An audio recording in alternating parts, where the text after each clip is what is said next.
वाहिगुरू जी की फतेह। जिस तरह तुहानूं सारिਆਂ ਨੂੰ पता है कि साडे च अज खालिस्तान अफेयर्स सेंटर के संचालक डॉक्टर अमरजीत सिंह पहुँचे हुए ने ते उन्हां दे विचार असीं सारे सुणांगे। ते मेन फोकस साडा अज सुखे अते जिंदे दी वरसी दे ते उन्हां दी शहादत दे अराउंड ही है। तो डॉक्टर साहब तो पहला मैं बेनती करांगा त्रिमान सिंह नूं कि वो फ्यू मिनट्स लिए आके अपने विचार तुहाडे नाल साझे करनगे। त्रिमान सिंह। शहीदां दी याद विच जुड़ी साध संगत जी गज के फतेह बुलाओ। वाहिगुरू जी का खालसा वाहिगुरू जी की फतेह। सो अज विचार शुरू करन तो पहला मन 'च विचार आया कि जिन्हां शहीदां दी याद विच असीं जुड़े हाँ उन्हां दी गलबात तो ही गलबात शुरू करिए। सो अपने फोन दे विच क्योंकि पिछले साल उन्हां दी याद दे विच भी समागम असीं कराए सगे तां ओह मैं हुण अपने फोन चों कढ के उन्हां दी जिहड़ी राष्ट्रपति नूं चिट्ठी उन्हां ने लिखी सीगी उहदे विच थोड़ा जिहा वाकिया उहदे नाल मैं गलबात शुरू कराउणा चाहुंदा। उन्होंने अपनी इस जंगे खालिस्तान बारे की लिखा है। जंगे खालिस्तान दुनिया में लड़ियां गईयां अते लड़ियां जा रहीआं आधुनिक लहरां अते जंग नालों भिन्न है क्योंकि जिथे क्योंकि जिथों दूसरियां जद्दोजहदां दा आधार दुनियावी कीमतां हन उत्थे साडी जंग दा आधार सच अते मनुख दी बंद खलासी है। खालिस्तान का संघर्ष कोई निरा सियासी अते दुनियावी कदरां कीमतां दा ऋणी नहीं सगों इसका सही अर्थ धर्म युद्ध है। असी धर्म विच रंग रत के ही मैदाने जंग विच जाना है अते सानू सिर्फ अकाल पुरख दी है। सानू बहुत प्यारे हैं वो सिੱਖੀ सिद्धांत जिन्हां कारण असी धर्म युद्ध रंभिया सी। असी धर्म नू हरा के कोई भी दुनियावी पातशाही हासिल नहीं करना चाहुंदे। ऐसा कोई भी खालिस्तान सिखां लई घातक होवेगा जो धार्मिक रंगण तो सखणा होवे अते जिस दी प्राप्ति लई धर्म नूं विसारिया गया होवे। साडा उद्देश सरबत दा भला है अते साडा धर्म युद्ध खालिस्तान राजसी स्थापना उत्ते जाके खत्म नहीं हुंदा अते ना ही ये इस दी मंजिल है। साडी मंजिले मकसूद सच्चे पातशाह दे चरण कमल हन अते साडा संघर्ष सਦੀवी है।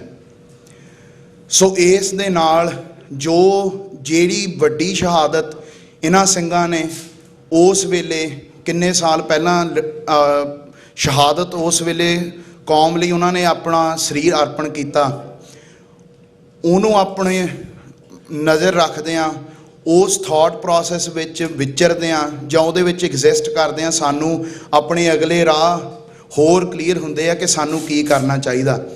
साडी जंग की आ साडा उद्देश की आ ते जिन्हां नूं मौत प्यारी सी क्योंकि जिन्हां ने दुनिया नूं एज अ दुनिया नहीं देखिया उन्हां दा संघर्ष सदीवी आ।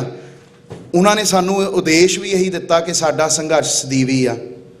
सो जो साडी जंग आ खालिस्तान लई उहदे लई भी सानू ये चीज़ जरूरी रखनी चाहिए है कि जो भी साडी जंग आ उहदे विच खालिस्तान की प्राप्ति तो बाद साडे की नैक्सट स्टैप्स होने चाहिए उहदे बारे भी सोचना चाहिए है।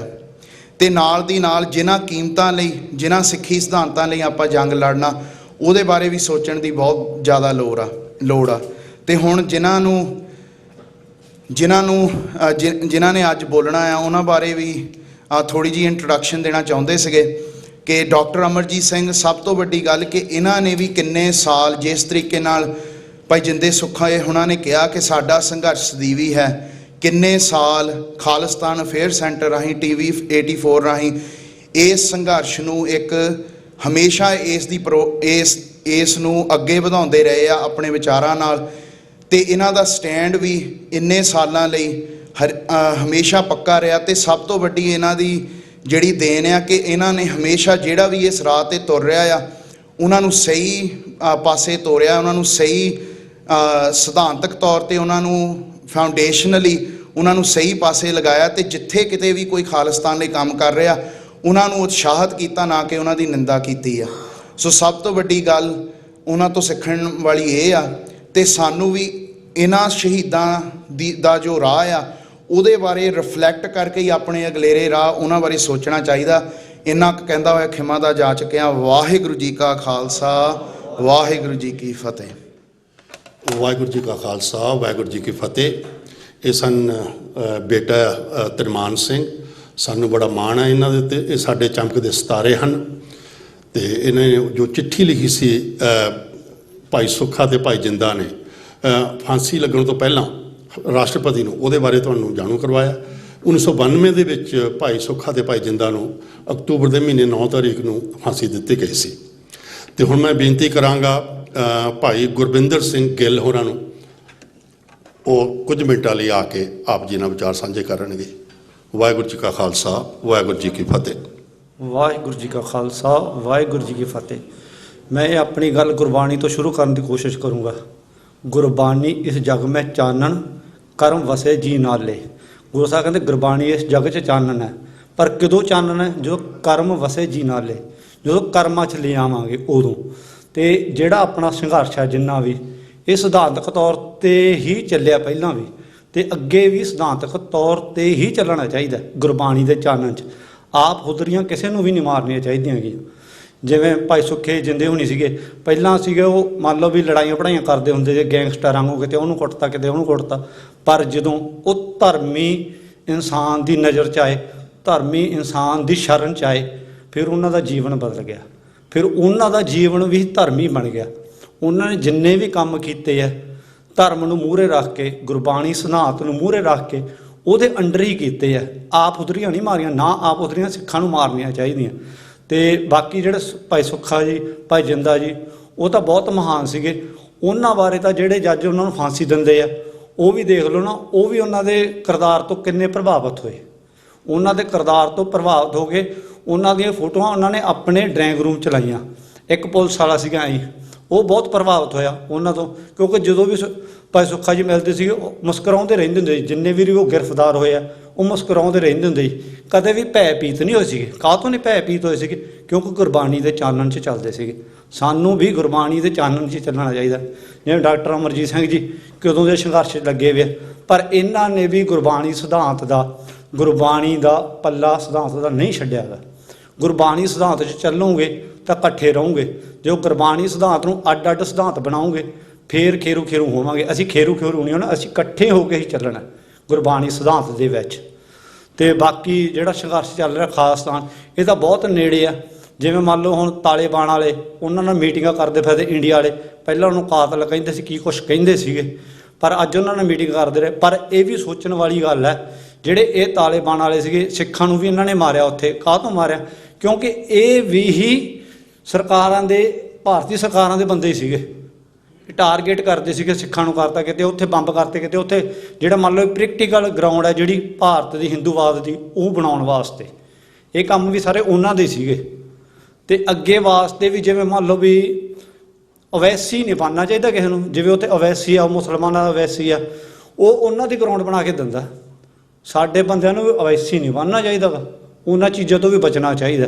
ਤੇ ਗੁਰਬਾਣੀ ਸਿਧਾਂਤ ਦਾ ਪੱਲਾ ਫੜ ਕੇ ਹੀ ਚੱਲਣਾ ਚਾਹੀਦਾ। ਇੰਨੀਆਂ ਬੇਨਤੀਆਂ। ਵਾਹਿਗੁਰੂ ਜੀ ਕਾ ਖਾਲਸਾ, ਵਾਹਿਗੁਰੂ ਜੀ ਕੀ ਫਤਿਹ। ਵਾਹਿਗੁਰੂ ਜੀ ਕਾ ਖਾਲਸਾ, ਵਾਹਿਗੁਰੂ ਜੀ ਕੀ ਫਤਿਹ। ਇਹ ਸਨ ਭਾਈ ਗੁਰਵਿੰਦਰ ਸਿੰਘ ਗਿੱਲ, ਸਾਡੇ ਛੋਟੇ ਵੀਰ। ਇਹਨਾਂ ਨੇ ਤੁਹਾਨੂੰ ਭਾਈ ਸੁੱਖਾ ਅਤੇ ਜਿੰਦਾ ਦੀ ਜੋ ਪ੍ਰੀ 84 ਲਾਈਫ ਬਾਰੇ ਕੁਝ ਚਾਨਣਾ ਪਾਇਆ। ਤੇ ਜਦੋਂ ਗੁਰੂ ਦੀ ਬਖਸ਼ਿਸ਼ ਹੁੰਦੀ ਹੈ ਤੇ ਕਿੱਡੀ ਵੱਡੀ ਕੁਰਬਾਨੀ, ਉਹ ਪੂਨੇ ਜਾ ਕੇ ਜਨਰਲ ਵੈਦਿਆ ਨੂੰ ਸੋਧਾ ਲਾਉਂਦੇ ਨੇ, ਜਿਸ ਕਰਕੇ ਕਿ ਉਹਨਾਂ ਨੂੰ ਫਿਰ ਫਾਂਸੀ 'ਤੇ ਲਟਕਾਇਆ ਜਾਂਦਾ ਹੈ। ਤੇ ਮੈਂ ਹੁਣ ਬੇਨਤੀ ਕਰਾਂਗਾ ਭਾਈ ਸਿਮਰਪ੍ਰੀਤ ਸਿੰਘ ਨੂੰ, ਤੇ ਉਹ 2 ਮਿੰਟ ਲਈ ਆਪ ਜੀ ਨਾਲ ਆਪਣੇ ਵਿਚਾਰ ਸਾਂਝੇ ਕਰਨਗੇ। ਭਾਈ ਸਿਮਰਪ੍ਰੀਤ ਸਿੰਘ। ਵਾਹਿਗੁਰੂ ਜੀ ਕਾ ਖਾਲਸਾ, ਵਾਹਿਗੁਰੂ ਜੀ ਕੀ ਫਤਿਹ। ਵਾਹਿਗੁਰੂ ਜੀ ਕਾ ਖਾਲਸਾ, ਵਾਹਿਗੁਰੂ ਜੀ ਕੀ ਫਤਿਹ। ਅੱਜ ਆਪਾਂ ਭਾਈ ਸੁੱਖਾ ਜਿੰਦਾ, ਉਹਨਾਂ ਦੀ ਸ਼ਹੀਦੀ ਨੂੰ ਯਾਦ ਕਰਕੇ ਇੱਥੇ ਇਕੱਠੇ ਹੋਏ ਹਾਂ। ਤੇ ਆਪਾਂ ਕੋਸ਼ਿਸ਼ ਕਰੀਏ ਕਿ ਆਪਾਂ ਰਹਿਤ ਬੈਤ ਨਾਮ ਬਣੀ ਉਹਦੇ ਵਿੱਚ ਰਹਿੰਦਿਆਂ ਹੋਇਆਂ ਆਪਾਂ ਸੰਘਰਸ਼ ਕਰਨਾ, ਕਿਉਂਕਿ ਜਿੰਨਾ ਚਿਰ ਪੰਥ ਸੰਘਰਸ਼ਕ ਰਹੂਗਾ, ਪੰਥ ਜਿਉਂਦਾ ਜਾਗਦਾ ਰਹੂਗਾ। ਜੇ ਆਪਾਂ ਸੰਘਰਸ਼ ਛੱਡਤਾ ਤਾਂ ਸਾਡੀਆਂ ਜ਼ਮੀਰਾਂ ਵੀ ਮੰਨ ਗਈਆਂ, ਸਾਡਾ ਸਿਧਾਂਤ ਵੀ ਮਰੂਗਾ। ਕਿਉਂਕਿ ਜਿਹੜਾ ਸੰਘਰਸ਼ ਆ ਇਹ ਸਾਡੀ ਜ਼ਿੰਦਗੀ ਦਾ ਇੱਕ ਹਿੱਸਾ ਹੀ ਹੈ। ਸਿੱਖ ਕਦੇ ਸੰਘਰਸ਼ ਛੱਡਦੇ ਨਹੀਂ ਗਏ। ਜਿਵੇਂ ਭਾਈ ਸੁੱਖਾ ਜਿੰਦਾ ਸੀਗੇ, ਜਦੋਂ ਉਹਨਾਂ ਨੇ ਸ਼ਹੀਦੀ ਵੀ ਪਾਈ, ਉਹਨਾਂ ਨੇ ਇਹ ਅਰਦਾਸ ਕੀਤੀ ਕਿ ਮਹਾਰਾਜ ਸਾਨੂੰ ਸੰਘਰਸ਼ੀ ਬਣਾਉਣ, ਜਦੋਂ ਖਾਲਿਸਤਾਨ ਬਣੂਗਾ ਵੀ ਆਪਾਂ ਉਹਦੇ ਪਹਿਰੇਦਾਰ ਰਹੀਏ। ਤਾਂ ਇਹਦੇ ਲਈ ਸਿੱਖ ਨੂੰ ਆਪਦੀ ਦਿਨ ਪਰ ਦਿਨ ਜ਼ਿੰਦਗੀ ਵਿੱਚ ਸੰਘਰਸ਼ ਕਰਨਾ ਹੀ ਪੈਣਾ, ਭਾਵੇਂ ਵਿਕਾਰਾਂ ਨਾਲ ਹੋਵੇ, ਭਾਵੇਂ ਆਪਾਂ ਇੱਥੇ ਪੋਲੀਟੀਕਲ ਗੱਲ ਕਰ ਲਈਏ, ਪਰ ਸਿੱਖ ਨੇ ਸੰਘਰਸ਼ ਨਹੀਂ ਛੱਡਣਾ। ਗੁਰਬਾਣੀ ਦਾ ਉਹ ਓਟ ਆਸਰਾ ਲੈਂਦੇ ਹੋਇਆ ਆਪਾਂ ਸੰਘਰਸ਼ੀਲ ਰਹਿਣਾ ਤੇ ਮਰਜੀ ਵੜੇ ਰਹਿਣਾ। ਬਸ ਇਹੀ ਬੇਨਤੀ ਹੈ। ਵਾਹਿਗੁਰੂ ਜੀ ਕਾ ਖਾਲਸਾ, ਵਾਹਿਗੁਰੂ ਜੀ ਕਾ ਖਾਲਸਾ, ਵਾਹਿਗੁਰੂ ਜੀ ਕੀ ਫਤਿਹ। ਇਹ ਸਨ ਬੇਟਾ ਸਿਮਰਪ੍ਰੀਤ ਸਿੰਘ, ਤੇ ਸਾਨੂੰ ਬੜਾ ਇਸ ਬੇਟੇ ਤੇ ਮਾਣ ਹੈ।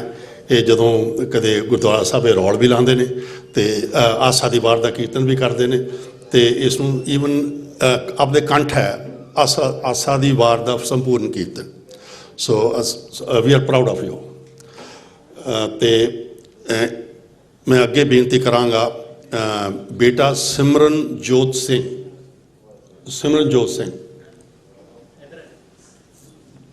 ਉਹ ਤੁਹਾਡੇ ਨਾਲ ਕੁਝ ਮਿੰਟ ਲਈ ਆਪਦੇ ਵਿਚਾਰ ਸਾਂਝੇ ਕਰਨਗੇ। ਵਾਹਿਗੁਰੂ ਜੀ ਕਾ ਖਾਲਸਾ, ਵਾਹਿਗੁਰੂ ਜੀ ਕੀ ਫਤਿਹ।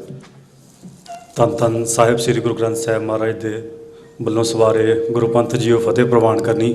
ਵਾਹਿਗੁਰੂ ਜੀ ਕਾ ਖਾਲਸਾ, ਵਾਹਿਗੁਰੂ ਜੀ ਕੀ ਫਤਿਹ।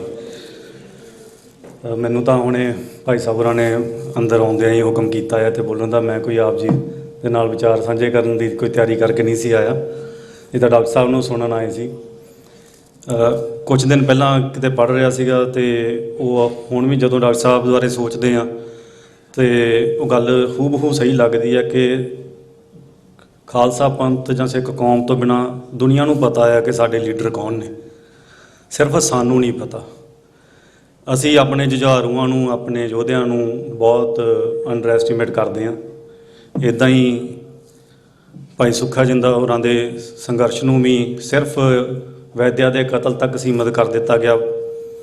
ਬਹੁਤ ਵਾਰੀ ਇਹੀ ਪ੍ਰਚਾਰਿਆ ਗਿਆ ਕਿ ਦਰਬਾਰ ਸਾਹਿਬ 'ਤੇ ਜੋ ਜੰਗ ਹੋਈ ਉਹਦੇ ਰੋਸ ਵਜੋਂ ਉਹਨਾਂ ਨੇ ਵੈਦਿਆ ਦਾ ਕਤਲ ਕੀਤਾ, ਪਰ ਜਿਸ ਤਰੀਕੇ ਉਹਨਾਂ ਨੇ ਖਾਲਿਸਤਾਨ ਦੇ ਸੰਘਰਸ਼ ਦੇ ਵਿੱਚ ਕੰਟਰੀਬਿਊਸ਼ਨਸ ਕੀਤੀਆਂ, ਜੋ ਮੱਲਾਂ ਮਾਰੀਆਂ, ਉਹਨਾਂ ਦਾ ਬਹੁਤ ਛੋਟਾ ਹਿੱਸਾ ਜਿਹੜਾ ਆ ਉਹ ਸਾਡੇ ਤੱਕ ਪਹੁੰਚਾਇਆ ਗਿਆ। ਬਹੁਤਾ ਜਿਹੜਾ ਆ ਉਹ ਅਜੇ ਵੀ ਸਾਡੇ ਤੱਕ ਨਹੀਂ ਪਹੁੰਚਿਆ, ਤੇ ਆਸ ਕਰਦੇ ਹਾਂ ਜਿਵੇਂ ਡਾਕਟਰ ਸਾਹਿਬ ਨੂੰ ਸੁਣਾਂਗੇ ਤੇ ਅਕਸਰ ਹੀ ਜਦੋਂ ਵੀ ਇਹਨਾਂ ਤੋਂ ਸੁਣਦੇ ਹਾਂ ਤੇ ਇਹ ਸਾਡੇ ਨਾਲ ਉਹ ਖਜ਼ਾਨਾ ਸਾਂਝਾ ਕਰ ਦਿੰਦੇ ਆ ਜਿਹਦੇ ਬਾਰੇ ਸਾਨੂੰ ਕੁਝ ਬਿਲਕੁਲ ਪਤਾ ਵੀ ਨਹੀਂ ਹੁੰਦਾ।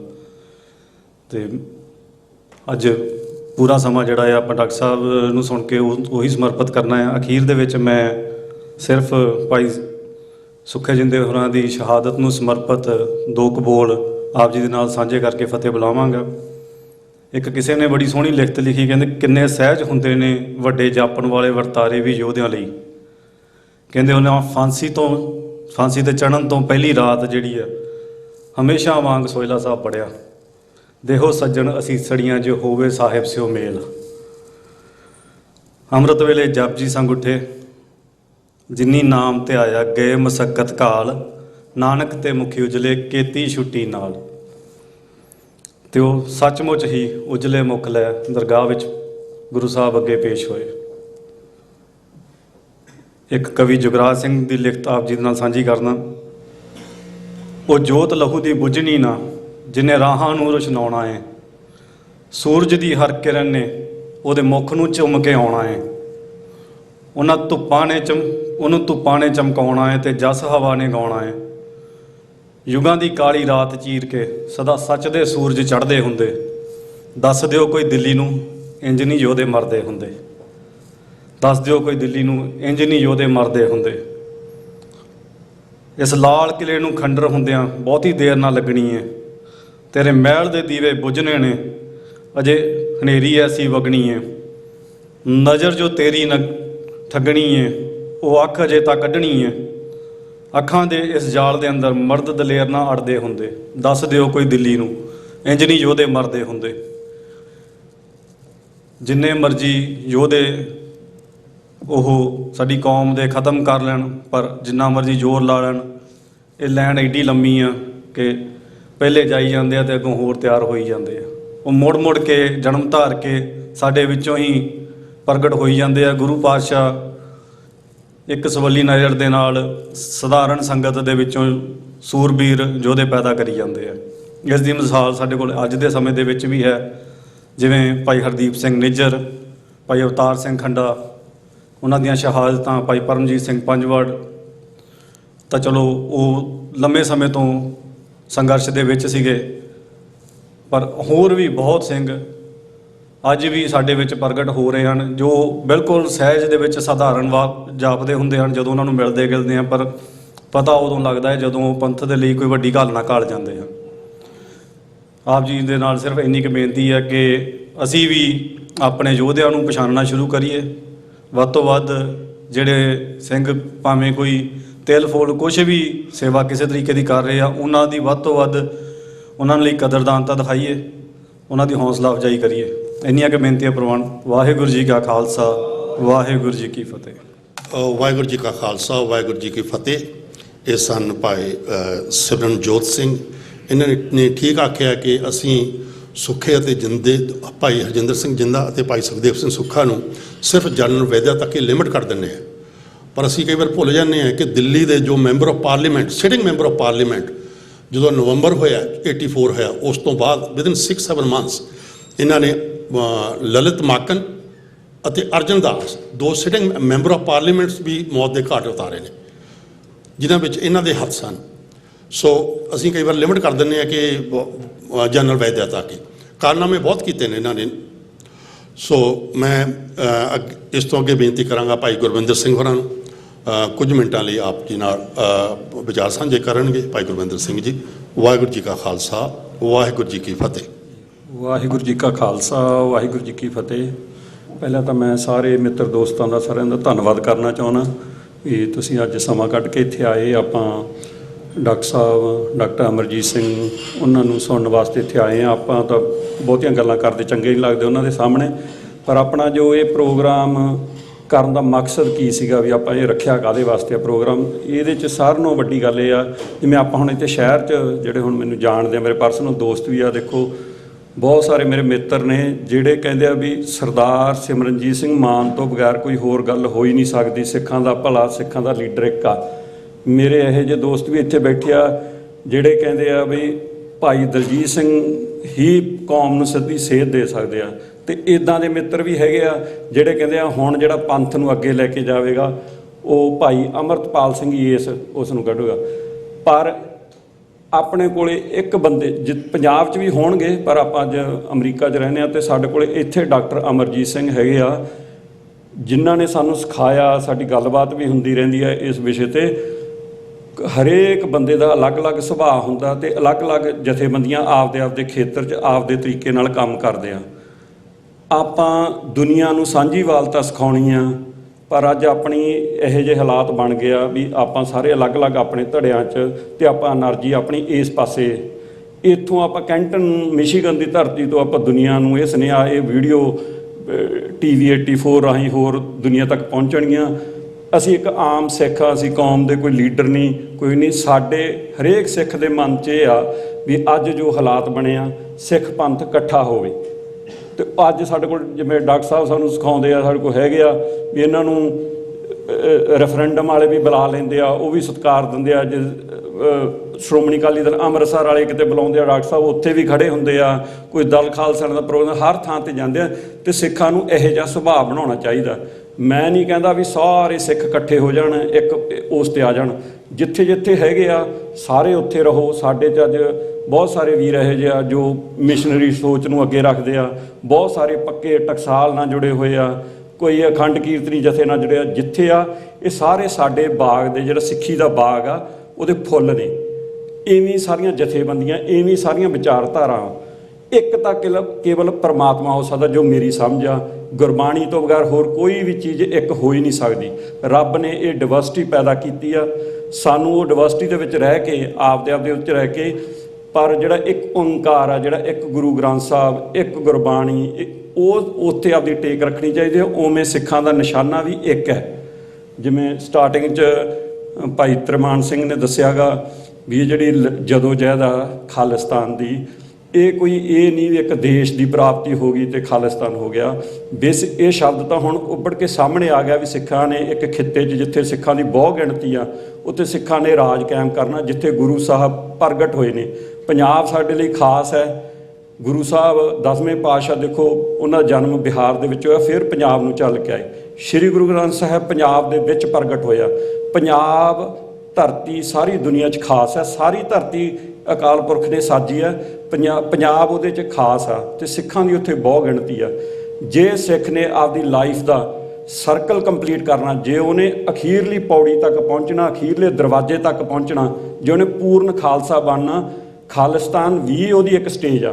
ਤੁਸੀਂ ਜਿੰਨੀ ਮਰਜ਼ੀ ਭਗਤੀ ਕਰ ਲਓ, ਜਿੰਨੀ ਮਰਜ਼ੀ ਗੁਰਬਾਣੀ ਪੜ੍ਹ ਲਓ, ਜੇ ਤੁਸੀਂ ਖਾਲਿਸਤਾਨ ਨੂੰ ਛੱਡ ਦਿਓਗੇ, ਤੁਹਾਡਾ ਉਹ ਸਰਕਲ ਮੇਰੇ ਹਿਸਾਬ ਨਾਲ ਉਹ ਕੰਪਲੀਟ ਨਹੀਂ ਹੋਣਾ। ਇਹ ਕੰਪਲੀਸ਼ਨ ਜਿਹੜੀ ਹੈ ਸਾਰੇ ਪਾਸੇ ਚੱਲਦੀ ਹੁੰਦੀ ਆ। ਨਾ ਜੇ ਅਸੀਂ ਇਕੱਲੇ ਪੋਲੀਟੀਕਲ ਹੋ ਜਾਈਏ, ਉਹਦੇ ਨਾਲ ਵੀ ਗੱਲ ਨਹੀਂ ਬਣਨੀ। ਜੇ ਅਸੀਂ ਸੱਚੇ ਸੁੱਚੇ ਸਿੱਖ ਰਹਿ ਕੇ ਜਿਹੜੀ ਸਿੱਖ ਜਦੋਂ ਜਹਿਦ ਹੈ, ਜਿੱਥੇ ਰਾਈਟਸ ਦੀ ਗੱਲ ਆ, ਚਾਹੇ ਦੁਨੀਆ 'ਚ ਕਿਤੇ ਵੀ ਹੋਵੇ, ਪਰ ਖਾਲਸਾ ਗੁਰੂ ਸਾਹਿਬ ਨੇ ਸਾਜਿਆ ਸੀ ਦੁਨੀਆ ਦੇ ਹਿਊਮਨ ਰਾਈਟਸ ਦੀ ਰਾਖੀ ਕਰ ਲਈ। ਜਿੱਦਾਂ ਭਾਈ ਜਸਵੰਤ ਸਿੰਘ ਖਾਲੜਾ ਜੀ ਕਹਿੰਦੇ ਹੁੰਦੇ ਸੀ, ਅੱਜ ਸਾਡੇ ਹਾਲਾਤ ਇਹ ਹੋ ਗਿਆ ਵੀ ਸਾਡੇ ਆਪ ਦੇ ਹਿਊਮਨ ਰਾਈਟਸ ਹੀ ਸਾਤੋਂ ਬਚ ਨਹੀਂ ਰਹੇ। ਸਾਡੇ ਕੋਲ ਜੇ ਰਾਜ ਸ਼ਕਤੀ ਨਿਕਲ ਗਈ ਸਾਡੇ ਹੱਥ 'ਚੋਂ, ਤਾਂ ਅਸੀਂ ਦੂਜਿਆਂ ਦੀ ਕੀ ਮਦਦ ਕਰਨੀ ਆ। ਅਤੇ ਇਸ ਲਈ ਅੱਜ ਜਿਹੜਾ ਇਹ ਸਿੰਬੋਲਿਕ ਮੈਸੇਜ ਆਪਣੇ ਪ੍ਰੋਗਰਾਮ ਦਾ ਇਹ ਸੀ ਵੀ ਜੋ ਪੰਥ ਦੇ ਅੱਜ ਕੱਲ੍ਹ ਹਾਲਾਤ ਬਣੇ ਹੋਏ ਨੇ, ਉਹਦੇ 'ਚ ਸਾਨੂੰ ਸਾਰੀਆਂ ਜੋ ਜਥੇਬੰਦੀਆਂ ਉਹ ਆਪਦੀ ਥਾਂ 'ਤੇ ਰਹਿ ਕੇ ਇੱਕ ਦੂਜੇ ਨਾਲ ਭਿੜਨ ਦੀ ਬਜਾਏ ਸਾਡੇ ਜੋ ਸਿੱਖਾਂ ਦੇ ਮਸਲੇ ਆ ਜਾਂ ਦੁਸ਼ਮਣ ਵਾਲਾ ਉਧਰ ਨੂੰ ਮੂੰਹ ਕਰਨੇ ਚਾਹੀਦੇ ਆ। ਦੂਜਾ, ਆਪਣੇ ਕੋਲੇ ਜਿਵੇਂ ਅਲੱਗ-ਅਲੱਗ ਪਲੇਟਫਾਰਮ ਨੇ, ਸੋਸ਼ਲ ਮੀਡੀਆ ਚੱਲਦਾ, ਡਾਕਟਰ ਸਾਹਿਬ ਨੇ ਇੱਕ ਤਕੜਾ ਮੀਡੀਆ ਜੋ ਹਰ ਰੋਜ਼ ਸਾਡੇ ਦੁਸ਼ਮਣ ਨੂੰ ਚੇਤਾਵਨੀ ਦਿੰਦਾ, ਸਾਡੀ ਗੱਲ 'ਚ ਕਲੈਰਿਟੀ ਲਿਆਉਂਦਾ। ਸਾਡੇ ਲੋਕ ਸਾਡੀ ਜਿਹੜੇ ਭਾਈਚਾਰਾ ਸਿੱਖ ਬਹਿ ਕੇ ਪੰਜਾਬੀ 'ਚ ਸੁਣਦੇ ਆ ਡਾਕਟਰ ਸਾਹਿਬ ਦੀਆਂ ਗੱਲਾਂ, ਉਹ TV 84 ਡਾਕਟਰ ਸਾਹਿਬ ਨੇ ਇੱਥੇ ਖੜਾ ਕੀਤਾ। ਅਤੇ ਆਪਣਾ ਵੀ ਫਰਜ਼ ਬਣਦਾ, ਜਿੰਨਾ ਤਿਲ ਫੁੱਲ ਭੇਟਾਂ ਆਪਾਂ ਇਹੋ ਜਿਹੇ ਮੀਡੀਏ ਦੀ ਉਹ ਜੋ ਚੱਲਦਾ ਰਹੂਗਾ। ਤੁਸੀਂ ਆਪਾਂ ਹੈ ਕਿੱਥੇ ਖੜੇ, ਆਪਣੇ ਕੋਲੇ ਜਾਣੀ ਕਿ ਕਿਸ ਤਰ੍ਹਾਂ ਆਪਾਂ ਲੜਾਈ ਲੜ ਸਕਦੇ, ਜਿਹੜਾ ਗੁਰੂ ਸਾਹਿਬ ਨੇ ਸਾਨੂੰ ਸੰਘਰਸ਼ ਕਰ ਲਿਆ, ਕਿਸ ਤਰ੍ਹਾਂ ਕਰ। ਹੁਣ ਆਪਾਂ ਵੈਸਟਰਨ ਕੰਟਰੀਜ਼ ਬੈਠੇ ਹਾਂ, ਇਹ ਤਾਂ ਹੈ ਨਹੀਂ ਵੀ ਜੋ ਪੰਜਾਬ ਦੇ ਹਾਲਾਤ ਆ ਵੀ ਸਿੱਧਾ ਆਪਾਂ ਉੱਥੇ ਕੋਈ ਬੰਦੂਕਾਂ ਲੈ ਕੇ ਲੜਨਾ, ਪਰ ਜਿਹੜੇ ਆਪਾਂ ਮੀਡੀਆ ਜਿਹੜੇ ਉਸ 'ਤੇ ਲੜ ਸਕਦੇ ਆ, ਜਿਹੜੇ ਫਰੰਟਾਂ 'ਤੇ, ਉਹਦੇ 'ਚ ਸਾਰਿਆਂ ਨੂੰ ਸਾਡੇ ਹੱਥ 'ਚ ਅੱਜ ਆਉਂਦਾ ਗਾ ਇਹ ਮੀਡੀਆ। ਸੋਸ਼ਲ ਮੀਡੀਆ ਵੀ ਆ, ਉਹ ਅਸੀਂ ਆਪਦੀਆਂ ਫੇਸਬੁੱਕਾਂ ਰਾਹੀਂ ਹੋਰ ਜੋ ਸਿੱਖ ਨਾਲ ਸੰਬੰਧਿਤ ਆਪਾਂ ਉਹ ਚੀਜ਼ਾਂ ਸ਼ੇਅਰ ਕਰਦੇ ਹਾਂ, ਫੈਲਾਉਂਦੇ ਹਾਂ। ਪਰ ਜਿਹੜਾ ਕੰਕਰੀਟ ਗੱਲ ਕਰਨੀ ਹੁੰਦੀ ਆ ਵੀ ਜਿਹੜਾ ਫੈਕਟ ਸਾਹਮਣੇ ਸਭ ਲੱਭ ਕੇ ਲਿਆਉਣੇ ਹੁੰਦੇ ਆ, ਉਹਦੇ 'ਚ ਬਹੁਤ ਵੱਡਾ ਡਾਕਟਰ ਸਾਹਿਬ ਘੰਟਾ 2 ਘੰਟੇ ਹਰ ਰੋਜ਼ ਲਾਉਂਦੇ ਆ, ਇੰਨੀ ਮਿਹਨਤ ਕਰਦੇ ਆ, ਦੁਨੀਆ ਭਰ ਦੇ ਅਖਬਾਰ ਚੈਨਲ ਫਰੋਲਦੇ ਆ, ਆਪਣੇ ਕੋਲ ਲਿਆ ਕੇ ਕੁਛ ਚੀਜ਼ਾਂ ਉਹ ਕੱਢ ਕੇ ਸਾਹਮਣੇ ਰੱਖ ਦਿੰਦੇ ਆ। ਅਤੇ ਸਾਡਾ ਫਰਜ਼ ਬਣਦਾ ਅਸੀਂ ਅੱਜ ਇਹ ਪ੍ਰੋਗਰਾਮ ਰਾਹੀਂ ਇਹ ਮੈਸੇਜ ਦਈਏ, ਜਿੱਥੇ ਸਾਡੀ ਗੱਲ ਚੱਲਦੀ ਹੈ ਵੀ ਸਿੱਖ ਇਕੱਠੇ ਰਹਿਣ। ਹੁਣ ਤਾਂ ਦੁਸ਼ਮਣ ਵੀ ਅੱਜ ਰਾਜੇ ਵੜਿੰਗ ਦਾ, ਕਾਂਗਰਸ ਦੇ ਪ੍ਰਧਾਨ ਦਾ ਬਿਆਨ ਆ ਗਿਆ ਵੀ ਤੁਸੀਂ ਸਿੱਖੋ ਖਾਲਿਸਤਾਨ ਵੱਲ ਖੜਨਾ ਕਿ ਭਾਰਤ ਵੱਲ ਖੜਨਾ। ਹੁਣ ਸਾਡੇ ਲਈ ਇੱਕ ਰੈਫਰੈਂਡਮ ਆ ਗਿਆ ਹੋਰ ਅੱਗੇ, ਅਤੇ ਇਸ ਤਰ੍ਹਾਂ ਦੇ ਮੌਕੇ ਹੋਰ ਵੀ ਅੱਗੇ ਰਹਿਣੇ ਆ। ਪਰ ਸਾਨੂੰ ਦ੍ਰਿੜ ਇਰਾਦਾ ਰੱਖਣਾ ਚਾਹੀਦਾ, ਅਤੇ ਆਪਸੀ ਬਖਰੇਵੇਂ ਪੈਦਾ ਕਰਕੇ ਕਿੰਨੀ ਆਪਣੇ 'ਚ ਕੜੱਤਣ ਵੱਧ ਜਾਂਦੀ ਆ, ਰਹਿਤ ਮਰਿਆਦਾ ਨੂੰ ਲੈ ਕੇ, ਚੌਧਰਾਂ ਨੂੰ ਲੈ ਕੇ, ਜਿਹੜੇ ਬੰਦੇ ਨਾਲ ਸਾਡੀ ਬਣਦੀ ਨਹੀਂ ਉਹ 'ਤੇ ਇਹੋ ਜਿਹੇ ਦੂਸ਼ਣਬਾਜ਼ੀਆਂ ਲਾ ਕੇ ਆਪਾਂ ਇਸ ਪਾਸੇ ਨੂੰ ਲੈ ਜਾਂਦੇ ਹਾਂ। ਪਰ ਮਹਾਰਾਜ ਸਭ ਕੁਛ ਦੇਖਦੇ ਨੇ। ਸਾਨੂੰ ਇੱਕ ਸੱਚੇ ਸੁੱਚੇ ਸਿੱਖ ਬਣਨ ਦੀ ਲੋੜ ਹੈ, ਅਤੇ ਸਾਰਿਆਂ ਨੂੰ ਇਕੱਠੇ ਰਹਿਣ ਦੀ ਲੋੜ ਆ। ਆਪਦੇ ਥਾਂ 'ਤੇ ਰਹੋ, ਆਪਦੀ ਵਿਚਾਰਧਾਰਾ ਰੱਖੋ, ਪਰ ਜਿੱਥੇ ਖਾਲਿਸਤਾਨ ਦੀ ਗੱਲ ਹੈ, ਸਿੱਖੀ ਦੀ ਗੱਲ ਆ, ਸਿੱਖ ਏਕੇ ਦੀ ਗੱਲ ਆ, ਉੱਥੇ ਸਾਰੇ ਕਾਇਮ ਰਿਹਾ ਕਰੋ। ਹੁਣ ਮੈਂ ਬੇਨਤੀ ਕਰੂੰਗਾ, ਇਸ ਤੋਂ ਬਾਅਦ ਡਾਕਟਰ ਸਾਹਿਬ ਹੁਣ ਬੋਲਣਗੇ, ਅਤੇ ਤੁਹਾਡਾ ਸਭ ਦਾ ਬਹੁਤ ਬਹੁਤ ਧੰਨਵਾਦ। ਵਾਹਿਗੁਰੂ ਜੀ ਕਾ ਖਾਲਸਾ, ਵਾਹਿਗੁਰੂ ਜੀ ਕੀ ਫਤਿਹ। ਵਾਹਿਗੁਰੂ ਜੀ ਕਾ ਖਾਲਸਾ, ਵਾਹਿਗੁਰੂ ਜੀ ਕੀ ਫਤਿਹ। ਇਹ ਸਨ ਭਾਈ ਗੁਰਵਿੰਦਰ ਸਿੰਘ ਜੀ। ਇਹਨਾਂ ਨੇ ਸਾਡੇ ਜੋ ਅੱਜ ਕੱਲ੍ਹ ਦੇ ਹਾਲਾਤ ਨੇ ਉਹਨਾਂ ਬਾਰੇ ਤੁਹਾਡੇ ਨਾਲ ਗੱਲਬਾਤ ਕੀਤੀ ਹੈ। ਅਤੇ ਹੁਣ ਮੈਂ ਬੇਨਤੀ ਕਰਾਂਗਾ ਭਾਈ ਗੁਰਦੇਵ ਸਿੰਘ ਹੋਰਾਂ ਨੂੰ, ਉਹ ਇੱਕ ਕਵਿਤਾ ਆਪ ਜੀ ਨਾਲ ਸਾਂਝੀ ਕਰਨਗੇ, ਅਤੇ ਉਸ ਤੋਂ ਬਾਅਦ ਡਾਕਟਰ ਅਮਰਜੀਤ ਸਿੰਘ ਆਪਣੇ ਵਿਚਾਰ ਤੁਹਾਡੇ ਨਾਲ ਸਾਂਝੇ ਕਰਨਗੇ। ਗੁਰਦੇਵ ਸਿੰਘ। ਵਾਹਿਗੁਰੂ ਜੀ ਕਾ ਖਾਲਸਾ, ਵਾਹਿਗੁਰੂ ਜੀ ਕੀ ਫਤਿਹ। ਖੁੱਸੇ ਹੋਏ ਰਾਜ ਨੂੰ ਮੁੜ ਪ੍ਰਾਪਤ ਕਰ ਲਈ, ਜੁੜ ਬੈਠੇ ਗੁਰੂ ਖਾਲਸਾ ਜੀ ਫਤਿਹ ਪ੍ਰਵਾਨ ਕਰਨੀ। ਵਾਹਿਗੁਰੂ ਜੀ ਕਾ ਖਾਲਸਾ, ਵਾਹਿਗੁਰੂ ਜੀ ਕੀ ਫਤਿਹ। ਮੈਂ 1 ਮਿੰਟ ਲਈ TV 84 ਬਾਰੇ ਗੱਲ ਕਰਾਂਗਾ। TV 84 ਅੱਜ ਯੁੱਗ ਹੈ ਨੈਰੇਟਿਵ ਦਾ। ਇੱਕ ਤੁਹਾਡੇ ਕੋਲ ਸੋਰਸ ਹੋਣੇ, ਫਿਰ ਉੱਥੇ ਵਿਦਵਾਨ ਹੋਣੇ ਜ਼ਰੂਰੀ ਆ। ਤੋ ਡਾਕਟਰ ਅਮਰਜੀਤ ਸਿੰਘ ਵਰਗੇ ਵਿਦਵਾਨ ਇਸ ਵੇਲੇ ਸਿੱਖਾਂ ਕੋਲ ਕਿੰਨੇ ਕੁ ਨੇ, ਇਹ ਆਪਾਂ ਮੋਸਟਲੀ ਸਾਰੇ ਜਾਣਦੇ ਹਾਂ ਚੰਗੀ ਤਰ੍ਹਾਂ। ਤੇ ਆਓ ਮੈਂ ਹਮੇਸ਼ਾ ਗੱਲ ਕਹਿੰਦਾ ਕਿ ਆਪਾਂ ਇਹਨਾਂ ਦੀ ਯੋਗਤਾ ਦਾ ਸਹੀ ਫਾਇਦਾ ਲੈ ਸਕੀਏ। TV 84 ਮਚਲਿਆਂ ਨੂੰ ਸਮਝਾਉਣ ਦਾ ਤੇ ਸੁੱਤਿਆਂ ਨੂੰ ਜਗਾਉਣ ਦਾ ਉਦਮ ਕਰਦਾ। ਸਾਡੇ ਸਾਹਮਣੇ ਇੱਕ ਗੱਲ ਸਪਸ਼ਟ ਹੈ, ਕਈ ਵਾਰੀ ਅਕਸਰ ਅਸੀਂ ਇਹ ਗੱਲ ਕਰਦੇ ਕਿ ਪੰਥ 'ਚ ਇਕੱਠ ਨਹੀਂ ਹੁੰਦਾ, ਇਹ ਕੋਈ ਵੱਡਾ ਮੰਜਾ ਨਹੀਂ ਜਿੱਥੇ ਪੰਥ ਨੂੰ ਇਕੱਠੇ ਕਰਕੇ ਬਹਾਲ ਦੇਣਾ। ਸਾਨੂੰ ਮਿਨੀਮਮ ਏਜੰਡਿਆਂ 'ਤੇ ਇਕੱਠੇ ਹੋਣ ਦੀ ਲੋੜ ਹੈ। ਜਿਹੜੀ ਵੀ ਆਰਗੇਨਾਈਜੇਸ਼ਨ ਉਹ ਆਪਦਾ ਕੰਮ ਕਰੇ, ਪਰ ਅਸੀਂ ਇੱਕ ਦੂਜੇ ਦੀ ਵਿਰੋਧਤਾ ਛੱਡ ਕੇ ਜਿੱਥੇ ਵੀ ਜਿੰਨਾ ਵੀ ਕੰਮ ਕਰਦਾ ਉਹਨੂੰ ਐਪਰੀਸ਼ੀਏਟ ਕਰੀਏ। ਵਿਚਾਰਕ ਮਤਭੇਦ ਹਿਸਟਰੀ 'ਚ ਰਹੇ ਨੇ, ਇਤਿਹਾਸ 'ਚ ਰਹੇ ਨੇ, ਸੋ ਹਮੇਸ਼ਾ ਰਹਿੰਦੇ ਵੀ ਨੇ। ਅੱਜ ਆਪਾਂ ਉਹਨਾਂ ਮਹਾਨ ਸ਼ਹੀਦਾਂ ਦੀ ਯਾਦ 'ਚ ਭਾਈ ਹਰਜਿੰਦਰ ਸਿੰਘ ਜਿੰਦਾ, ਸੁਖਦੇਵ ਸਿੰਘ ਸੁਖਾ ਨੂੰ ਉਸ ਸਮਾਗਮ 'ਚ ਆਪਾਂ ਇਕੱਤਰ ਹੋਏ ਹਾਂ। ਤੇ ਸਾਡਾ ਇਹ ਹੋਏਗਾ ਆਪਾਂ ਆਪ ਉਦਮ ਕਰੀਏ ਤੇ ਦੂਜਿਆਂ ਨਾਲ ਹੋਰ ਅੱਗੇ ਉਪਰਾਲੇ ਕਰੀਏ। ਬਾਕੀ ਸੰਗਤ ਤੱਕ ਵੀ ਆਪਣਾ ਨਿੱਜੀ ਫਰਜ਼ ਸਮਝਦੇ ਆਪਣੇ ਉਪਰਾਲੇ ਕਰੀਏ ਤੇ ਹਰ ਇੱਕ ਸਿੱਖ ਨੂੰ ਜਗਾਉਣ ਦੀ ਕੋਸ਼ਿਸ਼ ਕਰੀਏ। ਮਾਪ ਜੀ ਨੇ ਇੱਕ ਛੋਟੀ ਨਜ਼ਮ ਹੈ ਜੋ ਸਰਦਾਰ ਬੈਂਸ ਦੀ ਲਿਖੀ ਹੋਈ ਸੀ, ਮਰਵੀਰ ਸਿੰਘ ਛੇੜੂ ਦੇ ਮਾਮਾ ਜੀ ਸਨ। ਤੇ ਸਾਡੇ ਮਿੱਤਰ ਪਿਆਰੇ ਡਾਕਟਰ ਰਣਜੀਤ ਸਿੰਘ ਹਮੇਸ਼ਾ ਇਹ ਗਾਇਆ ਕਰਦੇ ਸਨ ਤੇ ਉਹ ਸਾਨੂੰ ਸਦੀਵੀ ਵਿਛੋੜਾ ਦੇ ਗਏ। ਤੇ TV 84 ਵੀ ਡਾਕਟਰ ਸਾਹਿਬ ਦੇ ਨਾਲ ਰਲ ਕੇ ਉਹਨਾਂ ਦਾ ਉਦਮ ਸੀ, ਉਹਨਾਂ ਦਾ ਇੱਕ ਸੁਪਨਾ ਸੀ ਕਿ ਸਿੱਖਾਂ ਦਾ ਆਪ ਦਾ ਮੀਡੀਆ ਹੋਣਾ ਚਾਹੀਦਾ ਹੈ। ਸੋ ਇਹ ਇੱਕ ਨਜ਼ਮ ਹੈ ਸਰਦਾਰ ਬੈਂਸ ਦੀ ਲਿਖੀ ਹੋਈ। ਇੱਕ ਸਿੰਘ ਨੂੰ ਪੁਲਿਸ ਚੱਕ ਕੇ ਲੈ ਗਈ ਆ ਤੇ ਪੁੱਤਰ ਛੋਟਾ ਜਿਹਾ ਤਾਂ ਪੁੱਤਰ ਜਵਾਨ ਹੋ ਗਿਆ। ਤੇ ਉਹਦੀ ਵਾਈਫ ਇੱਕ ਮੈਸੇਜ ਗੱਲ ਕਰ ਰਹੀ ਹੈ ਕਿ ਖਿਆਲ ਆਹੋ। ਉਹਨਾਂ ਲਿਖਿਆ ਵੀ ਉਹ ਦੱਸ ਵੀ ਹੁਣ ਤੂੰ ਆਵੇਂਗਾ ਤੇ ਕਿਵੇਂ ਲੱਗੇਗਾ ਤੈਨੂੰ, ਇਹ ਨਹਿਰਾਂ ਚੁਰਾਹੇ ਕੀ ਦੱਸਣਗੇ। ਤੇ ਅਖੀਰ ਦੇ ਵਿੱਚ ਜਿਹੜੇ ਬੋਲ ਆ ਉਹ ਇਸ ਚੀਜ਼ ਦਾ ਨਿਚੋੜ ਹੋਵੇਗਾ। ਸੋ ਮੈਂ ਆਪ ਜੀ ਨਾਲ ਸਾਂਝੀ ਕਰਾਂਗਾ, ਇਜਾਜ਼ਤ ਦੇਵੋਗੇ। ਕਈ ਚੇਤ ਗੁਜਰੇ ਤੇ ਸਾਵਨ ਵੀ ਆਏ, ਇਹ ਦਿਲ ਨਹੀਂ ਖਲੋਇਆ ਤੇਰੇ ਜਾਣ ਮਗਰੋਂ। ਤੂੰ ਆਵੇਂ ਤੇ ਨਹਿਰਾਂ ਚੁਰਾਹਿਆਂ ਨੇ ਦੱਸਣਾ ਕਿ ਕੀ ਹੈ ਹੋਇਆ ਤੇਰੇ ਜਾਣ ਮਗਰੋਂ। ਇਹ ਕੰਧਾਂ ਨੇ ਰੋਈਆਂ, ਇਹ ਗਲੀਆਂ ਨੇ ਰੋਈਆਂ, ਤੇ ਥੜਿਆਂ ਦੀ ਰੌਣਕ ਨੂੰ ਡਸ ਗਈ ਉਦਾਸੀ। ਇਹ ਦਿਲ ਜੋ ਰਿਹਾ ਏ ਸਦਾ ਗੁਣ ਗਣਾਉਂਦਾ, ਸੁਬਾ ਸ਼ਾਮ ਰੋਇਆ ਤੇਰੇ ਜਾਣ ਮਗਰੋਂ। ਤੂੰ ਆਵੇਂ ਤੇ ਨਹਿਰਾਂ ਚੁਰਾਹਿਆਂ ਨੇ ਦੱਸਣਾ ਕਿ ਕੀ ਹੈ ਹੋਇਆ ਤੇਰੇ ਜਾਣ ਮਗਰੋਂ।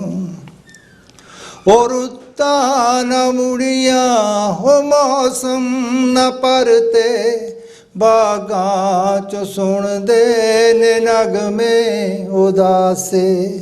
ਸੁਰਾਂ ਨੇ ਵੀ ਮੇਰੇ ਨਾ ਪੋਟੇ ਪਛਾਣੇ, ਜਦੋਂ ਸਾਜ ਛੋਹਿਆ ਤੇਰੇ ਜਾਣ ਮਗਰੋਂ।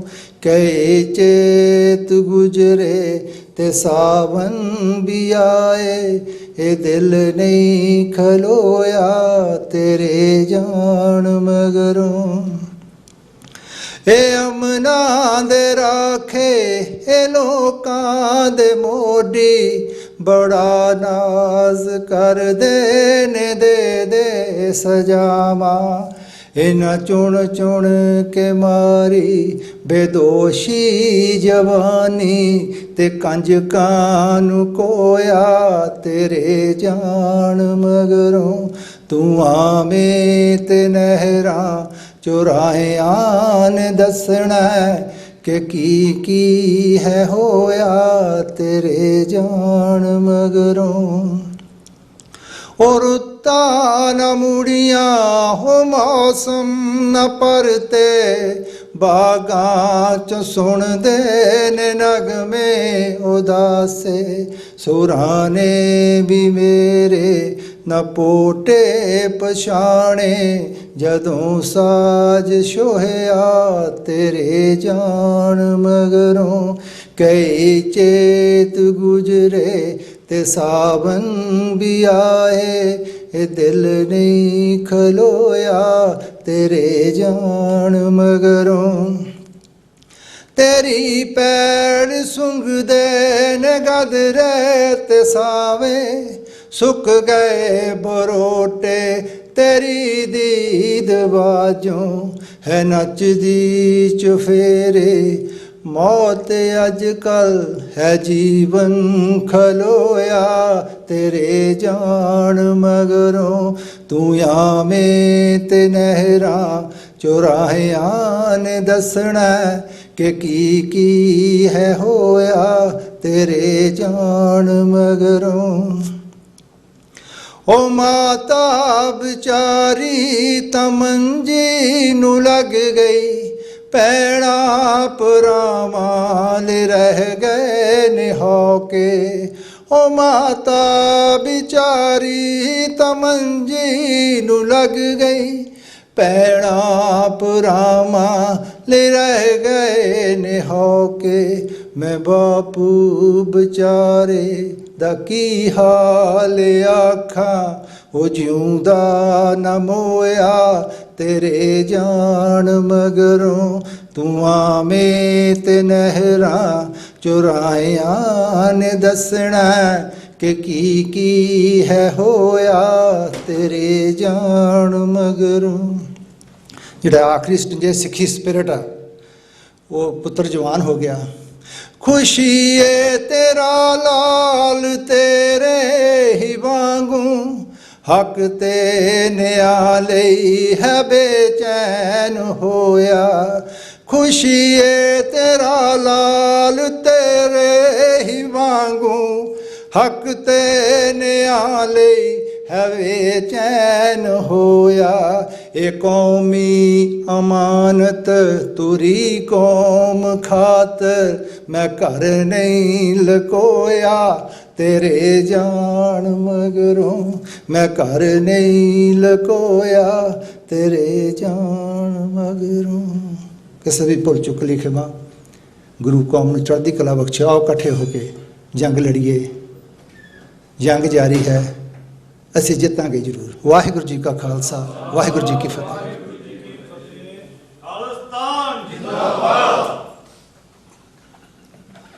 ਵਾਹਿਗੁਰੂ ਜੀ ਕਾ ਖਾਲਸਾ, ਵਾਹਿਗੁਰੂ ਜੀ ਕੀ ਫਤਿਹ। ਇਹ ਸਨ ਭਾਈ ਗੁਰਦੇਵ ਸਿੰਘ ਹੋਰਾਂ, ਇਹਨਾਂ ਨੇ ਤੁਹਾਡੇ ਨਾਲ ਇੱਕ ਬਹੁਤ ਹੀ ਪਿਆਰੀ ਕਵਿਤਾ ਸ਼ੇਅਰ ਕੀਤੀ ਹੈ ਤੇ ਹੁਣ ਡਾਕਟਰ ਅਮਰਜੀਤ ਸਿੰਘ ਸਟੇਜ 'ਤੇ ਆਉਣਗੇ ਤੇ ਮੈਂ ਥੋੜ੍ਹੀ ਜਿਹੀ ਜੋ ਮੇਰੀ ਇੰਟਰੈਕਸ਼ਨ ਡਾਕਟਰ ਸਾਹਿਬ ਨਾਲ ਹੋਈ ਹੈ, ਕਿਵੇਂ ਸ਼ੁਰੂ ਹੋਈ ਹੈ, ਉਹਦੇ ਬਾਰੇ ਤੁਹਾਨੂੰ ਜ਼ਰੂਰ ਦੱਸਾਂਗਾ। 1992 ਦੇ ਵਿੱਚ ਡਾਕਟਰ ਸਾਹਿਬ ਪਹਿਲੀ ਵਾਰ ਇੱਥੇ ਇਸ ਧਰਤੀ 'ਤੇ ਆਏ ਸਨ। ਇਹਨਾਂ ਦੇ ਨਾਲ ਸਨ ਭਾਈ ਸਤਿੰਦਰਪਾਲ ਸਿੰਘ, ਮੈਂਬਰ ਪੰਥਕ ਕਮੇਟੀ। ਉਹ ਪੰਥਕ ਕਮੇਟੀ ਜੋ 1986 ਦੇ ਵਿੱਚ 29 ਅਪ੍ਰੈਲ ਨੂੰ ਬਣਾਈ ਗਈ ਸੀ ਅਤੇ ਡਾਕਟਰ ਸਾਹਿਬ ਉਦੋਂ ਉਹਨਾਂ ਪੰਥਕ ਕਮੇਟੀ ਦੇ ਐਜ਼ ਏ ਸਪੋਕਸ ਪਰਸਨ ਇੱਥੇ ਆਏ ਸਨ ਅਤੇ ਗੁਰਦੁਆਰਾ ਸਾਹਿਬ ਵੀ ਬੋਲੇ ਸਨ ਇਹ। ਅਤੇ ਉਦੋਂ ਦਾ ਹੀ ਅਸੀਂ ਸਾਡਾ ਜੋ ਅਟੈਚਮੈਂਟ ਹੈ ਇੱਕ ਦੂਸਰੇ ਨਾਲ ਗੱਲਬਾਤ ਹੈ, ਸੋ ਇੰਨੀ ਪੁਰਾਣੀ ਹੈ, ਤੁਸੀਂ ਸਾਲ ਦੇਖ ਲਓ ਕਿੰਨੇ।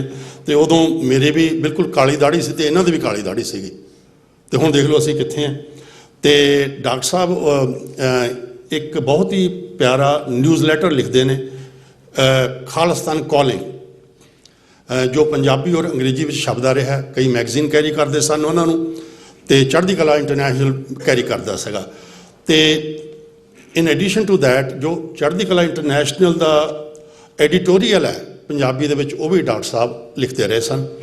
ਅਤੇ 2021 ਤੱਕ ਉਹ ਇਹਨਾਂ ਦਾ ਜੋ ਖਾਲਿਸਤਾਨ ਕਾਲਿੰਗ ਅਤੇ ਐਡੀਟੋਰੀਅਲ ਲਿਖਣ ਦਾ ਸਿਲਸਿਲਾ ਜਾਰੀ ਰਿਹਾ। ਅਤੇ ਕੋਵਿਡ ਤੋਂ ਬਾਅਦ ਫਿਰ ਇਹ ਅੱਜ ਅਤੇ ਜਿਹੜਾ TV 84 ਹੈ ਇਹ ਤਕਰੀਬਨ 2004 ਦੇ ਵਿੱਚ ਹੋਂਦ 'ਚ ਆਇਆ ਅਤੇ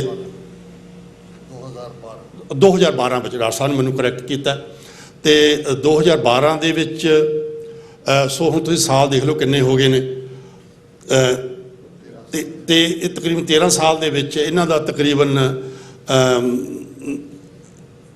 ਇਹ ਜੋ ਪ੍ਰੋਗਰਾਮ ਇਹਨਾਂ ਦਾ ਸੱਚੋ ਸੱਚ ਹੈ ਉਹ ਮੰਡੇ ਥਰੂ ਫਰਾਈਡੇ ਸ਼ਾਮ ਨੂੰ 7:30 ਵਜੇ ਤੋਂ ਲੈ ਕੇ 9 ਵਜੇ ਤੱਕ ਆਉਂਦਾ ਹੈ। ਅੱਜ ਕੱਲ੍ਹ TV 84 ਅੱਜ ਕੱਲ੍ਹ ਤੁਹਾਡੇ IPTV ਦੇ ਥਰੂ ਸਾਰਿਆਂ ਦੇ ਘਰੇ ਚੈਨਲ ਲੱਗੇ ਹੋਏ ਹਨ, ਅਤੇ ਉਹਨੂੰ ਜ਼ਰੂਰ ਤੁਸੀਂ ਸੁਣਿਆ ਕਰੋ। ਅਤੇ ਤੁਹਾਨੂੰ ਅੱਜ ਕੱਲ੍ਹ ਜੋ ਹਾਲਾਤ ਸਾਡੇ ਚੱਲ ਰਹੇ ਨੇ ਉਹਨਾਂ ਬਾਰੇ ਅਤੇ ਇੰਟਰਨੈਸ਼ਨਲ ਲੈਵਲ 'ਤੇ ਵੀ ਜੋ ਕੁਝ ਵਾਪਰ ਰਿਹਾ ਉਹਦੇ ਬਾਰੇ ਤੁਹਾਨੂੰ ਜਾਣੂ ਕਰਾਉਂਦੇ ਰਹੇ ਨੇ। ਅਤੇ ਮੈਂ ਬੇਨਤੀ ਕਰਾਂਗਾ ਡਾਕਟਰ ਸਾਹਿਬ ਨੂੰ ਅਤੇ ਆਪ ਜੀ ਨਾਲ ਆਪਣੇ ਵਿਚਾਰ ਸਾਂਝੇ ਕਰਨਗੇ।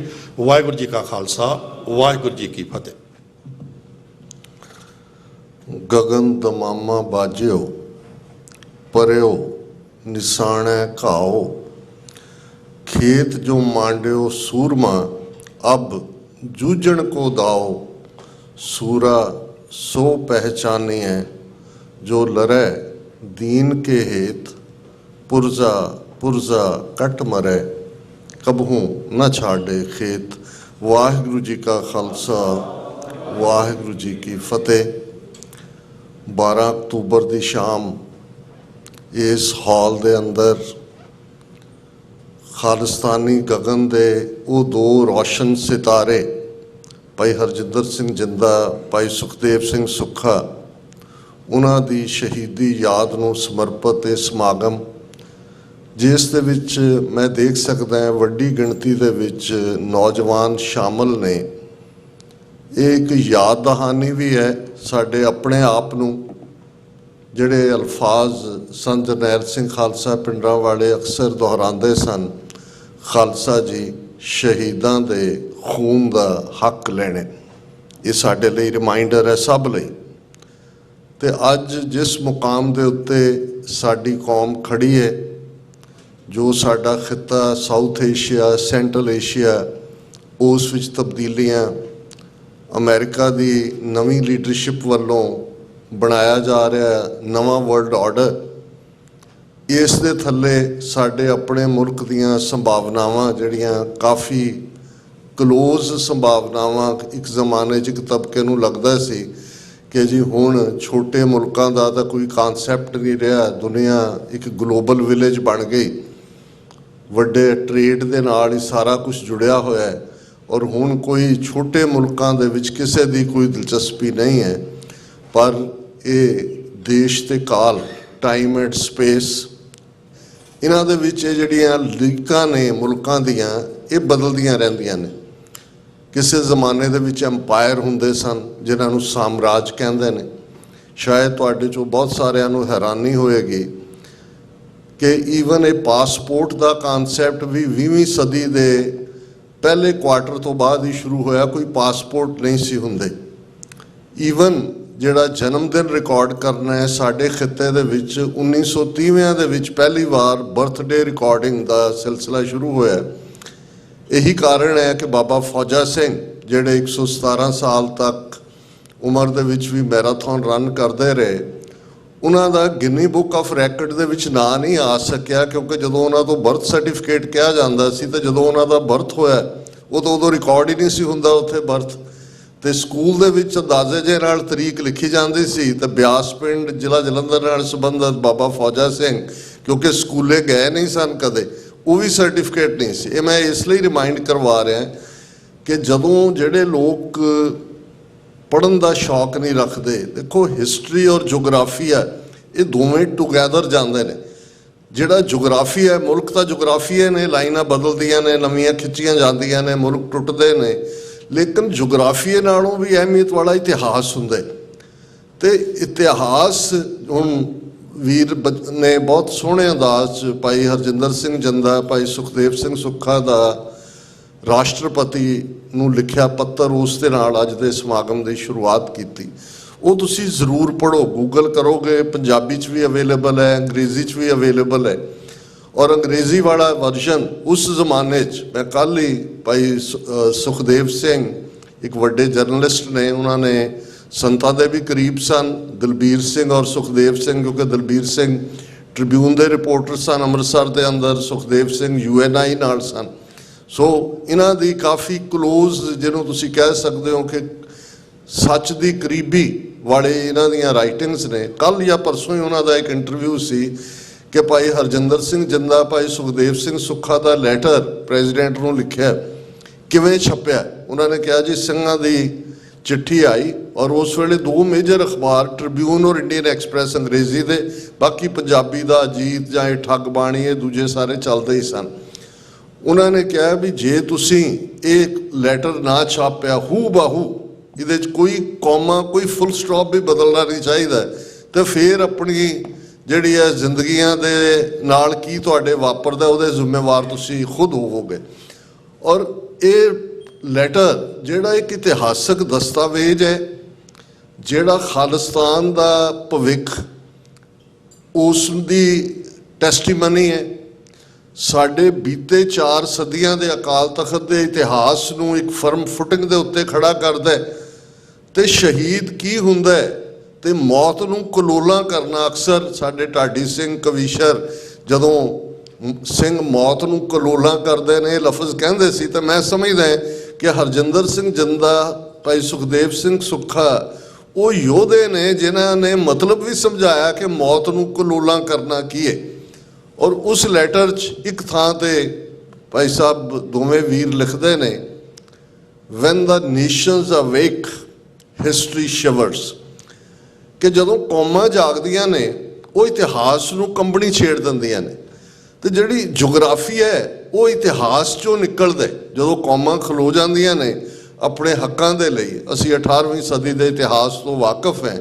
ये पंजाब दी धरती 5 दरियावां दी, इस दे उत्ते किन्ने गिरज बैठे ने। मुगलिया सल्तनत का यह सूबा है, अफगान धाड़ भी इस दे उत्ते आके एक स्टेज ते पंजाब नूं अफगानिस्तान रूल कर दे। और पिछले दिनों अजकल जो नवा भार घटा के खड़ा किया कैप्टन अमरिंदर सिंह, वो एक इंटरव्यू दे रहा सी किसी चैनल नूं। उन्हें कहा जी ये कहा जाता है भी जिहड़े तुहाडे आला सिंह नूं खिताब राजे का दिता है अफगाना ने दिता। कहंदे जी हाँ दिता, असी जिहड़े बाकी मिसलां सी उन्हां दा हिस्सा नहीं सी। कहंदे साडे तां अफगाना नाल संबंध इन्ने क रहे कि 1967 तक जिहड़ा अफगानिस्तान का बादशाह जहीर खान है वो सानू मेवे भेजदा सी ते असी भी उन्होंने रेसिप्रोकेट करते रहे हैं, भेजते रहे हैं। जिहड़ा इत्थों असी पता नहीं की उन्होंने भेजते सी, साडे तां बड़े संबंध रहे ने बड़े क्लोजली। हुण ये मैं इसलिए भी याद दहानी करवा रहा है भी ये नस्ल भी नाल नाल रहनी है। राजे का खिताब राजा आला सिंह जिन्हों कहा जाता है, जिहदी पट्टी आला के नां ते पटियाला वसिया, ये राजे का खिताब अब्दाली का दिता होया सी इन्होंने। अज तक भी उन्होंने ही और दिल्ली के हाकमां दे भी, इहदा प्यो यादविंदर सिंह जिहड़ा 570 प्रिंसिस सी, महाराजे सी, इंडिपेंडेंट रियासतां सी। 2/3 भारत नूं अंग्रेज़ां ने इंडिया और पाकिस्तान च वंडिया, 1/3 570 रियासतां दे कोल सी। पंजाब च सब तो वड्डी रियासत पटियाले दी सी, 12,000 स्क्वेयर माइल इन्हां दी टैरीटरी सी। और इहदा प्यो Yadvinder Singh Chamber of Princes उहदा चेयरपर्सन सी, कौंसलर या चेयरपर्सन कोई लफज उहदे लई इस्तेमाल हुंदा है। सब तो पहले इन्हें अपनी रियासत बिना कोई सैशन कॉल कीते कि बई की करना है असी, उन्हां दे विच जम कीती। और बाद दे विच वो MLA भी रहा पंजाब दे विच, और जदों एंबेसडर बना के इहनूं इटली के किहड़े मुल्क च भेजिया सी। सो मैं क्योंकि बहुत बार जदों साडे कुछ वीर भैणां ये सोचते हैं कि जी साडे नाल एक गद्दारां दी फौज भी है, वो भी नाल ने फलाना। सो ये 18वीं सदी के कॉन्टैक्ट भी जदों तुसीं देखोगे पंजाब च खास तौर पर माझे चों चुन के ਸਿੰਘਾਂ ਨੂੰ मारन वाले तुसीं कदे भाई तारा सिंह वां, भाई तारू सिंह, भाई सुबेग सिंह, शाहबाज सिंह, इस सारी बैल्ट नूं जदों देखोगे तो इन्हां इलाकों के चौधरी, कोई नौशहरा पन्नुआ का, कोई पट्टी का, कोई जंडियाले का, कोई दूजे, वो साडे नावां वाले ही सन। और दुश्मन दे जिहड़े ने हत्थां दे विचों खेडदे सन। पर ਸਿੰਘਾਂ ਨੂੰ एक गल की बड़ी समझ सी, पंजाब के उत्ते मराठे भी आके 2 साल काबज रहे, लाहौर च रोहतास तक चले गए सी। पंजाब दीयां लोक बोलियां च एक बोली है, अजे आए मरहटे जिन्हां वसदियां भी पट्टे, इस किस्म के जालिम सन। पर सिखां दा स्पष्ट ऐलाननामा सी, पंजाब दौलत याही ते सिख खाहें, दखणी पश्चिमी किम लै जाहें। कि ये पंजाब ये गुरुआं दी धरती, ये साडी सरजमीन, ये साडी मुकद्दस धरती है। इस दे रिसोर्सिस, इस दी दौलत, इस दी उपज, इस दे उत्ते पंजाबियां दा हक है, सिखां दा हक है। दखण तो आने वाले ਮਰਾਠੇ ਦੱਖਣ 'ਚੋਂ ਆਏ, ਸਾਊਥ ਪੱਛਮ ਦਰਾ ਖੈਬਰ ਪਾਰ ਜਿਹੜਾ ਇਹ ਵੈਸਟ ਹੈ ਸਾਡੀ ਸਰਹੱਦ ਦਾ, ਕਿ ਇਹਨਾਂ ਨੂੰ ਅਸੀਂ ਲੁੱਟਣ ਨਹੀਂ ਦਿਆਂਗੇ।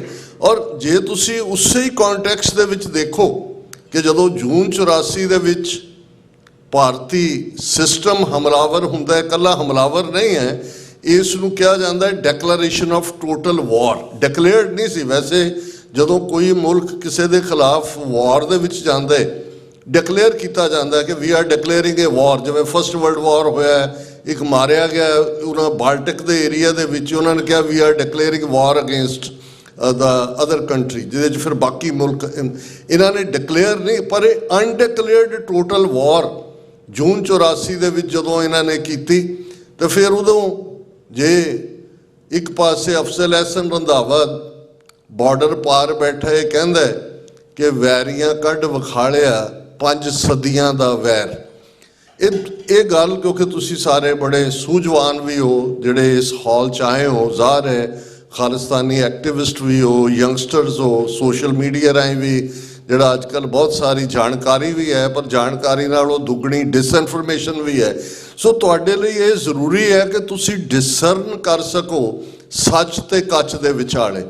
ਔਰ ਬਹੁਤ ਵਾਰ ਜਿਹੜੀ ਡਿਸਇਨਫੋਰਮੇਸ਼ਨ ਹੁੰਦੀ ਹੈ ਉਹ ਬੜੀ ਫਾਸਟ ਸਪਰੈਡ ਕਰਦੀ, ਔਰ ਇਹੀ ਕਾਰਨ ਹੈ ਜਦੋਂ ਜਿਵੇਂ ਵੀਰ ਗੁਰਵਿੰਦਰ ਸਿੰਘ ਹੋਰਾਂ ਨੇ ਜ਼ਿਕਰ ਕੀਤਾ ਕਿ ਭਾਈ ਅਸੀਂ ਕਿਵੇਂ, ਬੇਸ਼ੱਕ ਮਿਸਲ ਦਾ ਝੰਡਾ ਕਿਸੇ ਦਾ ਕੋਈ ਹੈ, ਹਰ ਇੱਕ ਦੇ ਸਰਕਮਸਟਾਂਸਿਸ ਨੇ, ਲੇਕਿਨ ਜੇ ਅਸੀਂ ਇਸ ਗੱਲ ਦੇ ਉੱਤੇ ਅਮੰਨਾ ਕਰੀਏ ਜਾਂ ਇਸ ਗੱਲ ਦੇ ਉੱਤੇ ਆ ਕੇ ਖਲੋ ਜਾਈਏ, ਔਰ ਜਿਹੜੇ ਇਤਿਹਾਸ ਦੀਆਂ ਬਰੀਕੀਆਂ ਨੂੰ ਸਮਝਦੇ ਨੇ, ਜਦੋਂ ਵੱਡੇ ਘੱਲੂਘਾਰੇ ਵੇਲੇ ਸਿੱਖ ਘਿਰ ਗਏ ਕਿਉਂਕਿ ਸਰਬੱਤ ਖਾਲਸਾ ਅੰਮ੍ਰਿਤਸਰ 'ਚ ਹੋਇਆ ਸੀ, ਔਰ ਹਿੰਦਾਲੀਏ ਜਿਹੜੇ ਕਿ ਬਿਲਕੁਲ ਤੀਸਰੇ ਪਾਤਸ਼ਾਹ ਦੇ ਵੇਲੇ ਜਿਹੜੀਆਂ 22 ਮੰਜੀਆਂ ਗੁਰੂ ਸਾਹਿਬ ਨੇ ਬਖਸ਼ੀਆਂ, ਉਹਨਾਂ 'ਚੋਂ ਇੱਕ ਬਾਬਾ ਹਿੰਦਾਲ ਸੀ ਜਿਹਨੂੰ ਇੱਕ ਮੰਜੀ ਬਖਸ਼ੀ ਗਈ, ਉਹ ਜੰਡਿਆਲਾ, ਜਿਹਨੂੰ ਜੰਡਿਆਲਾ ਗੁਰੂ ਕਹਿੰਦੇ ਨੇ। ਬਾਅਦ 'ਚ ਬਾਬਾ ਹਿੰਦਾਲ ਦੇ ਜਾਣ ਤੋਂ ਬਾਅਦ ਦੁਨੀਆ ਤੋਂ ਉਹਦਾ ਪੁੱਤਰ ਔਰ ਦੂਜੇ ਉਹ ਖੁਦ ਗੁਰੂ ਬਣ ਬੈਠੇ, ਔਰ ਇਸ ਹੱਦ ਤੱਕ ਸਿੱਖਾਂ ਦਾ ਵਿਰੋਧ ਉਹਨਾਂ ਨੇ ਰਿਹਾ ਕਿਉਂਕਿ ਇਹ ਡਿਫਰੈਂਟ, ਜਿਵੇਂ ਅੱਜ ਅਸੀਂ ਜਦੋਂ ਦੇਖਦੇ ਹਾਂ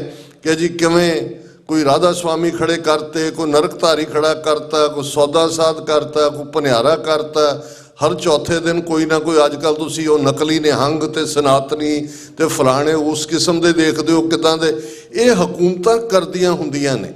ਇਹ ਰਾਮ ਰਾਈਏ, ਧੀਰ ਮਲੀਏ, ਮੀਣੇ ਮਸੰਦ, ਜੇ ਤੁਸੀਂ ਇਹ ਸਾਰੇ ਦੇਖੋਗੇ ਜਿਨ੍ਹਾਂ ਬਾਰੇ ਅੱਜ ਵੀ ਜਦੋਂ ਅੰਮ੍ਰਿਤ ਛਕਾਇਆ ਜਾਂਦਾ ਹੈ ਤੇ ਇਹ ਪ੍ਰੋਹਿਬਿਟ ਕੀਤਾ ਜਾਂਦਾ ਵੀ ਇਹਨਾਂ ਨਾਲ ਨਹੀਂ ਵਰਤਣਾ ਹੈ, ਇਹ ਉਹੀ ਲੋਕ ਨੇ ਜਿਹੜੀ ਸਰਕਾਰ ਦੀ ਪੁਸ਼ਤਪਨਾਹੀ ਥੱਲੇ ਨੇ, ਕਿਉਂਕਿ ਉਹਨਾਂ ਨੂੰ ਸਰਕਾਰ ਨੂੰ ਵੀ ਸੀ ਕਿ ਭਾਈ ਜੇ ਤੁਸੀਂ ਗੁਰੂ ਸਾਹਿਬਾਨ ਨੂੰ ਜਿਨ੍ਹਾਂ ਨੂੰ ਗੁਰਗੱਦੀ ਬਖਸ਼ੀ ਹੈ ਉਹਨਾਂ ਦੇ ਪੈਰਲਲ ਤੁਸੀਂ ਖੜਾ ਕਰ ਦਿੰਦੇ ਹੋ, ਔਰ ਉਹ ਕੋਈ ਗੈਰ ਥੋੜ੍ਹੀ ਲਿਆਉਂਦੇ ਨੇ, ਗੁਰੂ ਸਾਹਿਬ ਦੇ ਆਪਣੇ ਹੀ ਕਿਤੇ ਭਤੀਜੇ ਨੇ, ਕਿਤੇ ਕੋਈ ਹੈ।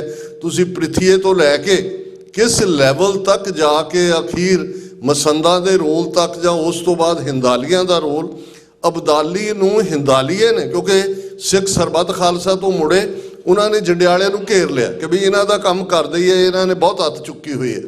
ਉਹਨੇ ਸੁਨੇਹਾ ਭੇਜ ਦਿੱਤਾ ਅਬਦਾਲੀ ਨੂੰ ਵੀ ਤੇਰਾ ਯਾਰ ਚੱਲਿਆ ਹੀ, ਕਰ ਲੈ ਕੁਛ ਕਰਦਾ। ਉਹ 72 ਘੰਟੇ ਦੇ ਵਿੱਚ ਮਾਰਚ ਕਰਕੇ, ਕਿਉਂਕਿ ਜਿਵੇਂ ਸਰ ਕਪੂਰ ਸਿੰਘ ਉਹਨਾਂ ਨੇ ਕਿਹਾ ਵੀ ਵੱਡਾ ਜਨਰਲ ਸੀ ਉਸ ਵੇਲੇ ਦੇ ਸਾਊਥ ਏਸ਼ੀਆ ਦਾ, ਉਹ ਪਿੱਛੇ ਆਇਆ, ਸਿੰਘਾਂ ਦੇ ਪਰਿਵਾਰ ਵੀ ਨਾਲ ਸਨ, ਗ੍ਰਸਤੀ ਸਿੰਘ ਸਨ, ਬੱਚੇ ਨਾਲ, ਉਹਨਾਂ ਨੇ ਜੰਡਿਆਲੇ ਦਾ ਘੇਰਾ ਚੁੱਕਿਆ, ਰਿਟਰੀਟ ਕੀਤਾ, ਪਰ ਅਬਦਾਲੀ ਇੰਨੀ ਤੇਜ਼ੀ ਨਾਲ ਆਇਆ ਕਿ ਉਹ ਕੁੱਪ ਤੇ ਰਹੀੜਾ ਜਿੱਥੇ ਵੱਡਾ ਘੱਲੂਘਾਰਾ ਵਾਪਰਦਾ ਉੱਥੇ ਆ ਕੇ ਉਹ ਜਿਹੜੀ ਖਾਲਸੇ ਦੀ ਵਹੀਰ ਹੈ ਔਰ ਉਹ ਸਾਰਾ ਜਥਾ ਹੈ ਜਿਹਦੇ 'ਚ ਗ੍ਰਸਤੀ ਬੱਚੇ ਬਜ਼ੁਰਗ ਨੇ, ਉਹ ਘਿਰ ਜਾਂਦੇ ਨੇ। ਔਰ ਅਸੀਂ ਵੱਡਾ ਘੱਲੂਘਾਰਾ ਉਹਨੂੰ ਕਹਿੰਦੇ ਹਾਂ।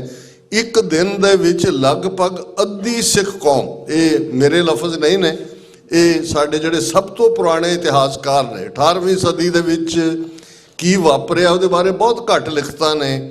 ਭਾਈ ਰਤਨ ਸਿੰਘ ਭੰਗੂ, ਉਹਨਾਂ ਦਾ ਪ੍ਰਾਚੀਨ ਪੰਥ ਪ੍ਰਕਾਸ਼, ਜਿਹੜਾ ਸਾਡੇ ਉਸ ਦੌਰ ਦੀ ਹਿਸਟਰੀ ਦਾ ਪ੍ਰਾਈਮ ਸੋਰਸ ਹੈ, ਉਹਦੇ 'ਚੋਂ ਹੀ ਫਿਰ ਭਾਈ ਸਾਹਿਬ ਭਾਈ ਸੰਤੋਖ ਸਿੰਘ ਜਾਂ ਗਿਆਨੀ ਗਿਆਨ ਸਿੰਘ, ਜੇ ਗੁਰੂ ਪ੍ਰਤਾਪ ਸੂਰਜ ਗ੍ਰੰਥ ਜਾਂ ਤਵਾਰੀਖ ਗੁਰੂ ਖਾਲਸਾ, ਜਾਂ ਲੇਟਰ ਔਨ ਭਾਈ ਸਾਹਿਬ ਭਾਈ ਵੀਰ ਸਿੰਘ, ਭਾਈ ਕਾਨ ਸਿੰਘ ਨਾਭਾ, ਦੂਜਿਆਂ ਨੇ ਜਿਹੜਾ ਉਹਦਾ ਅਕਾਊਂਟ ਪ੍ਰਾਚੀਨ ਪੰਥ ਪ੍ਰਕਾਸ਼ ਹੈ।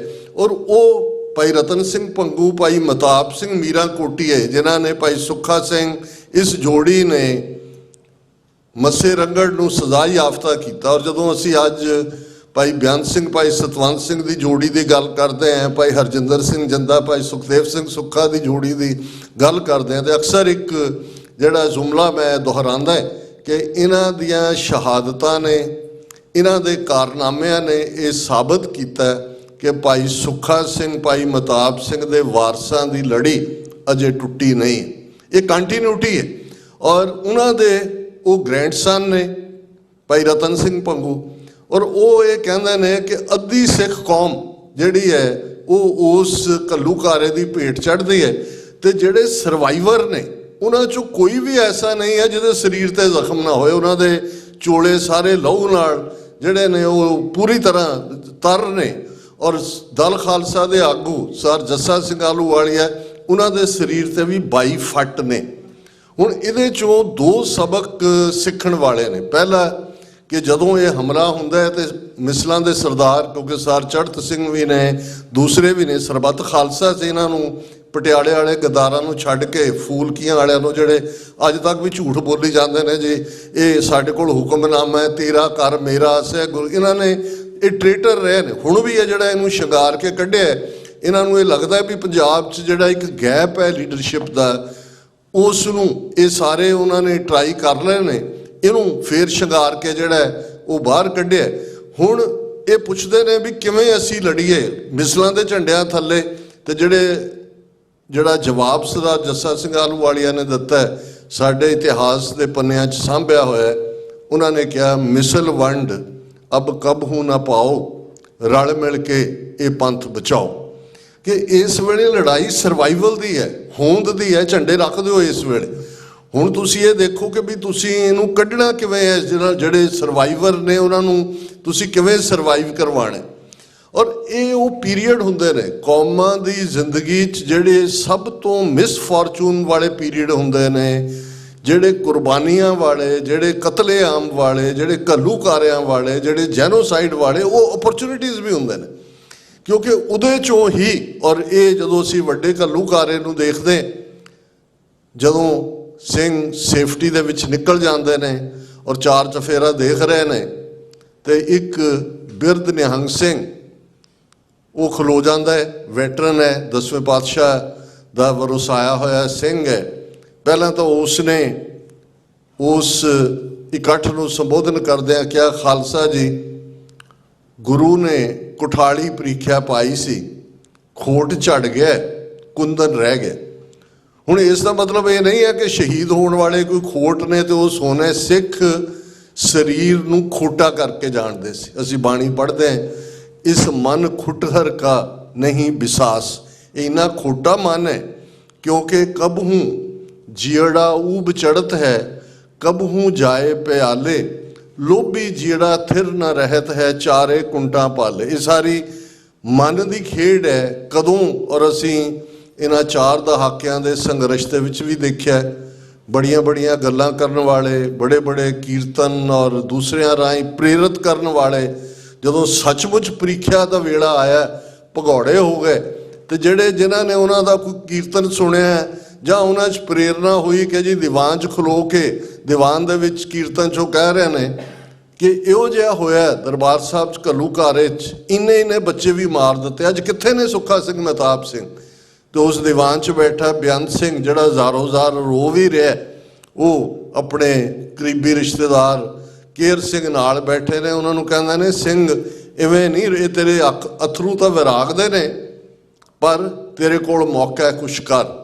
ਸੋ ਅੱਜ ਜਦੋਂ ਅਸੀਂ ਕੋਈ ਵੀ, ਜਿਵੇਂ ਭਾਈ ਗੁਰਦੇਵ ਸਿੰਘ ਹੋਰਾਂ ਨੇ ਜਿਹੜੀ ਵੈਰਾਗਮਈ ਨਜ਼ਮ ਕਹੀ, ਅਸੀਂ ਉਹ ਸਾਰੇ ਸੀਨ ਨੂੰ ਦੇਖ ਸਕਦੇ ਹਾਂ। ਪੰਜਾਬ ਦੇ ਲਗਭਗ 13,000 ਦੇ ਕਰੀਬ ਪਿੰਡਾਂ 'ਚ ਕਿਹੜਾ ਪਿੰਡ ਹੋਏਗਾ ਜਿੱਥੇ ਦਾ ਇਹ ਵਰਤਾਰਾ ਨਹੀਂ ਵਰਤਾਇਆ ਗਿਆ। ਇਹਨਾਂ 4 ਦਹਾਕਿਆਂ 'ਚ ਸਾਡੀ ਧਰਤੀ ਦਾ ਜ਼ਰਾ ਦੁਸ਼ਮਣ ਨੇ ਜਿਹੜਾ ਉਹ ਖੂਨ ਦੇ ਨਾਲ ਸਿੰਜਿਆ। ਅਸੀਂ ਇਤਿਹਾਸ ਉਸ ਧਰਤੀ 'ਤੇ ਰਚਿਆ ਹੋਇਆ। ਔਰ ਇਹੀ ਪਾਰਟ ਜਦੋਂ ਦੁਸ਼ਮਣ ਜੂਨ 84 ਦੇ ਵਿੱਚ ਚੜ੍ਹ ਕੇ ਆਉਂਦਾ ਹੈ, ਉਹਨਾਂ ਦਾ ਮਿਸ਼ਨ ਬੜਾ ਕਲੀਅਰ ਹੈ ਕਿ ਉਹਨਾਂ ਨੇ ਟਾਰਗੇਟ ਕਿਹਨੂੰ ਕਰਨਾ ਹੈ। ਨਾ ਇਹ ਲਾਅ ਐਂਡ ਆਰਡਰ ਦੀ ਗੱਲ ਹੈ, ਇਸ ਬਾਰੇ ਵੀ ਹੁਣ ਭੁਲੇਖੇ ਟੁੱਟ ਗਏ ਨੇ। ਔਰ ਦੂਸਰੇ ਪਾਸੇ ਅਸੀਂ ਦੇਖਦੇ ਹਾਂ ਵੀ ਉਹਨਾਂ ਦਾ ਏਜੰਡਾ ਕੀ ਹੈ, ਜਿਹੜੀ ਅਨਡਿਕਲੇਅਰਡ ਟੋਟਲ ਵਾਰ ਹੈ।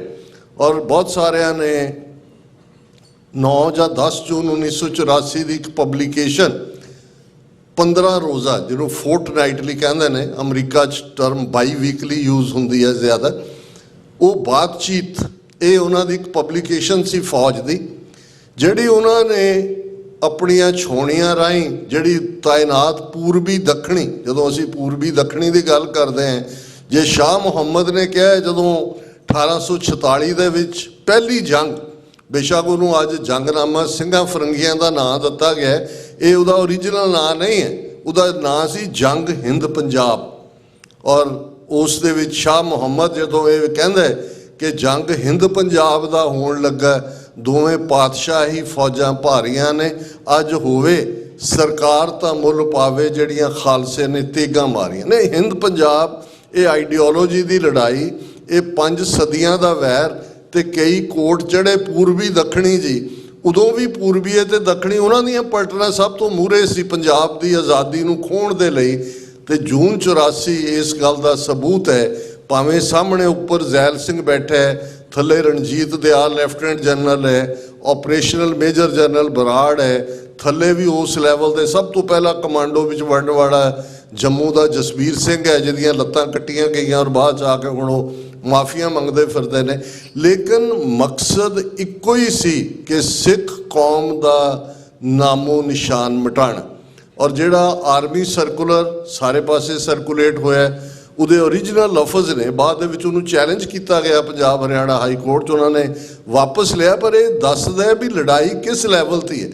ਉਸ ਦੇ ਲਫ਼ਜ਼ ਸੀ, a few people are baptized in the name of religion, they wear a miniature kirpan round their neck and are called amritdharis।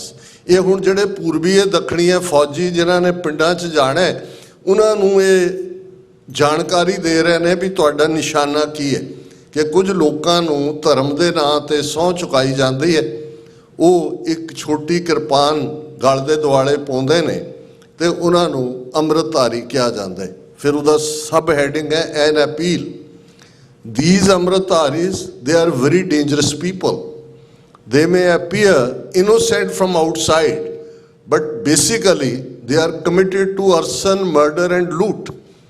Any information about the whereabouts of amritdharis should be brought in the notice of nearby army authorities.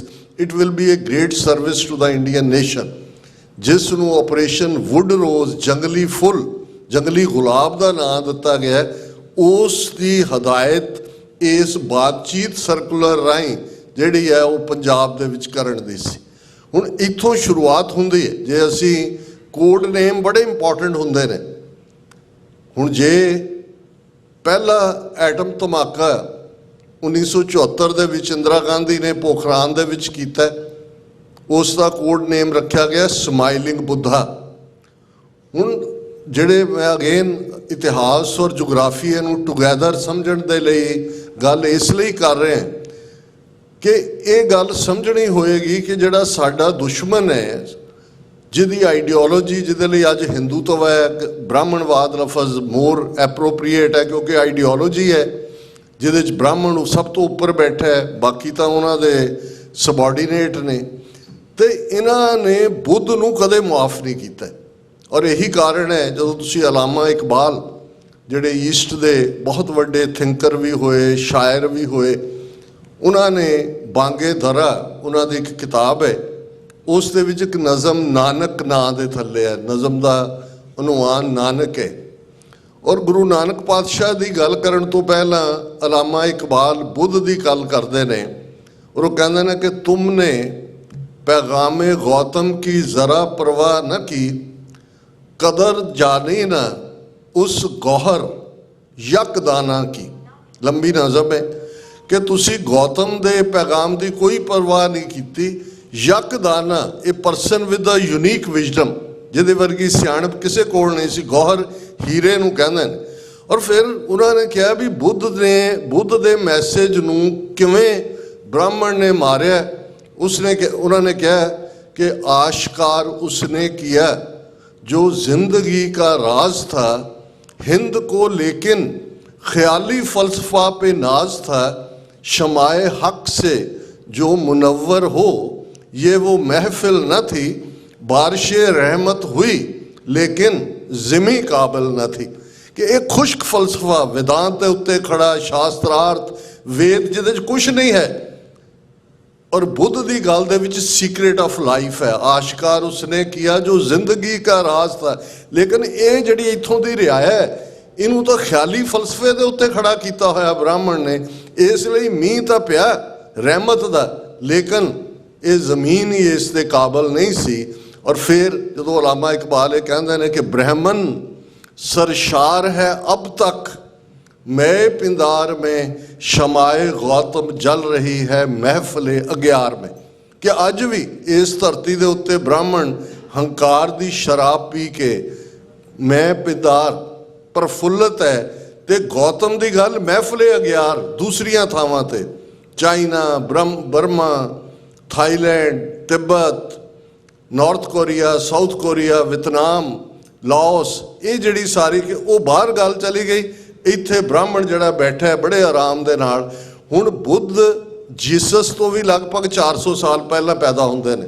Guru Nanak पातशाह 15वीं सदी 1469 प्रकाशमान होंदे ने। हुण 2000 साल ब्राह्मण जिहड़ा वो डोमीनेट करता है। बुद्ध का पीरीयड 600-700 साल का है, जो अशोका, कनिष्का, हर्षवर्धन ये सारे होए।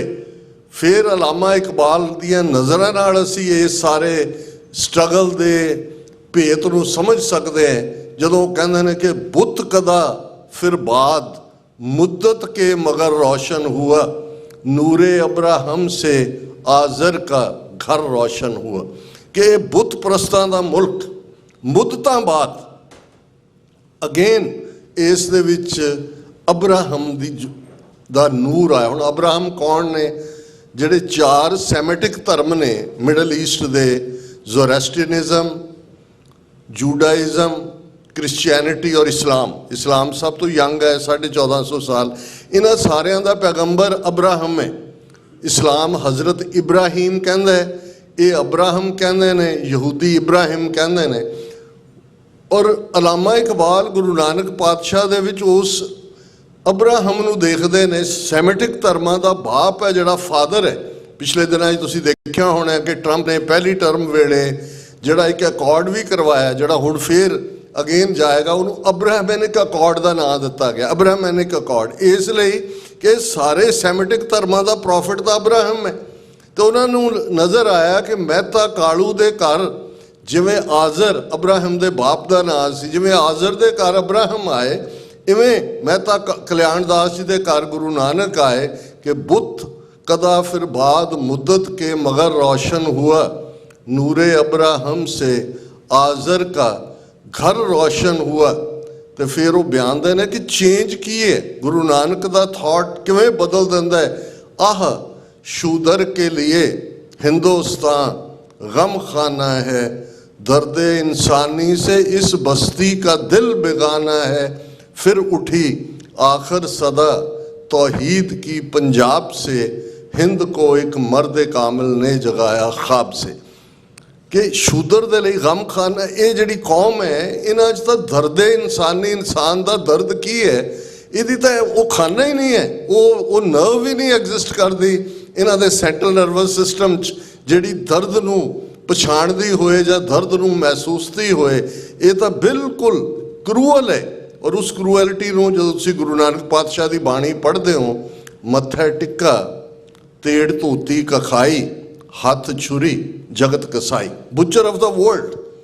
हुण 5 सदियां पहला जो ब्राह्मण के कोल पोलिटिकल पावर नहीं है, पोलिटिकल पावर 15 अगस्त 1947 नूं इन्हां कोल आंदी है, पर गुरु नानक पातशाह देख रहे हैं कि इहदी जिहड़ी छुरी है।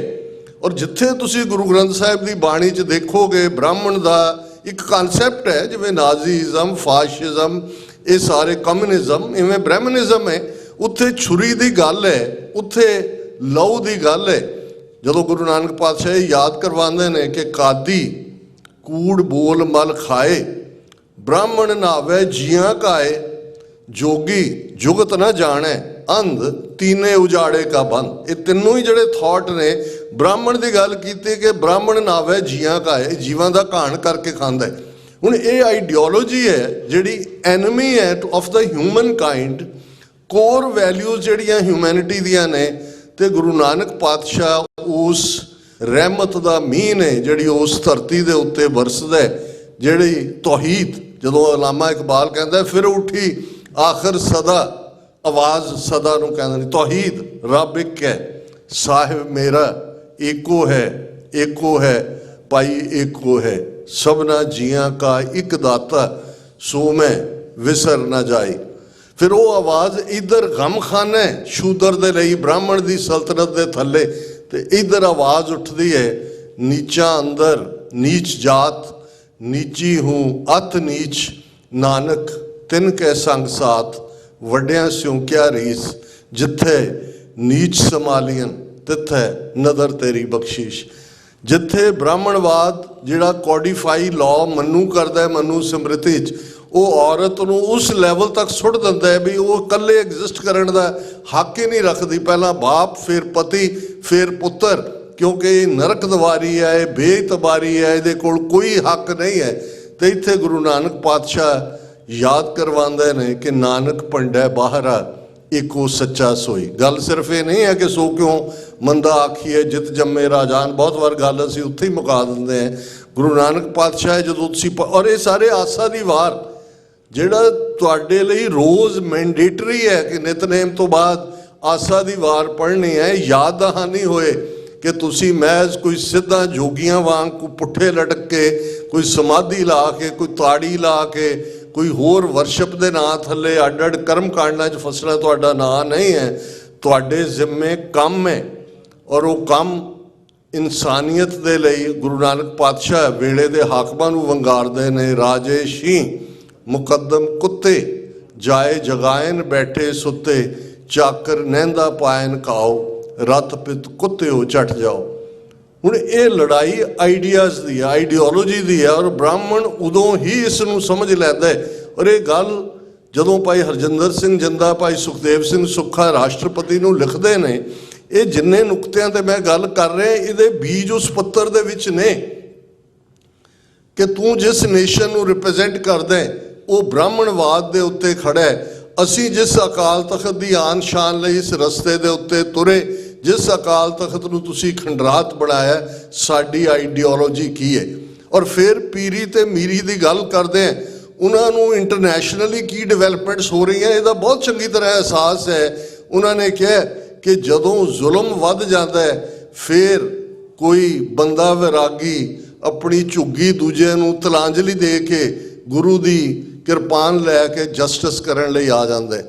ਫਿਰ ਕੋਈ ਚੀ ਗੁਵੇਰਾ ਆਪਣੀ ਧਰਤੀ ਨੂੰ ਛੱਡ ਕੇ ਬੋਲੀਵੀਆ ਦੇ ਜੰਗਲਾਂ ਦੇ ਵਿੱਚ ਬੇਹੱਕੇ ਲੋਕਾਂ ਦੇ ਲਈ ਖਲੋਂਦਾ ਹੈ। ਫਿਰ ਕੋਈ ਨੈਲਸਨ ਮੰਡੇਲਾ ਅਫਰੀਕਾ ਦੀਆਂ ਜੇਲ੍ਹਾਂ ਦੇ ਵਿੱਚ ਜਿਹੜਾ ਉਹ ਆਪਣੇ ਲੋਕਾਂ ਦੇ ਲਈ ਖੜਦਾ ਹੈ।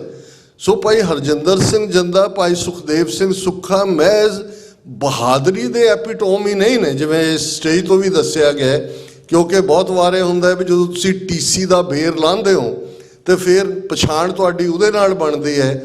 ਜਨਰਲ ਵੈਦਿਆ ਨੂੰ ਸਜ਼ਾ ਯਾਫਤਾ ਕਰਨਾ ਬਹੁਤ ਵੱਡਾ ਕਾਰਨਾਮਾ ਹੈ, ਲੇਕਿਨ ਬਹੁਤ ਕੁਝ ਉਹਨਾਂ ਨੇ ਕੀਤਾ ਹੋਇਆ। ਔਰ ਇਸ ਗੱਲ ਦਾ ਧਿਆਨ ਰਹੇ ਕਿ ਖਾਲਸਾ ਕਾਲਜ ਅੰਮ੍ਰਿਤਸਰ 'ਚ ਪੜ੍ਹਦੇ ਆ, ਉਹਨਾਂ ਦਾ ਸੰਪਰਕ ਹੁੰਦਾ ਹੈ। ਭਾਈ ਅਮਰੀਕ ਸਿੰਘ ਵੀ ਮਾਸਟਰਸ ਕਰ ਰਹੇ ਸਨ, ਸੰਤਾਂ ਦੀ ਸੰਗਤ, ਔਰ ਉਹਨਾਂ ਦੇ ਜਿਵੇਂ ਮੈਂ ਪਿਛਲੇ ਦਿਨਾਂ 'ਚ ਦੇਖ ਰਿਹਾ ਸੀ ਕਿ 2 ਵਾਰ ਉਹ ਆਪਣਾ ਤੀਰ ਭਾਈ ਜਿੰਦੇ ਦੇ ਉੱਤੇ ਕਿ ਬਈ ਮੁੰਡਿਆ ਹੋਰ ਬਹੁਤ ਕੁਝ ਕਰਨ ਵਾਲਾ ਹੈ। ਇਹ ਜਦੋਂ ਤੁਸੀਂ ਬਹੁਤ ਸਾਰੇ ਸਿੰਘਾਂ ਦੇ ਕਾਰਨਾਮੇ ਦੇਖਦੇ ਹੋ, ਸ਼ਹੀਦ ਭਾਈ ਫੌਜਾ ਸਿੰਘ, ਇਹ ਮਹਿਜ਼ ਇੱਕ ਦਿਨ 'ਚ ਨਹੀਂ ਹੁੰਦਾ ਉਹਨਾਂ ਦਾ। ਤੁਸੀਂ ਜਦੋਂ ਪੜ੍ਹਦੇ ਨੇ BSc ਐਗਰੀਕਲਚਰ ਉਹਨਾਂ ਨੇ ਕੀਤੀ, ਇਸ ਵੱਡੇ ਵਾਕਿਆ ਤੋਂ ਪਹਿਲਾਂ ਗੁਰਦਾਸਪੁਰ ਇੱਕ ਦੁਰਾਚਾਰੀ ਨੂੰ ਉਹਨਾਂ ਨੇ ਸਜ਼ਾ ਯਾਫਤਾ ਕੀਤਾ ਹੈ। ਔਰ ਇਸ ਲੈਵਲ ਦੇ ਉੱਤੇ ਇਹ ਜਿਹੜੀ ਪ੍ਰੇਮ ਦੀ ਖੇਡ ਹੈ, ਦੇਖੋ ਜ਼ਿੰਦਗੀ ਔਰ ਮੌਤ ਇਹ ਰੱਬ ਦੇ ਭਾਣੇ 'ਚ ਹੁੰਦੀ ਹੈ। ਇਹ ਜਿਹੜਾ ਸਾਨੂੰ ਜੀਵਨ ਦੀ ਇਹ ਰਣ ਭੂਮੀ ਮਿਲੀ ਹੈ, ਜਿਹੜੀ ਸਾਡੀ ਬੈਟਲ ਗਰਾਊਂਡ ਹੈ। ਔਰ ਬਹੁਤ ਵਾਰ ਜਦੋਂ ਅਸੀਂ ਬੰਦਾ ਸਿੰਘ ਬਹਾਦਰ ਦਾ ਅਖੀਰਲਾ ਡਾਇਲੋਗ ਕਾਜ਼ੀ ਨਾਲ ਦੇਖਦੇ ਤੇ ਮੈਨੂੰ ਬਹੁਤ ਵਾਰ ਸੁਕਰਾਤ ਦਾ, ਜਿਹੜਾ ਹੁਣ ਸੁਕਰਾਤ 2500 ਸਾਲ ਪਹਿਲਾਂ ਬੰਦਾ ਸਿੰਘ ਬਹਾਦਰ ਤੋਂ, ਇਹ ਸੁਕਰਾਤ, ਅਰਿਸਟੋਟਲ, ਬੁੱਧ, ਅਲੈਗਜ਼ੈਂਡਰ ਉਹਦਾ ਹੀ ਚੇਲਾ ਰਸਤੂ ਦਾ, ਜਿਹਨੂੰ ਸਿਕੰਦਰ ਕਹਿੰਦੇ ਨੇ, ਇੱਕੋ ਹੀ ਟਾਈਮ ਫਰੇਮ ਹੈ। ਹੁਣ ਜਦੋਂ ਸੁਕਰਾਤ ਨੂੰ ਵੀ ਜ਼ਹਿਰ ਦਾ ਪਿਆਲਾ ਦਿੱਤਾ ਜਾਂਦਾ ਹੈ, ਉਸ ਤੋਂ ਪਹਿਲਾਂ ਉਹਦੇ ਸ਼ਹਿਰ ਦੀ ਜਿਊਰੀ ਐਥਨਸ ਦੀ ਉਹਦੇ ਖਿਲਾਫ ਫੈਸਲਾ ਕਰਦੀ ਹੈ। ਜੇਲਰ ਵੀ ਹਮਦਰਦ ਹੈ, ਉਹਦੇ ਹਮਦਰਦ ਵੀ ਨੇ, ਔਰ ਉਹਨੂੰ ਸੁਕਰਾਤ ਨੂੰ ਕਹਿੰਦੇ ਨੇ ਕਿ ਬਈ ਅਸੀਂ ਪ੍ਰਬੰਧ ਕੀਤਾ ਤੈਨੂੰ ਜੇਲ੍ਹ ਚੋਂ ਕੱਢਣ ਦਾ, ਤੂੰ ਨਿਕਲ ਜਾ। ਉਦੋਂ ਅਜੇ ਇਹ ਜਿਹੜੀ ਗ੍ਰੀਕ ਫਿਲਾਸਫੀ ਹੈ, ਜਿਹਨੂੰ ਯੂਨਾਨ ਕਹਿੰਦੇ ਨੇ, ਉਹ ਬਹੁਤ ਜ਼ਬਰਦਸਤ ਫਿਲਾਸਫੀ ਹੈ। ਅੱਜ ਵੀ ਜਦੋਂ ਫਿਲਾਸਫੀ ਪੜ੍ਹਾਈ ਜਾਂਦੀ ਹੈ ਸ਼ੁਰੂ ਹੀ ਉੱਥੋਂ ਹੁੰਦੀ ਹੈ। ਤੇ ਉਹਦਾ ਡਾਇਲੌਗ ਹੈ ਸੁਕਰਾਤ ਦਾ ਕਿ ਵੀ ਜੇ ਮੈਂ ਨਿਕਲ ਜਾਵਾਂਗਾ ਕਿ ਮੈਂ ਕਦੇ ਨਹੀਂ ਮਰਾਂਗਾ ਫਿਰ, ਤੇ ਜੇ ਮੌਤ ਆਣੀ ਹੈ ਤਾਂ ਮੈਂ ਜਿਸ ਸੱਚ ਦੇ ਲਈ ਖਲੋਤਾ ਹੈ। ਔਰ ਇਲਜ਼ਾਮ ਕੀ ਸੀ ਸੁਕਰਾਤ ਦੇ ਕਿ ਇਹ ਨੌਜਵਾਨਾਂ ਦੇ ਦਿਮਾਗਾਂ ਦੇ ਵਿੱਚ ਵਿਗਾੜ ਪੈਦਾ ਕਰਦਾ ਹੈ, ਕਿਉਂਕਿ ਸਟਾਈਲ ਸੁਕਰਾਤ ਨੇ ਜ਼ਿੰਦਗੀ 'ਚ ਕੋਈ ਲਫ਼ਜ਼ ਨਹੀਂ ਲਿਖਿਆ, ਕੋਈ ਰਾਈਟਿੰਗ ਸੁਕਰਾਤ ਦੀ ਲਿਖੀ ਹੋਈ ਨਹੀਂ। ਉਹਦੇ ਚੇਲੇ ਜਿਹਨੂੰ ਪਲੇਟੋ ਕਿਹਾ ਜਾਂਦਾ ਹੈ, ਸਾਡੀ ਜ਼ੁਬਾਨ 'ਚ ਅਫਲਾਤੂਨ ਲਫ਼ਜ਼ ਅਸੀਂ ਬਹੁਤ ਵਰਤਦੇ ਹਾਂ। ਅਫਲਾਤੂਨ ਐਕਚੁਅਲੀ ਪਲੇਟੋ ਦਾ ਨਾਮ ਹੈ। ਪਲੇਟੋ ਨੇ ਲਿਖਿਆ ਕਿ ਸੁਕਰਾਤ ਇਵੇਂ ਹੀ ਹੈ ਜਿਵੇਂ ਅਸੀਂ ਇਸ ਹਾਲ 'ਚ ਬੈਠੇ ਹਾਂ, ਅਸੀਂ ਗੱਲਾਂ ਕਰ ਰਹੇ ਹਾਂ ਕਿ ਭਾਈ ਸਾਡੇ ਨਾਲ ਵਾਪਰ ਕੀ ਰਿਹਾ ਹੈ, ਜ਼ਿੰਦਗੀ ਦੀ ਹਕੀਕਤ ਕੀ ਹੈ। ਤੇ ਸੁਕਰਾਤ ਇਵੇਂ ਹੀ ਕਿਤੇ ਐਥਨਸ ਦੇ ਇੱਕ ਮੋੜ ਤੇ ਉਸ ਮੋੜ ਤੇ ਜਿਹੜਾ ਉਹ ਗੱਲਾਂ ਕਰਦੇ, ਤੇ ਉਹ ਕਹਿੰਦੇ ਵੀ ਜਿਹੜੀ ਚੀਜ਼ ਹੋਣੀ ਹੈ ਜੇ ਬਦਲ ਹੀ ਕੁਛ ਨਹੀਂ ਸਕਦਾ ਤੇ ਫਿਰ ਜ਼ਿੰਦਗੀ ਔਰ ਮੌਤ ਦੇ ਵਿੱਚ ਫਰਕ ਕੀ ਹੈ। ਗ੍ਰੀਕਸ ਵੀ ਇਹ ਬਿਲੀਵ ਕਰਦੇ ਸੀ ਕਿ ਵੀ ਐਂਡ ਨਹੀਂ ਹੁੰਦਾ ਜ਼ਿੰਦਗੀ ਦੇ ਨਾਲ, ਇਹ ਅਸੈਂਡੈਂਸੀ ਹੈ। ਹੁਣ ਉਹੀ ਡਾਇਲੌਗ ਤੁਸੀਂ ਬਾਬਾ ਬੰਦਾ ਸਿੰਘ ਬਹਾਦਰ, ਔਰ ਇਹ ਵੀ ਸਾਡੇ, ਔਰ ਉਦੋਂ ਤੱਕ ਈਸਟ ਇੰਡੀਆ ਕੰਪਨੀ ਦੇ ਹਿਸਟੋਰੀਅਨ ਵੀ ਬੈਠੇ ਹੋਏ ਨੇ ਦਿੱਲੀ 'ਚ, 1716 ਦੇ ਵਿੱਚ ਸ਼ਹਾਦਤ ਹੁੰਦੀ ਹੈ, ਉਹਨਾਂ ਨੇ ਵੀ ਪੈਨ ਡਾਊਨ ਕੀਤਾ। ਹੁਣ ਕਾਜ਼ੀ ਕਹਿੰਦਾ ਜਿਹਨੇ ਫਤਵਾ ਦਿੱਤਾ ਕਿ ਤੇਰਾ ਚਿਹਰਾ ਬੜਾ ਕਾਮਲ ਪੁਰਖ ਵਾਲਾ ਹੈ, ਬੜਾ ਰੂਹਾਨੀ ਪ੍ਰਭਾਵ ਹੈ, ਤੇਰੇ ਵੱਲ ਦੇਖ ਕੇ ਇਵੇਂ ਨਹੀਂ ਲੱਗਦਾ ਕਿ ਵੀ ਤੂੰ ਇੰਨੇ ਜ਼ੁਲਮ ਕੀਤੇ ਹੋਣਗੇ, ਜਿਵੇਂ ਇਹ ਉਹਨਾਂ ਦੀ ਜ਼ਬਾਨ ਹੈ ਮੁਗਲਾਂ ਦੀ। ਤੇ ਬੰਦਾ ਸਿੰਘ ਬਹਾਦਰ ਸਮਾਈਲ ਕਰਦੇ ਨੇ, ਮੁਸਕਰਾ ਕੇ ਉਹਨੂੰ ਕਹਿੰਦੇ ਨੇ, ਦੇਖ ਕਾਜ਼ੀ, ਤੁਹਾਡੇ ਜ਼ੁਲਮਾਂ ਦਾ ਪਿਆਲਾ ਲਬਰੇਜ਼ ਹੋਇਆ, ਗੁਰੂ ਕਲਗੀਧਰ ਨੇ ਥਾਪੜਾ ਦੇ ਕੇ ਮੈਨੂੰ ਭੇਜਿਆ ਕਿ ਮੈਂ ਤੁਹਾਨੂੰ ਸਜ਼ਾ ਯਾਫਤਾ ਕਰਾਂ। ਸੰਭਵ ਹੈ ਮੇਰੇ ਤੋਂ ਵੀ ਕੁਛ ਐਸਾ, ਹੁਣ ਤੂੰ ਆ ਗਿਆ, ਮੌਤ ਤੇਰੇ ਤੇ ਮੇਰੇ ਹੱਥ ਨਹੀਂ ਹੈ, ਮੌਤ ਤਾਂ ਇੱਕ ਅਗੰਮੀ ਸਫ਼ਰ ਹੈ ਜਿਸ ਸਫ਼ਰ ਦੇ ਉੱਤੇ ਮੈਂ ਹੁਣ ਰਵਾਨਾ ਹੋਣਾ ਚਾਹੁੰਦਾ। ਹੁਣ ਇਹਨੂੰ ਆਧਾਰ ਬਣਾ ਕੇ ਕੁਛ ਸਾਡੇ ਜਿਹੜੇ ਹਿਸਟੋਰੀਅਨ ਨੇ ਉਹਨਾਂ ਨੇ ਕਿਹਾ ਜੀ ਬੰਦਾ ਸਿੰਘ ਨੇ ਗਲਤੀ ਮੰਨ ਲਈ, ਮੈਂ ਇਹ ਕਰ ਲਿਆ। ਇਹ ਇਵੇਂ ਹੀ ਹੁੰਦਾ ਜਿਵੇਂ ਹੁਣ ਤੱਕ ਵੀ ਇੱਕ ਤਬਕਾ ਤੁਹਾਨੂੰ ਮਿਲੇਗਾ, ਫਲਾਣਾ ਵੀ ਇੰਡੀਅਨ ਏਜੰਟ, ਢਿਮਕਾ ਵੀ ਸੰਤ ਪਿੰਡਾਂ ਵਾਲਿਆਂ ਪ੍ਰਤੀ।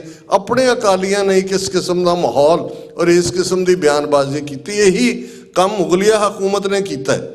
ਭਲਾ ਹੋਏ ਭਾਈ ਪਰਮਾਨੰਦ ਦਾ ਆਰੀਆ ਸਮਾਜੀ, ਭਾਈ ਮਤੀ ਦਾਸ ਦਾ ਡਾਇਰੈਕਟ ਡਿਸੈਂਡੈਂਟ 20ਵੀਂ ਸਦੀ ਦਾ ਵੱਡਾ ਆਰੀਆ ਸਮਾਜੀ, ਉਹਨੇ ਬੰਦਾ ਵੈਰਾਗੀ ਇੱਕ ਟ੍ਰੈਕਟ ਲਿਖਿਆ ਕਿ ਜੀ ਉਹਨੇ ਅੰਮ੍ਰਿਤ ਨਹੀਂ ਸੀ ਛਕਿਆ, ਉਹ ਤਾਂ ਵੈਰਾਗ ਮਤ ਦਾ ਸੀ। ਗੁਰੂ ਸਾਹਿਬ ਨੇ ਉਹਨੂੰ ਇਵੇਂ ਹੀ ਤਿਆਰ ਕੀਤਾ ਜਿਵੇਂ ਅਰਜਨ ਨੇ ਕ੍ਰਿਸ਼ਨ ਨੂੰ ਮਹਾਭਾਰਤ 'ਚ ਤਿਆਰ ਕੀਤਾ ਸੀ ਕਿ ਵੀ ਤੂੰ ਕਸ਼ਤਰੀ ਹੈ ਔਰ ਹਥਿਆਰ ਚੁੱਕ। ਸਰ ਕਰਮ ਸਿੰਘ ਹਿਸਟੋਰੀਅਨ ਨੇ ਦੇਖਿਆ, ਡਾਕਟਰ ਗੰਡਾ ਸਿੰਘ ਨੇ ਦੇਖ, ਉਹ 2 ਸਦੀਆਂ ਸੀ ਬੰਦਾ ਸਿੰਘ ਬਹਾਦਰ ਨੂੰ ਪਾਸੇ ਰੱਖਿਆ ਹੋਇਆ ਸੀ ਕਿ ਜੀ ਉਹ ਗੁਰੂ ਬਣ ਗਿਆ, ਉਹਨੇ ਵਿਆਹ ਕਰਾ ਲਿਆ ਜੀ, ਉਹਨੇ ਫਲਾਣਾ ਕਰ ਲਿਆ। ਗੁਰੂ ਕਿੱਥੋਂ ਬਣ ਗਿਆ? ਹੁਣ ਰਾਜ ਕਿਸੇ, ਜਿਹੜਾ ਰਾਜ ਬਾਬਾ ਬੰਦਾ ਸਿੰਘ ਬਹਾਦਰ ਈਵਨ ਕਿਸੇ ਰਾਜ ਦਾ ਗਵਰਨਰ ਨਹੀਂ ਹੈ, ਬਾਦਸ਼ਾਹ ਵੀ ਨਹੀਂ ਹੈ, ਕਿਸੇ ਤਖਤ ਤੇ ਨਹੀਂ ਬੈਠਾ, ਕਿਸੇ ਤੇ ਨਹੀਂ। ਔਰ ਜਦੋਂ ਅਸੀਂ ਸਿੱਕਾ ਦੇਖਦੇ ਹਾਂ ਜਿਹੜਾ ਉਹਨਾਂ ਨੇ ਖਾਲਸਾ ਰਾਜ ਦਾ ਚਲਾਇਆ, ਔਰ ਜੋ ਤੁਸੀਂ ਰਾਇਲ ਸਟੈਂਪ ਦੇਖਦੇ ਹੋ, ਉਹੀ ਸਟੈਂਪ ਹੈ ਜਿਹੜੀ ਸਰਕਾਰੇ ਖਾਲਸਾ ਮਹਾਰਾਜਾ ਰਣਜੀਤ ਸਿੰਘ ਦੇ ਵੇਲੇ ਹੁੰਦੀ ਹੈ। ਔਰ ਉਹ ਸਿੱਕੇ ਦੇ ਉੱਤੇ ਲਫ਼ਜ਼ ਨੇ, ਸਿੱਕਾ ਜ਼ਦਬਰ ਹਰ ਦੋ ਆਲਮ, ਤੇਗ ਨਾਨਕ ਸਾਹਿਬ ਵਾਹਬ ਅਸਤ, ਫਤਿਹ ਗੋਬਿੰਦ ਸਿੰਘ ਸ਼ਾਹੇ ਸ਼ਾਹਾਂ, ਫਜ਼ਲ ਸੱਚਾ ਸਾਹਿਬ ਅਸਤ, ਕਿ ਅਸੀਂ 2 ਜਹਾਨਾਂ ਦੇ ਵਿੱਚ ਸਿੱਕਾ ਚਲਾਇਆ, ਗੁਰੂ ਨਾਨਕ ਦੀ ਤੇਗ ਤੇ ਫਤਿਹ ਸ਼ਾਹਾਂ ਦੇ ਸ਼ਹਿਨਸ਼ਾਹ ਗੁਰੂ ਗੋਬਿੰਦ ਸਿੰਘ ਸਾਹਿਬ ਦੀ। ਇਹ ਖਾਲਸਾ ਰਾਜ ਦੇ ਸਿੱਕੇ ਦੀ ਪਹਿਲੀ ਇਬਾਰਤ ਹੈ। ਤੇ ਰਾਇਲ ਸਟੈਂਪ, ਜਦੋਂ ਅਸੀਂ ਰਾਜ ਸ਼ਕਤੀ ਦੀ ਗੱਲ ਕਰਦੇ ਹਾਂ ਕਿ ਕਿਵੇਂ ਰਾਜ ਸ਼ਕਤੀ ਨਾਲ ਤੁਹਾਡੀ ਸਮਾਜਿਕ, ਆਰਥਿਕ ਔਰ ਸਾਰੀਆਂ ਹੀ ਹਾਲਾਤ ਜੁੜੇ ਹੁੰਦੇ ਨੇ। ਬਹੁਤ ਘੱਟ ਨੂੰ ਸ਼ਾਇਦ ਅਸੀਂ ਦੱਸ ਵੀ ਨਹੀਂ ਸਕੇ ਕਿ ਦੁਨੀਆ ਦੇ ਵਿੱਚ 6000 ਸਾਲ ਦੀ ਇਨਸਾਨੀ ਸਿਵਲਾਈਜੇਸ਼ਨ ਦੀ ਹਿਸਟਰੀ 'ਚ ਜਿਹੜਾ ਪਹਿਲਾ ਲੈਂਡ ਰਿਫਾਰਮ ਹੋਇਆ, ਅੱਜ ਤੁਹਾਡੀਆਂ ਲੈਂਡਸ ਕਦੇ 3 ਖੇਤੀ ਕਾਨੂੰਨ ਬਣਾ ਕੇ, ਕਦੇ ਲੈਂਡ ਪੂਲਿੰਗ ਦੇ ਨਾਂ ਥੱਲੇ, ਜੇ ਉਹਦੇ 'ਚ ਫੇਲ ਹੋਏ ਤਾਂ ਹੜ੍ਹ ਲਿਆ ਕੇ 2000 ਪਿੰਡ ਉਹਨਾਂ ਨੇ ਪੰਜਾਬ 'ਚ ਹੜਾ ਦਿੱਤੇ ਨੇ, ਔਰ ਲਗਭਗ 4 ਲੱਖ ਏਕੜ ਜ਼ਮੀਨ ਜਿਹਦੇ 'ਚ ਕਿਤੇ 4 ਫੁੱਟ ਰੇਤਾ ਹੈ, ਕਿਤੇ ਅਗਲੇ 4 ਸਾਲ ਵਿਚਾਰੇ ਸਾਡੇ ਕਿਸਾਨ ਉਹਦੀ ਸਫਾਈ 'ਤੇ ਲੱਗੇ ਰਹਿਣਗੇ। ਪਹਿਲਾ ਲੈਂਡ ਰਿਫਾਰਮ ਇਨਸਾਨੀ ਹਿਸਟਰੀ 'ਚ ਬੰਦਾ ਸਿੰਘ ਬਹਾਦਰ ਨੇ ਪਹਿਲੀ ਸਾਡੀ ਰਾਇਲ ਸਟੈਂਪ, ਤੇ ਰਾਇਲ ਸਟੈਂਪ ਤੇ ਲਫ਼ਜ਼ ਨੇ ਦੇਗੋ ਤੇਗੋ ਫਤਿਹੋ ਨੁਸਰਤ ਬੇਦਰੰਗ ਯਾਫਤ ਅਜ਼ ਨਾਨਕ ਗੁਰੂ ਗੋਬਿੰਦ ਸਿੰਘ। ਦੇਗ ਇਕਨੋਮਿਕਲ ਪ੍ਰੋਸਪੈਰਿਟੀ, ਤੇਗ ਜ਼ਾਹਰ ਹੈ, ਤੇਗ ਤੋਂ ਬਿਨਾਂ ਕੀ ਹੈ? ਤੇਗ ਨਾਲ ਹੀ ਸਭ ਕੁਝ ਜੁੜਿਆ ਹੋਇਆ। ਜਿਹੜੇ ਅੱਜ ਭਾਵੇਂ ਕਿਸੇ ਕੌਂਟੈਕਸਟ 'ਚ ਗੱਲ ਕਰਨ, ਜੇ ਸ਼ਹੀਦਾਂ ਦੇ ਡੁੱਲੇ ਖੂਨ ਜਾਂ ਸਾਡੀ ਇਸ ਮਿਲੀਟੈਂਸੀ ਦਾ ਪੀਰੀਅਡ ਜਿਹੜਾ ਗੋਲਡਨ ਪੀਰੀਅਡ ਹੈ, ਉਸ ਨੂੰ ਕਾਲਾ ਦੌਰ ਦੁਸ਼ਮਣ ਦੀ ਲੈਂਗੁਏਜ ਵਰਤਣ ਜਾਂ ਅਦਰਵਾਈਜ਼ ਉਹਨੂੰ ਛੁਟਿਆਉਣ ਦੀ ਕੋਸ਼ਿਸ਼ ਕਰਨ, ਉਹਨਾਂ ਤੋਂ ਵੱਡਾ ਕੋਈ ਅਕਿਰਤ ਕਾਂਡ ਨਹੀਂ ਹੋ ਸਕਦਾ।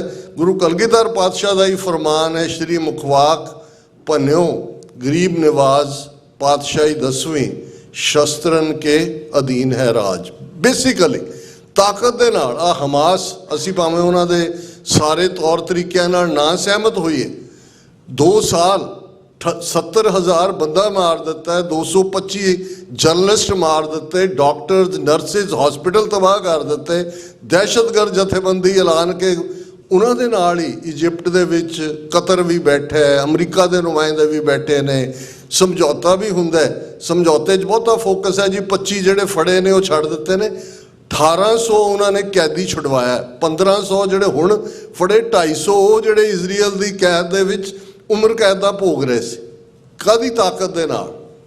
ਹੁਣ ਇਹ ਹੈ, ਜਦੋਂ ਤੱਕ ਸਾਨੂੰ ਅਸੀਂ ਇਹ ਦੋਵੇਂ ਨਾਲ ਚੱਲਣਗੇ। ਦੇਖੋ ਦੋਵੇਂ ਚੀਜ਼ਾਂ ਨੇ, ਪੀਸਫੁਲ ਅਟੈਂਪਟ ਵੀ ਹੁੰਦਾ ਹੈ, ਨਵਾਬੀ ਦੀ ਗੱਲ ਅਸੀਂ ਅਕਸਰ ਇਤਿਹਾਸ ਕਰਦੇ ਹਾਂ। ਹੁਣ ਜਦੋਂ ਸਰ ਕਪੂਰ ਸਿੰਘ ਜਿਹੜੇ ਵੱਡੇ ਸਾਡੇ ਸਕਾਲਰ ਨੇ, ਉਹ ਜਦੋਂ ਭਾਈ ਸੁਬੇਗ ਸਿੰਘ ਨਵਾਬੀ ਦੀ ਖਿਲਤ ਲੈ ਕੇ ਆਉਂਦੇ ਨੇ ਔਰ ਉਹ ਇੰਟਰਪ੍ਰੇਟ ਕਰਦੇ ਨੇ ਕਿ ਜਦੋਂ ਅਸੀਂ 10ਵੇਂ ਪਾਤਸ਼ਾਹ ਦਾ ਇਹ ਮਹਾਵਾਕ ਨੂੰ ਦੁਹਰਾਉਂਦੇ हैं कि कऊ किसी को राज न दे हैं जो ले हैं निज बल से ले हैं, ਇਸ ਦੇ ਨਾਲ ਕੀ ਜੁੜਿਆ ਹੋਇਆ? ਉਹਨਾਂ ਨੇ ਕਿਹਾ ਵੀ ਰਾਜ ਜਾਂ ਤਾਕਤ ਮਜਬੂਰੀ ਵਸ ਦਿੱਤੀ ਜਾਂਦੀ ਹੈ।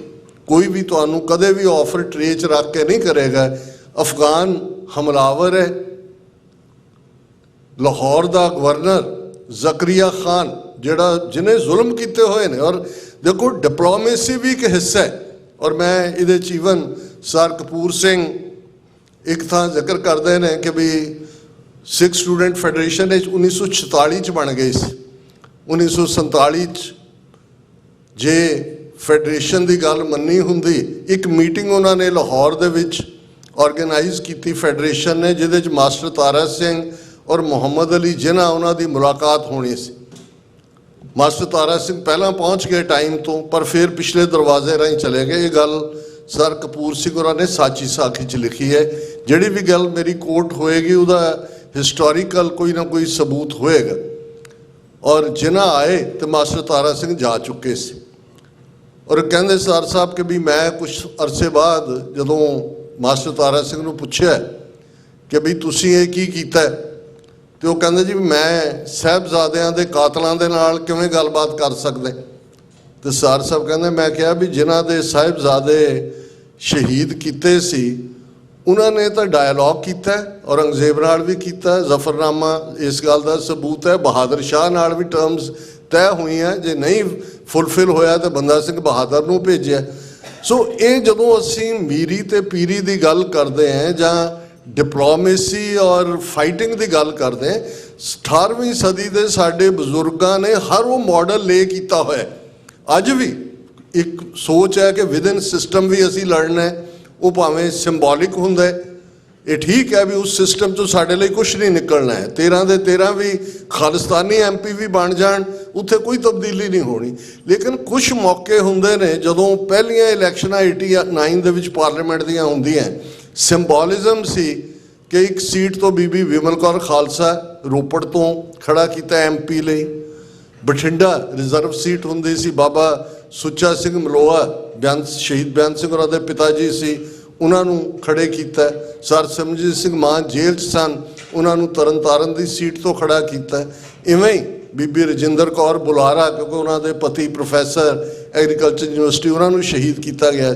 ਹੁਣ ਇਹਨਾਂ ਦੀ ਜਿੱਤ, ਹੁਣ ਜੇ ਉਸ ਪਾਰਲੀਮੈਂਟ ਦੇ ਵਿੱਚ ਬਾਬਾ ਸੁੱਚਾ ਸਿੰਘ ਮਲੋਆ ਬੀਬੀ ਬਿਮਲ ਕੌਰ ਖਾਲਸਾ ਬੈਠੇ ਨੇ, ਤੇ ਇਹ ਮੈਸੇਜ ਵੀ ਹੈ, ਸਿੰਬੋਲਿਜ਼ਮ ਹੈ। ਇਸੇ ਤਰ੍ਹਾਂ ਹੁਣ ਦੇ ਦੌਰ 'ਚ ਜੇ ਭਾਈ ਅੰਮ੍ਰਿਤਪਾਲ ਸਿੰਘ ਜਾਂ ਭਾਈ ਸਰਬਜੀਤ ਸਿੰਘ ਜਿਹੜੇ ਨੇ ਉਹਨਾਂ ਨੂੰ ਇਹ ਇੱਕ ਇਨਡਾਇਰੈਕਟ, ਜਦੋਂ ਅਸੀਂ ਰੈਫਰੈਂਡਮ ਦੀ ਗੱਲ ਵੀ ਕਰਦੇ ਹਾਂ, ਕਈ ਵਾਰ ਤੁਹਾਡਾ ਮੈਸੇਜ ਹੁੰਦਾ ਰਹੇ ਉਹਨਾਂ ਲੋਕਾਂ ਦੇ ਮੂੰਹ ਦੇ ਉੱਤੇ। ਬਹੁਤ ਸਾਰੇ ਪਾਕਿਸਤਾਨੀ ਚੈਨਲਸ ਨਾਲ ਮੈਨੂੰ ਇੰਟਰਵਿਊ ਦਾ ਮੌਕਾ ਮਿਲਦਾ ਤੇ ਉਹਨਾਂ 'ਚ ਇੱਕ ਗੱਲ ਉਹ ਕਹਿਣ ਦੀ ਹਮੇਸ਼ਾ, ਜਿਹੜੇ ਉਹ ਦੂਜੇ ਵੀ ਜੀ ਪੰਜਾਬ 'ਚ ਖਾਲਿਸਤਾਨ ਦੀ ਮੂਵਮੈਂਟ ਕਿੰਨੀ ਕੁ ਜ਼ੋਰਦਾਰ ਹੈ। ਮੈਂ ਕਿਹਾ ਜੀ ਸਿੱਖ ਗੂੰਗਾ ਹੈ ਨੇ ਔਰ ਉਹ ਬੋਲਦੇ ਨੇ। ਤੁਸੀਂ ਫਰੀਦਕੋਟ 'ਚ ਬੋਲਦੇ ਆ ਉਹਨਾਂ ਨੂੰ ਸੁਣਿਆ, ਤੁਸੀਂ ਖਡੂਰ ਸਾਹਿਬ 'ਚ ਬੋਲਦੇ ਆ ਸੁਣਿਆ। ਉਹਨਾਂ ਨੂੰ ਵੀ ਪਤਾ ਹੈ ਕਿ ਵੀ ਇਸ ਸਿਸਟਮ 'ਚੋਂ ਕੁਛ ਨਹੀਂ ਨਿਕਲਣਾ ਹੈ। ਲੇਕਿਨ ਇਹ ਦੱਸਦਾ ਹੈ ਕਿ 4 ਦਹਾਕਿਆਂ ਬਾਅਦ ਇੰਨੇ ਜ਼ੁਲਮ ਕਰਕੇ ਇੱਕ ਤੋਂ ਬਾਅਦ ਇੱਕ ਜ਼ਬਰ ਦਾ ਜਿਹੜੀ ਹੈ ਚੱਕੀ ਦੇ ਵਿੱਚ ਪੀਸ ਕੇ ਵੀ ਪੰਜਾਬ ਦੀ ਧਰਤੀ, ਔਰ ਮੈਂ ਕਦੇ ਵੀ ਜਿਵੇਂ ਅਲਾਮਾ ਇਕਬਾਲ ਨੇ ਇੱਕ ਥਾਂ ਕਿਹਾ ਕਿ ਵੀ ਮੈਂ ਨਾ ਉਮੀਦ ਨਹੀਂ ਹਾਂ ਕਦੇ ਵੀ ਆਪਣੇ ਭਰਾਵਾਂ ਤੋਂ, ਕਿਉਂਕਿ ਜ਼ਰਾ ਨਮ ਹੋ ਤੋ ਇਹ ਬੜੀ ਜ਼ਰਖੇਜ਼ ਹੈ ਸਾਕੀ, ਕਿ ਇਹ ਜਿਹੜੀ ਧਰਤੀ ਹੈ ਇਹ ਬੜੀ ਜ਼ਰਖੇਜ਼ ਹੈ। ਔਰ ਇਸ ਧਰਤੀ ਦੇ ਉੱਤੇ ਸਤਿਗੁਰਾਂ ਦੀ ਬਹੁਤ ਕਮਾਈ ਹੈ, ਸ਼ਹੀਦਾਂ ਦਾ ਡੁੱਲਿਆ ਖੂਨ ਹੈ। ਪੰਜਾਬ ਦੇ ਬਾਰੇ ਫਿਕਰ ਕਰਨ ਦੀ ਲੋੜ ਨਹੀਂ ਹੈ। ਪੰਜਾਬ, ਜਿਵੇਂ ਸਰ ਕਪੂਰ ਸਿੰਘ ਅਕਸਰ ਇਹ ਕਹਿੰਦੇ ਸੀ ਕਿ ਵੀ ਹਰ ਸਾਜ਼ ਨੂੰ ਵਜਾਉਣ ਤੋਂ ਪਹਿਲਾਂ ਸੁਰ ਕੀਤਾ ਜਾਂਦਾ, ਉਹਦੀ ਟਿਊਨਿੰਗ ਕੀਤੀ ਜਾਂਦੀ। ਖਾਲਸਾ ਇੱਕ ਐਸਾ ਸਾਜ਼ ਹੈ ਜਿਹਦੀ ਟਿਊਨਿੰਗ 10ਵੇਂ ਪਾਤਸ਼ਾਹ ਨੇ ਕੀਤੀ ਹੋਈ ਹੈ। ਸਿਰਫ ਠੀਕ ਸੁਰ ਦੇ ਉੱਤੇ ਉਂਗਲ ਰੱਖਣ ਦੀ ਲੋੜ ਹੈ, ਇਸ ਸਾਜ਼ ਨੇ ਗੁੰਜਾਰਾ ਪਾ ਦੇਣੀ ਹੈ। ਉਹ ਉਂਗਲ ਬੰਦਾ ਸਿੰਘ ਬਹਾਦਰ ਨੇ ਰੱਖੀ। ਹੁਣ ਬੰਦਾ ਸਿੰਘ ਬਹਾਦਰ ਨੂੰ ਤਾਂ ਪੰਜਾਬ 'ਚ ਕੋਈ ਨਹੀਂ ਸੀ ਜਾਣਦਾ, ਰਜੌਰੀ ਦੇ ਰਹਿਣ ਵਾਲੇ, ਉਸ ਤੋਂ ਪਹਿਲਾਂ ਕੋਈ ਇੰਟਰੈਕਸ਼ਨ ਵੀ ਨਹੀਂ ਉਹਨਾਂ ਦਾ ਮਿਲਦਾ। ਪਰ ਕਿਵੇਂ ਸੂਰਜ ਚੜ੍ਹਨ ਤੋਂ ਸੂਰਜ ਡੁੱਬਣ ਤੱਕ ਜਿਹੜੀ ਲੜਾਈ 800 ਸਾਲ ਦਾ ਇਤਿਹਾਸ ਬਦਲ ਦਿੰਦੀ ਹੈ, ਉਹ ਬੰਦਾ ਸਿੰਘ ਬਹਾਦਰ ਦੀ ਕਮਾਂਡ। ਜਿਹੜੇ ਆਏ ਨੇ ਉਹਨਾਂ ਦੇ ਕੋਲ ਕੋਈ ਤੋਪਾਂ ਨਹੀਂ ਨੇ, ਕੋਈ ਚੱਜ ਦੇ ਘੋੜੇ ਨਹੀਂ, ਕੋਈ ਹਾਥੀ ਨਹੀਂ। ਸੂਬਾ ਸਰਹੰਦ ਦੀ ਫੌਜ ਹਾਥੀਆਂ ਤੇ ਹੈ, ਤੋਪਖਾਨਾ ਹੈ, ਟ੍ਰੇਨਡ ਨੇ। ਔਰ ਉਸ ਛੱਪੜ ਝਿੜੀ, ਇੱਕ ਛੱਪੜ ਦੀ ਓਟ ਹੈ ਝਿੜੀ ਦੇ ਵਿੱਚ ਪੋਜੀਸ਼ਨਾਂ ਲਈ, ਜਿਹਨੂੰ ਚਾਪੜ ਝਿੜੀ ਪਤਾ ਨਹੀਂ ਕਦੋਂ ਬਣ ਗਿਆ, over A period of time. ਇਹ ਛੱਪੜ ਝਿੜੀ ਓਰੀਜਨਲ ਹੈ। ਸੂਰਜ ਚੜ੍ਹਨ ਤੋਂ ਸੂਰਜ ਡੁੱਬਣ ਤੱਕ 800 ਸਾਲ ਦਾ ਇਤਿਹਾਸ ਬਦਲ ਜਾਂਦਾ। ਇਹ ਉਹੀ ਸਧਾਰਨ ਸਿੱਖ ਹੈ ਜਿਹਦੇ ਕੋਲ ਕੋਈ ਰੁਤਬੇ ਨਹੀਂ ਨੇ, ਕੋਈ ਸਰ, ਕੋਈ ਰਾਏ ਬਹਾਦਰ, ਕੋਈ ਜਿਹੜਾ ਉਹ ਸਰਦਾਰ ਬਹਾਦਰ ਦੇ ਆਮ ਇੱਕ ਕਿਸਾਨ ਹੈ, ਇੱਕ ਲੱਕੜ ਦਾ ਕੰਮ ਕਰਨ ਵਾਲਾ, ਇੱਕ ਮਜ਼ਦੂਰ ਹੈ। ਉਹ ਆਪਣਾ ਹਲ ਲੈ ਕੇ ਲੁਹਾਰ ਕੋਲ ਜਾਂਦਾ ਹੈ, ਇਹਦੀ ਤਲਵਾਰ ਬਣਾ ਦੇ ਭਾਈ, ਉਹਦੇ ਤੇ ਲੀਰ ਲਪੇਟੀ ਹੋਈ ਹੈ, ਤੁਰ ਪਿਆ ਕਿ ਸਜ਼ਾ ਯਾਫਤਾ ਕਰਨੇ ਸਾਹਿਬਜ਼ਾਦਿਆਂ ਨੂੰ ਸ਼ਹੀਦ ਕਰਨ ਵਾਲਿਆਂ ਨੂੰ। ਇਤਿਹਾਸ ਬਦਲਿਆ ਜਾਂਦਾ ਹੈ। ਸੰਤ ਜਰਨੈਲ ਸਿੰਘ ਪਿੰਡਾਂ ਵਾਲੇ, ਇਹ ਤਾਂ 4 ਦਹਾਕੇ ਪਹਿਲਾਂ ਤੁਹਾਡੇ 'ਚੋਂ ਬਹੁਤਿਆਂ ਦੇ ਸਾਹਮਣੇ ਕੁਛ ਨੇ ਉਹ ਵਾਕਿਆ ਸੁਣੇ ਹੋਣਗੇ। ਕੀ ਹੈ ਉਹਨਾਂ ਦੇ ਕੋਲ?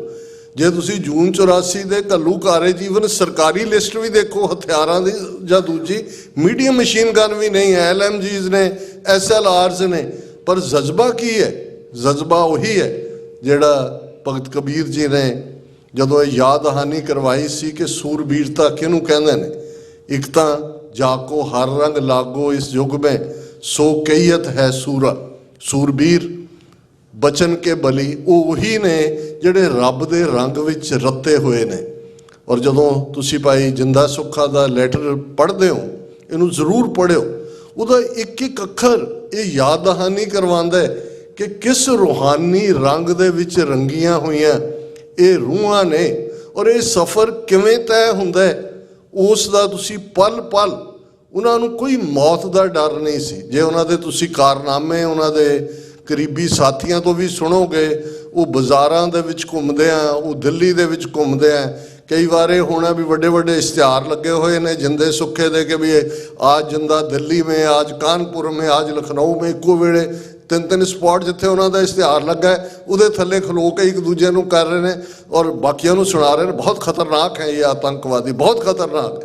ਇਹ ਮੌਤ ਨੂੰ ਕਲੋਲਾ ਕਰਨ ਵਾਲਾ। ਔਰ ਫਿਰ ਜਦੋਂ ਪੂਨਾ ਉਸ ਜੇਲ੍ਹ ਦੇ ਵਿੱਚ ਉਹ ਪਹੁੰਚਦੇ ਨੇ, ਉਹਨਾਂ ਦੀਆਂ ਜੇਲ੍ਹ 'ਚੋਂ ਕੱਲੀਆਂ ਚਿੱਠੀਆਂ ਨਹੀਂ, ਉਹਨਾਂ ਦਾ ਅਖੀਰਲਾ ਪਾਰਟ, ਜਦੋਂ ਮੈਂ ਕਿਹਾ ਕਿ ਵੀ ਜਿਵੇਂ ਉਹ ਇਹ ਸ਼ਾਇਦ फैज़ अहमद फैज़ ਦਾ ਹੀ ਸ਼ੇਅਰ ਹੈ कि जिस धज से कोई मकतल में गया वो शान सलामत रहती है, इस जां की तो कोई बात नहीं, ये जां तो आनी जानी है। ਧਜ ਨਾਲ, ਸ਼ਾਨ ਨਾਲ।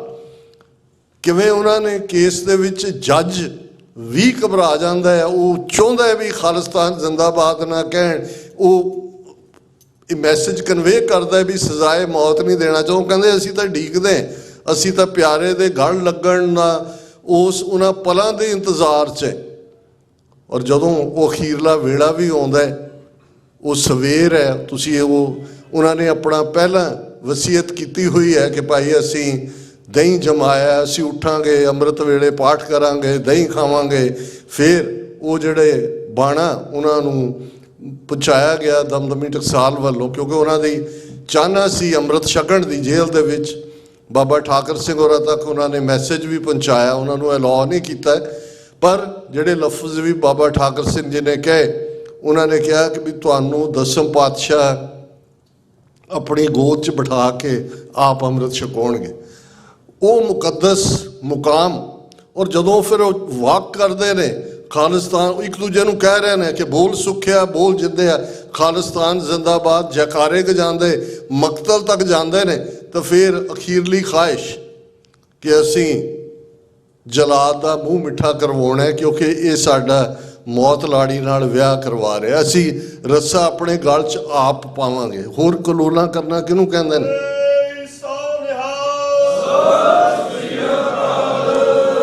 ਉਹਨਾਂ ਦੇ ਮਾਤਾ ਜੀ, ਭੈਣਾਂ, ਦੂਸਰੇ ਭਰਾ ਪੂਨਾ ਗੁਰਦੁਆਰਾ ਸਾਹਿਬ 'ਚ ਰੁਕੇ ਹੋਏ ਨੇ। ਉਹਨਾਂ ਨੂੰ ਪਹਿਲਾਂ ਹਦਾਇਤ ਕੀਤੀ ਹੋਈ ਹੈ ਵੀ ਇੰਨੀ ਬਰਫੀ, ਇੰਨੇ ਲੱਡੂ, ਇੰਨੇ, ਉਹਨਾਂ ਨੇ ਕਿਹਾ ਜਦੋਂ ਸਾਨੂੰ ਫਾਂਸੀ ਮਿਲ ਰਹੀ ਹੋਏ ਉਦੋਂ ਤੁਸੀਂ ਸੁਹਾਗ ਦੇ ਗੀਤ ਗਾਣੇ ਨੇ, ਵਿਆਹ ਦੀਆਂ ਘੋੜੀਆਂ ਗਾਣੀਆਂ ਨੇ, ਗੁਰੂ ਦੇ ਸ਼ਬਦ ਗਾਉਣੇ ਨੇ। ਇਹ ਇਸ ਤੋਂ ਵੱਧ ਕੇ ਜੇ ਅੱਜ ਕਿਸੇ ਨੇ ਦੇਖਣੇ ਕਿ ਸਾਡੇ ਇਹ ਆਈਡੀਅਲ ਨੇ, ਜਦੋਂ ਅਸੀਂ ਈਵਨ ਅਰਦਾਸ ਦੇ ਵਿੱਚ ਲਫ਼ਜ਼ 18ਵੀਂ ਸਦੀ ਦੇ ਆਪਣੇ ਇਤਿਹਾਸ ਨੂੰ ਕਰਦੇ ਹਾਂ, ਜਿਨ੍ਹਾਂ ਸਿੰਘਾਂ ਸਿੰਘਣੀਆਂ ਨੇ ਧਰਮ ਹੇਤ ਸੀਸ ਦਿੱਤੇ, ਬੰਦ ਕਟਾਏ, ਖੋਪਰੀਆਂ ਲੋਹਾਈਆਂ, ਚਰਖੀਆਂ ਤੇ ਚੜੇ, ਆਰਿਆਂ ਨਾਲ ਚੜਾਏ ਗਏ, ਗੁਰਦੁਆਰਿਆਂ ਦੀ ਸੇਵਾ ਲਈ ਕੁਰਬਾਨੀਆਂ ਕੀਤੀਆਂ, ਧਰਮ ਨਹੀਂ ਹਾਰਿਆ, ਸਿੱਖੀ ਕੇਸਾਂ ਸਵਾਸਾਂ ਨਾਲ ਨਿਭਾਈ, ਤਿੰਨਾਂ ਦੀ ਕਮਾਈ ਦਾ ਧਿਆਨ ਧਰ ਕੇ ਖਾਲਸਾ ਜੀ ਬੋਲੋ ਜੀ ਵਾਹਿਗੁਰੂ। ਤੇ ਉਦੋਂ ਸਾਡੇ ਸਾਹਮਣੇ ਜਿਉਂ-ਜਿਉਂ ਬੰਦ ਕਟਾਏ ਭਾਈ ਮਨੀ ਸਿੰਘ ਆ ਰਹੇ ਨੇ, ਚਰਖੀ ਤੇ ਚੜੇ ਭਾਈ ਸੁਬੇਗ ਸਿੰਘ, ਸ਼ਾਹਬਾਜ਼ ਸਿੰਘ ਸਾਡੇ ਮਨ ਦੀਆਂ ਅੱਖਾਂ ਤੇ ਆਉਂਦੇ ਨੇ, ਖੋਪਰੀਆਂ ਲਵਾਈਆਂ ਭਾਈ ਤਾਰੂ ਸਿੰਘ ਨੇ। ਪਰ ਇਹ ਲਿਮਿਟਿਡ ਨਾ ਇਸ ਲਈ ਸਾਨੂੰ ਲੱਗਦੇ ਨੇ ਕਿਉਂਕਿ ਇਹ ਤਸੀਹਾਂ ਦੇ ਤਰੀਕੇ ਸਨ। ਇਹ ਇੱਕ ਉਹ ਆਈਕੋਨਿਕ ਫਿਗਰਸ ਦੇ ਤੌਰ ਤੇ ਉੱਭਰੇ, ਪਰ ਬਹੁਤ ਸਾਰੇ ਹੋਰ ਨੇ ਜਿਨ੍ਹਾਂ ਨੂੰ ਚਰਖੀਆਂ ਤੇ ਵੀ ਚਾੜਿਆ ਗਿਆ ਤੇ ਦੂਜੇ ਵੀ। ਇਵੇਂ ਹੀ ਅਜੋਕੇ ਸੰਘਰਸ਼ ਦੇ ਵਿੱਚ ਭਾਈ ਅਨੋਖ ਸਿੰਘ ਬੱਬਰ ਛੋਟਾ ਕਰੈਕਟਰ ਹੈ, ਬਹੁਤ ਵੱਡਾ ਕਰੈਕਟਰ ਹੈ। ਤੁਸੀਂ ਬਾਬਾ ਬੰਦਾ ਸਿੰਘ ਬਹਾਦਰ ਦੀ ਸ਼ਹਾਦਤ, ਜਿਵੇਂ ਉਹਨਾਂ ਦੀਆਂ ਅੱਖਾਂ ਕੱਢੀਆਂ, ਉਹਨਾਂ ਦੀ ਬਾਂਹ ਵੱਢੀ, ਤੇ ਭਾਈ ਅਨੋਖ ਸਿੰਘ ਦੇ ਨੂੰ ਟੌਰਚਰ ਕਰਕੇ ਜਿਵੇਂ ਸ਼ਹੀਦ ਕੀਤਾ ਗਿਆ, ਦੇਖੋਗੇ ਤਾਂ ਸੱਚੇ ਸਿਮਿਲੈਰਿਟੀ ਕਿੰਨੇ ਉਹ ਨੇ ਜਿਨ੍ਹਾਂ ਨੇ ਇਹ ਕਿਹਾ। ਭਾਈ ਮਥੁਰਾ ਸਿੰਘ ਵਰਗੇ ਜਿਨ੍ਹਾਂ ਨੇ ਕਿਹਾ ਵੀ ਪਾਣੀ ਉਹਨਾਂ ਨੂੰ ਲੱਗਾ ਕਿ ਵੀ ਘਬਰਾ ਗਿਆ, ਪਾਣੀ ਪੀ ਕੇ ਕਹਿੰਦੇ ਨੇ ਤੂੰ ਮੈਨੂੰ ਹੁਣ ਇਹ ਬਣਾ ਕੇ ਦਿਖਾ ਵੀ ਮੈਂ ਪਾਣੀ ਪੀਤਾ, ਬਾਕੀ ਤਾਂ ਬਾਅਦ ਦੀ ਗੱਲ ਹੈ। ਇਹ ਛੋਟੇ ਕਰੈਕਟਰ ਨੇ। ਔਰ ਕੋਈ ਜੇ ਅਸੀਂ ਇਹਨਾਂ ਦੇ ਜੇ ਇਹ ਇਤਿਹਾਸ, ਮੈਂ ਅਕਸਰ ਇਹ ਗੱਲ ਦੁਹਰਾਉਂਦਾ, ਕੱਲ੍ਹ ਵੀ ਗੱਲਬਾਤ ਦੇ ਵਿੱਚ ਕਲਾਮਾਜ਼ੂ ਇਹ ਗੱਲ ਸੀ ਚੱਲਦੀ, ਮੈਂ ਕਿਹਾ ਕਿ ਜੇ ਇੰਦਰਾ ਗਾਂਧੀ, ਜਨਰਲ ਵੈਦਿਆ ਕੁਦਰਤੀ ਮੌਤੇ ਮਰਦੇ, ਭਾਵੇਂ ਕੋੜ ਨਾਲ ਹੀ ਮਰਦੇ, ਅਸੀਂ ਫੇਥ ਵਾਲੇ ਲੋਕ ਕਹਿੰਦੇ ਦੇਖੋ ਗੁਰੂ ਦੇ ਦਰ ਤੇ ਹਮਲਾ ਕੀਤਾ ਸੀ, ਕੋੜ ਹੋਇਆ, ਪਰ ਇਤਿਹਾਸ 'ਚ ਇਨਸਾਫ ਨਹੀਂ ਸੀ ਹੋਣਾ। ਇਹ ਭਾਈ ਬੇਅੰਤ ਸਿੰਘ, ਭਾਈ ਸਤਵੰਤ ਸਿੰਘ, ਭਾਈ ਹਰਜਿੰਦਰ ਸਿੰਘ ਜਿੰਦਾ, ਭਾਈ ਸੁਖਦੇਵ ਸਿੰਘ ਸੁੱਖਾ, ਭਾਈ ਦਿਲਾਵਰ ਸਿੰਘ, ਬਲਵੰਤ ਸਿੰਘ ਰਾਜੋਆਣਾ, ਜਗਤਾਰ ਸਿੰਘ ਹਵਾਰਾ, ਇਹ ਛੋਟੇ ਕਰੈਕਟਰ ਨੇ, ਅੱਜ ਵੀ ਹਵਾਰਾ 30 ਸਾਲ ਹੋ ਗਏ ਨੇ।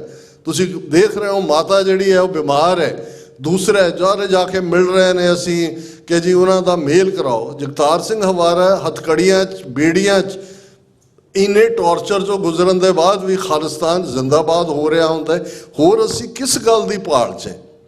ਸਾਨੂੰ ਕਿਉਂ ਫਲਿੱਪ ਸਾਈਡ ਨਜ਼ਰ ਆਉਂਦੀ ਹੈ? ਬਹੁਤ ਵਾਰੀ ਸਾਡੇ ਕੁਝ ਐਸੇ ਵੀ ਨੇ, ਵਿਦਵਾਨ ਵੀ ਨੇ ਜਿਹੜੇ ਸੰਘਰਸ਼ ਵੀ ਰਹੇ ਨੇ, ਉਹ ਨਿਰਾਸਤਾ ਖਿਲਾਰਦੇ ਨੇ। ਮੈਂ ਕਿਹਾ ਵੀ ਨਿਰਾਸਤਾ, ਦਿਲਗੀਰੀ, ਢਹਿੰਦੀ ਕਲਾ, ਇਹ ਤਾਂ ਲਫ਼ਜ਼ ਹੀ ਨਹੀਂ ਨੇ ਸਿੱਖ ਵੋਕੈਬਲਰੀ ਦੇ। ਇਹ ਚੜ੍ਹਦੀ ਕਲਾ, ਹੁਣ ਫਲੱਡਸ ਆਏ, ਮੈਂ ਕੱਲ੍ਹ ਉਹਨੂੰ ਹੈ ਤਾਂ ਉਹ ਫਰੋਡੀਆ ਜਿਹਾ ਹੀ, ਸ਼ਸ਼ੀ ਥਰੂਰ ਔਰ ਦੂਸਰੇ, ਹੁਣ ਉਹ ਕਹਿੰਦੇ ਨੇ ਕਿ ਜੀ ਜੇ ਤੁਸੀਂ ਅਸੀਂ ਵੀ ਸੁਣਦੇ ਸੀ ਸਿੱਖ ਚੜ੍ਹਦੀ ਕਲਾ ਕਹਿੰਦੇ ਨੇ, ਜਾ ਕੇ ਤੁਸੀਂ ਦੇਖਣਾ ਪੰਜਾਬ 'ਚ ਦੇਖੋ ਚੜ੍ਹਦੀ ਕਲਾ ਕਿਹਨੂੰ ਕਹਿੰਦੇ ਨੇ। ਦਰਿਆਵਾਂ ਨੂੰ ਬੰਨ੍ਹ ਲਾ ਦੇਣਾ। ਸਾਰਾ ਹਿੰਦੁਸਤਾਨ ਤਮਾਸ਼ਾ ਦੇਖ ਰਿਹਾ ਵੀ ਅਸੀਂ ਹੜ੍ਹ ਲਿਆ ਦਿੱਤੇ ਨੇ, ਅਸੀਂ ਦੂਸਰੇ। ਉਹ ਪੰਜਾਬ ਦੇ ਉਹੀ ਲੋਕ, ਉਹੀ ਇੱਕ ਦੂਜੇ ਦੀ ਮਦਦ, ਉਹੀ ਚਰਚ ਤੇ ਦੂਜੇ ਜਿਹੜੇ ਉੱਥੇ ਇਹਨਾਂ ਦੇ ਕੀਤਾ ਜੀ, ਇੱਕ ਦੇਗ ਵੀ ਨਹੀਂ ਲੈਣੀ, ਇਹ ਤਾਂ ਸ਼ੈਤਾਨ ਦਾ ਫੂਡ ਹੈ, ਉਹਨਾਂ ਨੂੰ ਜਾ ਕੇ ਖਵਾ ਰਹੇ ਨੇ। ਚਲੋ ਚਲੋ ਚਲੋ ਤੁਸੀਂ ਸੇਫ ਨਿਕਲੋ, ਇੱਕ ਦੂਜੇ ਦੀ ਬਾਂਹ ਨਾਲ ਬਾਂਹ ਫੜੀ ਹੋਈ ਹੈ। ਇਹ ਛੋਟਾ ਕਰੈਕਟਰ ਹੈ, ਇਹ ਬਹੁਤ ਵੱਡੀ ਗੱਲ ਹੈ।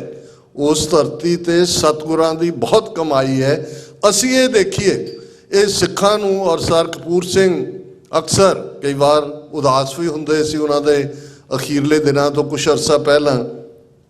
ਉਹਨਾਂ ਨੂੰ ਮਿਲਣ ਦਾ ਸਬਬ ਵੀ ਆਪਣੇ ਭਰਾ ਦੇ ਕੋਲ ਉਹ 3 ਜਾਮਨ ਉਹਨਾਂ ਦੇ ਘਰ ਦੇ ਬਾਹਰ ਲਿਖਿਆ ਸੀ। ਜਗਰਾਵਾਂ ਤੋਂ ਕੌਂਕਿਆਂ ਨੂੰ ਜਿਹੜਾ ਰਸਤਾ ਜਾਂਦਾ, ਨੁੱਕਰ ਦੇ ਉੱਤੇ ਉਹਨਾਂ ਦਾ ਘਰ ਸੀ। ਅਤੇ ਕਈ ਵਾਰ ਉਹਨਾਂ ਉਦਾਸ ਵੀ ਹੋਣਾ। ਫਾਲੇਜ ਤੋਂ ਉਹ ਸਫ਼ਰ ਕਰ ਰਹੇ ਸੀ, ਪਾਸਟ ਮੈਮਰੀ ਹੈ ਸੀ, ਕਰੰਟ ਮੈਮਰੀ ਡਿਮੈਂਸ਼ੀਆ ਵਾਂਗ ਸੀ ਉਹਨਾਂ ਦਾ। ਅਤੇ ਉਹਨਾਂ ਨੇ ਇੱਕਦਮ ਫਿਰ ਚਾਰਜ ਹੋ ਜਾਣਾ। ਉਹਨਾਂ ਨੇ ਕਹਿਣਾ ਵੀ ਨਹੀਂ, ਗੁਰੂ ਨੇ ਸਾਨੂੰ ਬੇਘਰੇ ਨਹੀਂ ਰਹਿਣ ਦੇਣਾ।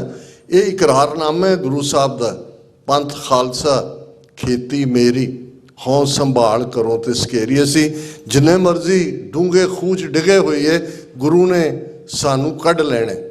ਪਰ ਅਸੀਂ, ਤੁਸੀਂ ਸਾਰੇ ਐਕਟਿਵਿਸਟ ਵੀ ਹੋ, ਇਸ ਹਾਲ 'ਚ ਬੈਠੇ ਹੋ, ਇਹ ਗੱਲ ਆਪਣੇ ਆਪ ਨੂੰ ਜ਼ਰੂਰ ਪੁੱਛੀਏ। ਗੱਲ ਇਹ ਨਹੀਂ ਹੈ ਕਿ ਹਾਲਾਤ ਅੱਜ ਬੜੇ ਪੋਜ਼ਿਟਿਵ ਨੇ, ਔਰ ਜਿਵੇਂ ਮੈਂ ਸ਼ੁਰੂਆਤ ਕਿਹਾ ਸੀ ਕਿ ਇਤਿਹਾਸ ਜੁਗਰਾਫੀਏ ਨੂੰ ਬਦਲਦਾ ਹੈ। ਜਦੋਂ ਯੂਨਾਈਟਿਡ ਨੇਸ਼ਨਸ ਹੋਂਦ ਦੇ ਵਿੱਚ ਆਈ 1945 ਦੇ ਵਿੱਚ, 50 ਮੁਲਕ ਸਨ ਸਿਰਫ ਦੁਨੀਆ ਦੇ ਜਿਹੜੇ ਸਿਗਨੇਟਰੀ ਸੀ।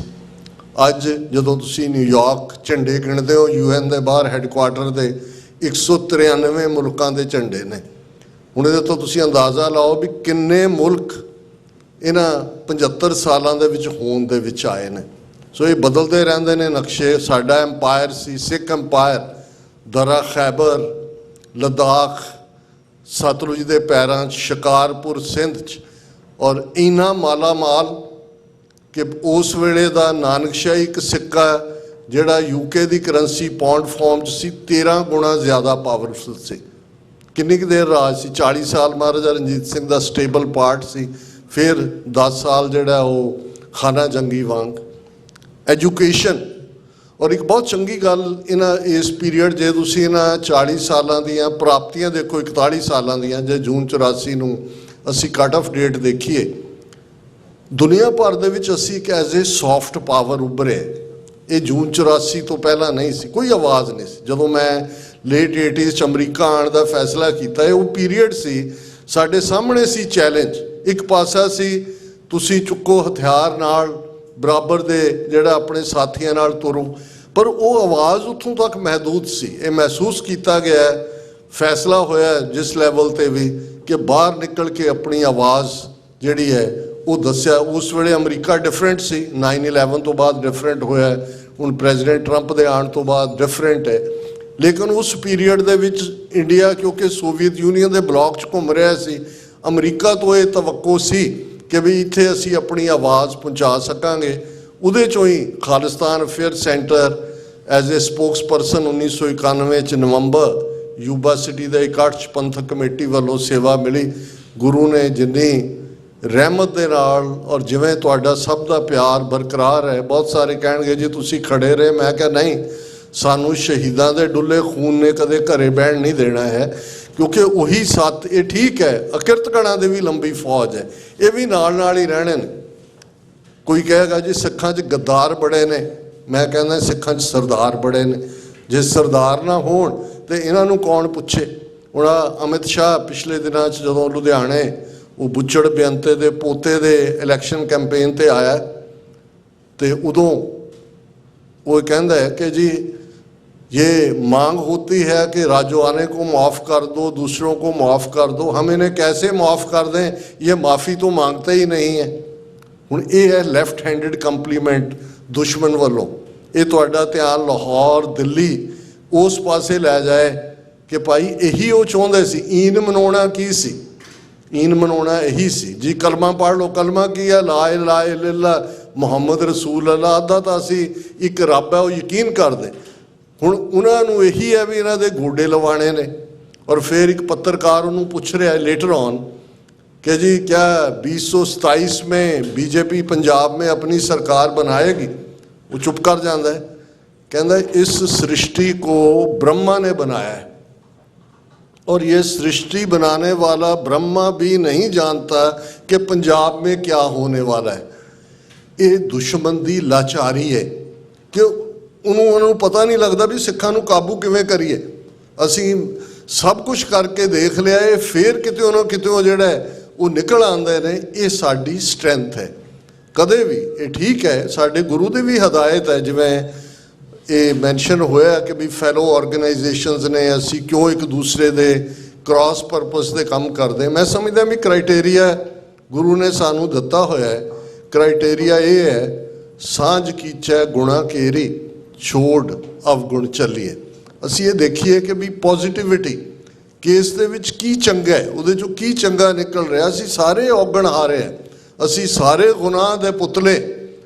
ਔਰ ਸਾਡੇ ਜ਼ਿੰਮੇ ਦੂਸਰਾ ਪਾਰਟ ਇਹ ਜਿਹੜਾ ਸਾਡੇ ਦੇ ਉੱਤੇ ਲਾਜ਼ਮ ਹੋਣਾ ਚਾਹੀਦਾ ਹੈ ਕਿ ਅਸੀਂ ਇਹ ਸਵਾਲ ਆਪਣੇ ਆਪ ਨੂੰ ਜ਼ਰੂਰ ਪੁੱਛੀਏ। ਔਰ ਇਹ ਪ੍ਰੈਜ਼ੀਡੈਂਟ ਕੈਨੇਡੀ ਦੇ ਲਫ਼ਜ਼ ਨੇ ਕਿ ਵੀ always ਐਸਕ what nation is doing for us, we never ask what we are doing for the nation।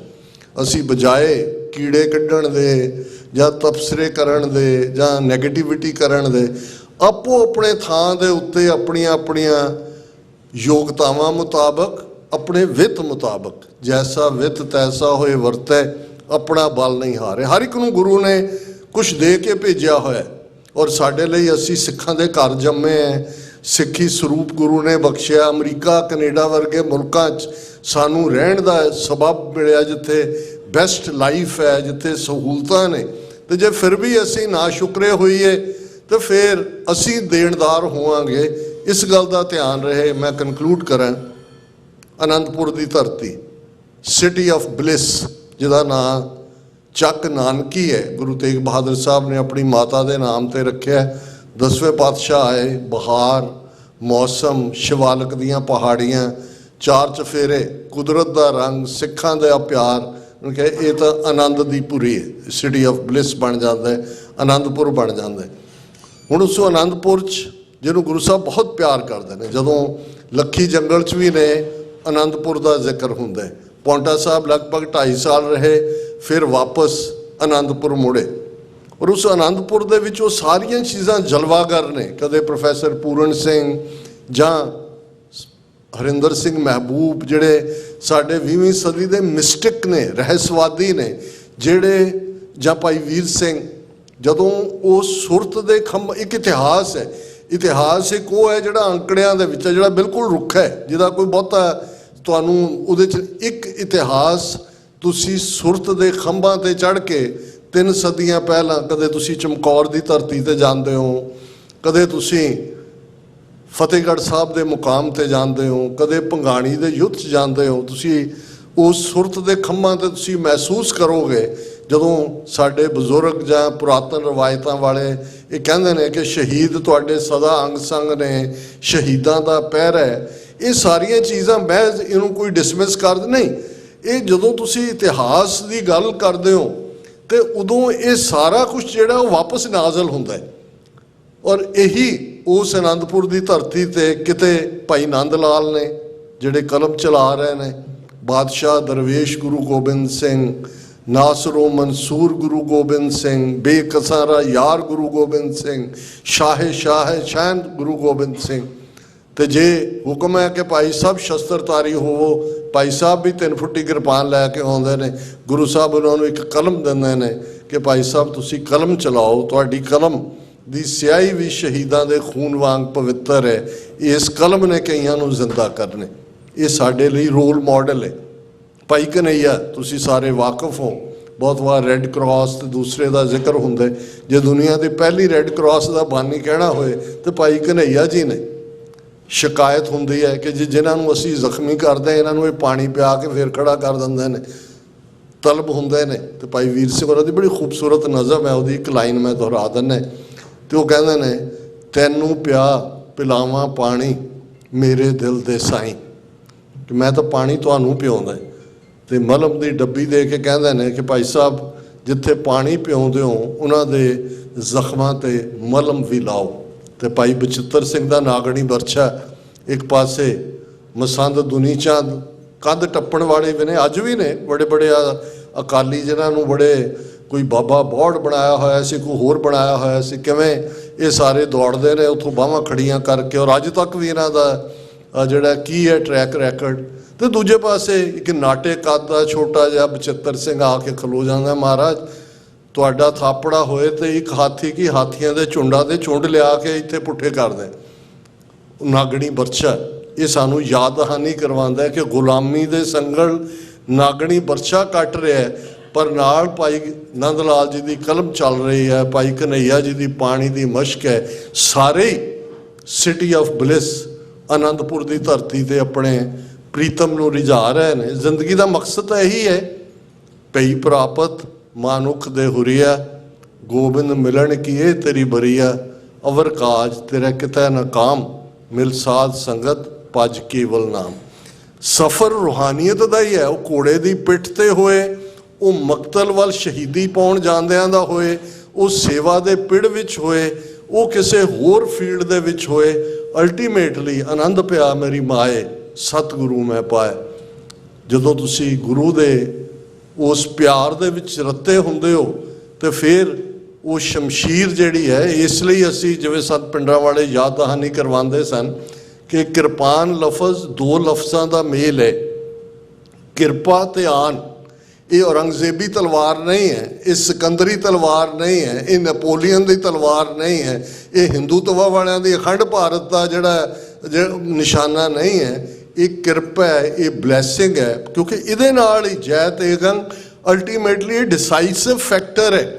ਖਗ ਖੰਡ ਬਿਹੰਡੰ ਖਲ ਦਲ ਖੰਡੰ ਅਤ ਰਣ ਮੰਡੰ ਵਰ ਪੰਡੰ ਭੁਜ ਦੰਡ ਅਖੰਡੰ ਤੇਜ ਪ੍ਰਚੰਡੰ ਜੋਤ ਅਮੰਡੰ ਪਾਂਡ ਪ੍ਰਭੰ ਸੁਖ ਸੰਤਾ ਕਰਣੰ।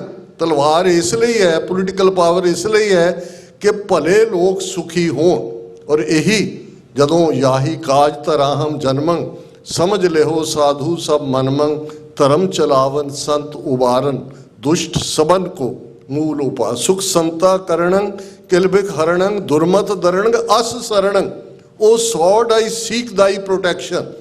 ਔਰ ਇਹ ਤੁਸੀਂ ਅਰਦਾਸ ਵੀ ਦੁਹਰਾਉਂਦੇ ਹੋ, ਦੇਖ ਤੇਗ ਫਤਿਹ ਬਿਰਦ ਕੀ ਪੈਜ ਪੰਥ ਕੀ ਜੀਤ ਸ੍ਰੀ ਸਾਹਿਬ ਜੀ ਸਹਾਇ। ਔਰ ਤੁਸੀਂ ਸ਼੍ਰੋਮਣੀ ਕਮੇਟੀ ਦੀ ਟ੍ਰਾਂਸਲੇਸ਼ਨ ਦੇਖ ਲਓ, ਇਹ ਸ੍ਰੀ ਸਾਹਿਬ ਅਕਾਲ ਪੁਰਖ ਦੀ ਤੇਗ ਦੇ ਲਈ ਹੈ ਕਿ ਉਹ ਸੌਡ ਆਈ ਸੀਕ ਦਾਈ ਪ੍ਰੋਟੈਕਸ਼ਨ ਸਾਡੇ ਗਾਤਰੇ ਪਾਈ ਹੋਈ ਹੈ। ਇਹ ਕਿਰਪਾ ਆਨ ਆਨ ਅਣਖ ਨੂੰ ਕਹਿੰਦੇ ਨੇ, ਗੈਰਤ ਨੂੰ ਕਹਿੰਦੇ ਨੇ, ਹਿਊਮਨ ਰਾਈਟਸ ਨੂੰ ਕਹਿੰਦੇ ਨੇ, ਸੈਲਫ ਰਿਸਪੈਕਟ ਨੂੰ ਕਹਿੰਦੇ ਨੇ, ਡਿਗਨਿਟੀ ਨੂੰ ਕਹਿੰਦੇ ਨੇ। ਤੇ ਗੁਰੂ ਨਾਨਕ ਪਾਤਸ਼ਾਹ ਨੇ ਆਨ ਨੂੰ ਡਿਫਾਈਨ ਕੀਤਾ ਹੋਇਆ, ਜੇ ਜੀਵੈ ਪਤ ਲੱਥੀ ਜਾਏ ਸਭ ਹਰਾਮ ਜੇਤਾ ਕਿਛ ਖਾਏ। ਕਿ ਜਿਹੜੇ ਲੋਕ ਜਿਹੜੇ ਇੰਡੀਵਿਜੂਅਲ ਪੱਤ ਲੋਹਾ ਕੇ ਜਿਉਂਦੇ ਨੇ, ਬੇਪਤ ਹੋ ਕੇ ਜਿਉਂਦੇ ਨੇ, ਉਹ ਹਰਾਮ ਖੋਰ ਨੇ, ਹਲਾਲ ਖੋਰ ਨਹੀਂ। ਸਾਡੇ ਸਾਹਮਣੇ ਇਹਨਾਂ ਯੋਧਿਆਂ ਦਾ ਖਾਲਿਸਤਾਨੀ ਗਗਨ ਦੇ ਇਹ ਰੋਸ਼ਨ ਸਿਤਾਰੇ, ਇਹਨਾਂ ਨੇ ਸਾਨੂੰ ਇਹ ਦੱਸਿਆ ਕਿ ਸ਼ਹੀਦ ਕੀ ਜੋ ਮੌਤ ਹੈ वो कौम की हयात है। हयात तो हयात है, मौत भी हयात है। हयात जिंदगी ਨੂੰ ਕਹਿੰਦੇ ਨੇ। ਇਹ ਜਦੋਂ ਇਸ ਧਰਤੀ ਤੇ ਵਿਚਰ ਰਹੇ ਸਨ ਉਦੋਂ ਵੀ ਖੁਸ਼ੀ ਖਿਲਾਰ ਰਹੇ ਸੀ, ਆਪਣੀ ਹਯਾਤੀ 'ਚ ਵੀ ਪਿਆਰ ਵੰਡ ਰਹੇ ਸੀ, ਨਿਰਭੈਤਾ ਦਾ ਜਲਵਾ ਦਿਖਾ ਰਹੇ ਸੀ। ਤੇ ਜਦੋਂ ਸ਼ਹੀਦੀ ਜਾਮ ਗੁਰੂ ਨੇ ਦਿੱਤਾ, ਅੱਜ ਵੀ ਉਸ ਰੋਸ਼ਨ ਸਿਤਾਰਿਆਂ ਵਾਂਗ ਗਗਨ ਦੇ ਵਿੱਚ ਮੰਡਰਾਉਂਦੇ ਇਹ ਸਾਨੂੰ ਯਾਦ ਦਹਾਨੀ ਕਰਵਾ ਰਹੇ ਨੇ। ਉਸ ਪੱਤਰ ਦਾ ਇੱਕ ਹਿੱਸਾ ਸਿੱਖ ਜਥੇਬੰਦੀਆਂ ਲਈ ਆ, ਉਹਨੂੰ ਜ਼ਰੂਰ ਪੜ੍ਹਿਓ। ਉਦੋਂ ਵੀ ਇੱਕ ਜਦੋਂ ਉਹਨਾਂ ਦੀ ਸ਼ਹਾਦਤ 9 ਅਕਤੂਬਰ 1992 ਨੂੰ ਹੁੰਦੀ ਹੈ, ਇਸ ਕਿਸਮ ਦਾ ਮਾਹੌਲ ਬਣਨਾ ਸ਼ੁਰੂ ਹੋ ਗਿਆ ਸੀ। ਉਹ ਸਮਝਾ ਰਹੇ ਨੇ ਕਿ ਬਈ ਇਵੇਂ ਮਤ ਕਰੋ, ਅਲਟੀਮੇਟਲੀ ਤੁਹਾਡੇ ਜ਼ਿੰਮੇ ਪੰਥ ਨੇ ਜਿਹੜਾ ਉਹ ਆਜ਼ਾਦੀ ਔਰ ਖਾਲਿਸਤਾਨ ਬਾਰੇ ਬਿਲਕੁਲ ਕੋਈ ਸ਼ੱਕ ਸ਼ੁਬਾ ਨਹੀਂ ਹੈ ਕਿਸੇ ਵੀ ਕਿਸਮ ਦਾ ਕਿ ਸਾਡਾ ਨਿਸ਼ਾਨਾ ਕੀ ਹੈ। ਤੇ ਇਹੀ ਅੱਜ ਦੇ ਇਸ ਇਕੱਠ 'ਚੋਂ ਬਹੁਤ ਤੁਹਾਡਾ ਧੰਨਵਾਦ ਉਹਨਾਂ ਵੀਰਾਂ ਦਾ ਜਿਨ੍ਹਾਂ ਨੇ ਇਸ ਪ੍ਰੋਗਰਾਮ ਨੂੰ ਆਰਗੇਨਾਈਜ਼ ਕੀਤਾ। ਤੁਸੀਂ ਬੜੇ ਸਬਰ ਦੇ ਨਾਲ ਜਿਹੜਾ ਇਸ ਨੂੰ ਸੁਣਿਆ। ਮੈਂ ਸਮਝਦਾ ਵੀ ਮਹਿਜ਼ ਬੋਲਣਾ ਤੇ ਸੁਣਨਾ ਇਹ ਆਪਣੇ ਆਪ 'ਚ ਕਾਫੀ ਨਹੀਂ ਹੁੰਦਾ। अल्टीमेटली अमल से ज़िंदगी बनती है, जन्नत भी जहन्नम भी ये खाकी अपनी फितरत से ना नूरी है ना नारी है। ये भी अलामा इकबाल दा है कि भाई अल्टीमेटली जन्नत ते जहन्नम ये भी ਜਿਹੜੇ ਨੇ ਇਹ ਤੁਹਾਡੀ ਅਮਲਾਂ ਦੇ ਨਾਲ ਹੀ ਜੁੜਿਆ ਹੋਇਆ। ਤੇ ਗੁਰੂ ਨਾਨਕ ਪਾਤਸ਼ਾਹ ਨੇ ਇਹੀ ਗੱਲ ਜਦੋਂ ਉਹਨਾਂ ਨੂੰ ਹਾਜ਼ੀਆਂ ਨੇ ਬਗਦਾਦ ਦੀ ਡਿਬੇਟ 'ਚ ਪੁੱਛੀ ਸੀ, ਪੁੱਛਣ ਖੋਲ ਕਿਤਾਬ ਨੂੰ, ਹਿੰਦੂ ਵੱਡਾ ਕਿ ਮੁਸਲਮਾਨ ਹੋਈ, ਬਾਬਾ ਆਖੇ ਹਾਜੀਆਂ ਸ਼ੁਭ ਅਮਲਾਂ ਬਾਝੋਂ ਦੋਨੋਂ ਰੋਈ। ਅਲਟੀਮੇਟਲੀ ਗੁਰੂ ਦੀ ਦਰਗਾਹ 'ਚ ਅਸੀਂ ਵੀ ਮੂੰਹ ਦਿਖਾਣਾ ਜਾ ਕੇ ਤੇ ਇੰਨਾ ਕੁਛ ਜ਼ਰੂਰ ਕਰ ਲਈਏ ਜਿਵੇਂ ਇਹ ਦੁਹਰਾਇਆ ਗਿਆ ਕਿ ਇੱਕ ਪਾਸੇ ਇਹ ਹੈ ਕਿ ਵੀ ਜਿਨੀ ਨਾਮ ਤੇ ਆਇਆ ਗਏ ਮਸ਼ੱਕਤ ਘਾਲ ਨਾਨਕ ਤੇ ਮੁਖੁਜਲੇ ਕੀਤੀ ਛੁੱਟੀ ਨਾਲ। ਮਸ਼ੱਕਤ ਸਿੱਖੀ ਜੀਵਨ ਔਰ ਸਾਡੇ ਜਿਉਂਦੇ ਜੀ ਸਾਡੇ ਸਾਹਮਣੇ ਅੱਜ ਸਭ ਤੋਂ ਵੱਡਾ ਜੇ ਕੋਈ ਪੋਲੀਟੀਕਲ ਸਾਡਾ ਗੋਲ ਹੈ ਤੇ ਓਨਲੀ ਗੋਲ ਹੈ, ਕਿਉਂਕਿ ਇਹੀ ਓਨਲੀ ਆਪਸ਼ਨ ਹੈ। ਕੋਈ ਵੀ ਦੁਨੀਆ ਦੇ ਵਿੱਚ ਕੋਈ ਵੀ ਇਹ ਡਿਬੇਟ ਕਰਕੇ ਦੱਸ ਦੇ ਕਿ ਉਸ ਸਿਸਟਮ 'ਚ ਖਾਲਿਸਤਾਨ ਦੀ ਕਾਇਮੀ ਤੋਂ ਬਿਨਾਂ ਕੀ ਸਿੱਖਾਂ ਦਾ ਕੋਈ ਮਸਲਾ ਹੱਲ ਹੋ ਸਕਦਾ?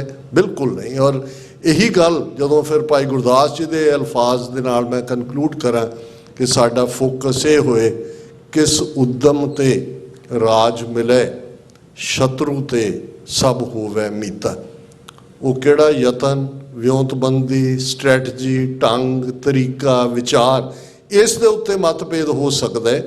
ਔਰ ਉਹਨਾਂ ਮਤਭੇਦਾਂ ਨੂੰ ਵੀ ਗੁਰਮੁਖ ਬੈਸੋ ਸਫਾ ਵਿਛਾਏ ਬੈਠ ਕੇ ਅਸੀਂ ਨਜਿੱਠ ਸਕਦੇ ਹਾਂ। ਪਰ ਇਸ ਗੱਲ ਨਾਲ ਸਮਝੌਤਾ ਨਹੀਂ ਹੋ ਸਕਦਾ ਕਿ ਖਾਲਿਸਤਾਨ ਦੀ ਕਾਇਮੀ ਤੋਂ ਬਿਨਾਂ ਹੁਣ ਸਿੱਖਾਂ ਦੇ ਕੋਲ ਕੋਈ ਆਪਸ਼ਨ ਹੈ। ਤੁਹਾਡਾ ਬਹੁਤ ਬਹੁਤ ਧੰਨਵਾਦ। ਵਾਹਿਗੁਰੂ ਜੀ ਕਾ ਖਾਲਸਾ, ਵਾਹਿਗੁਰੂ ਜੀ ਕੀ ਫਤਿਹ।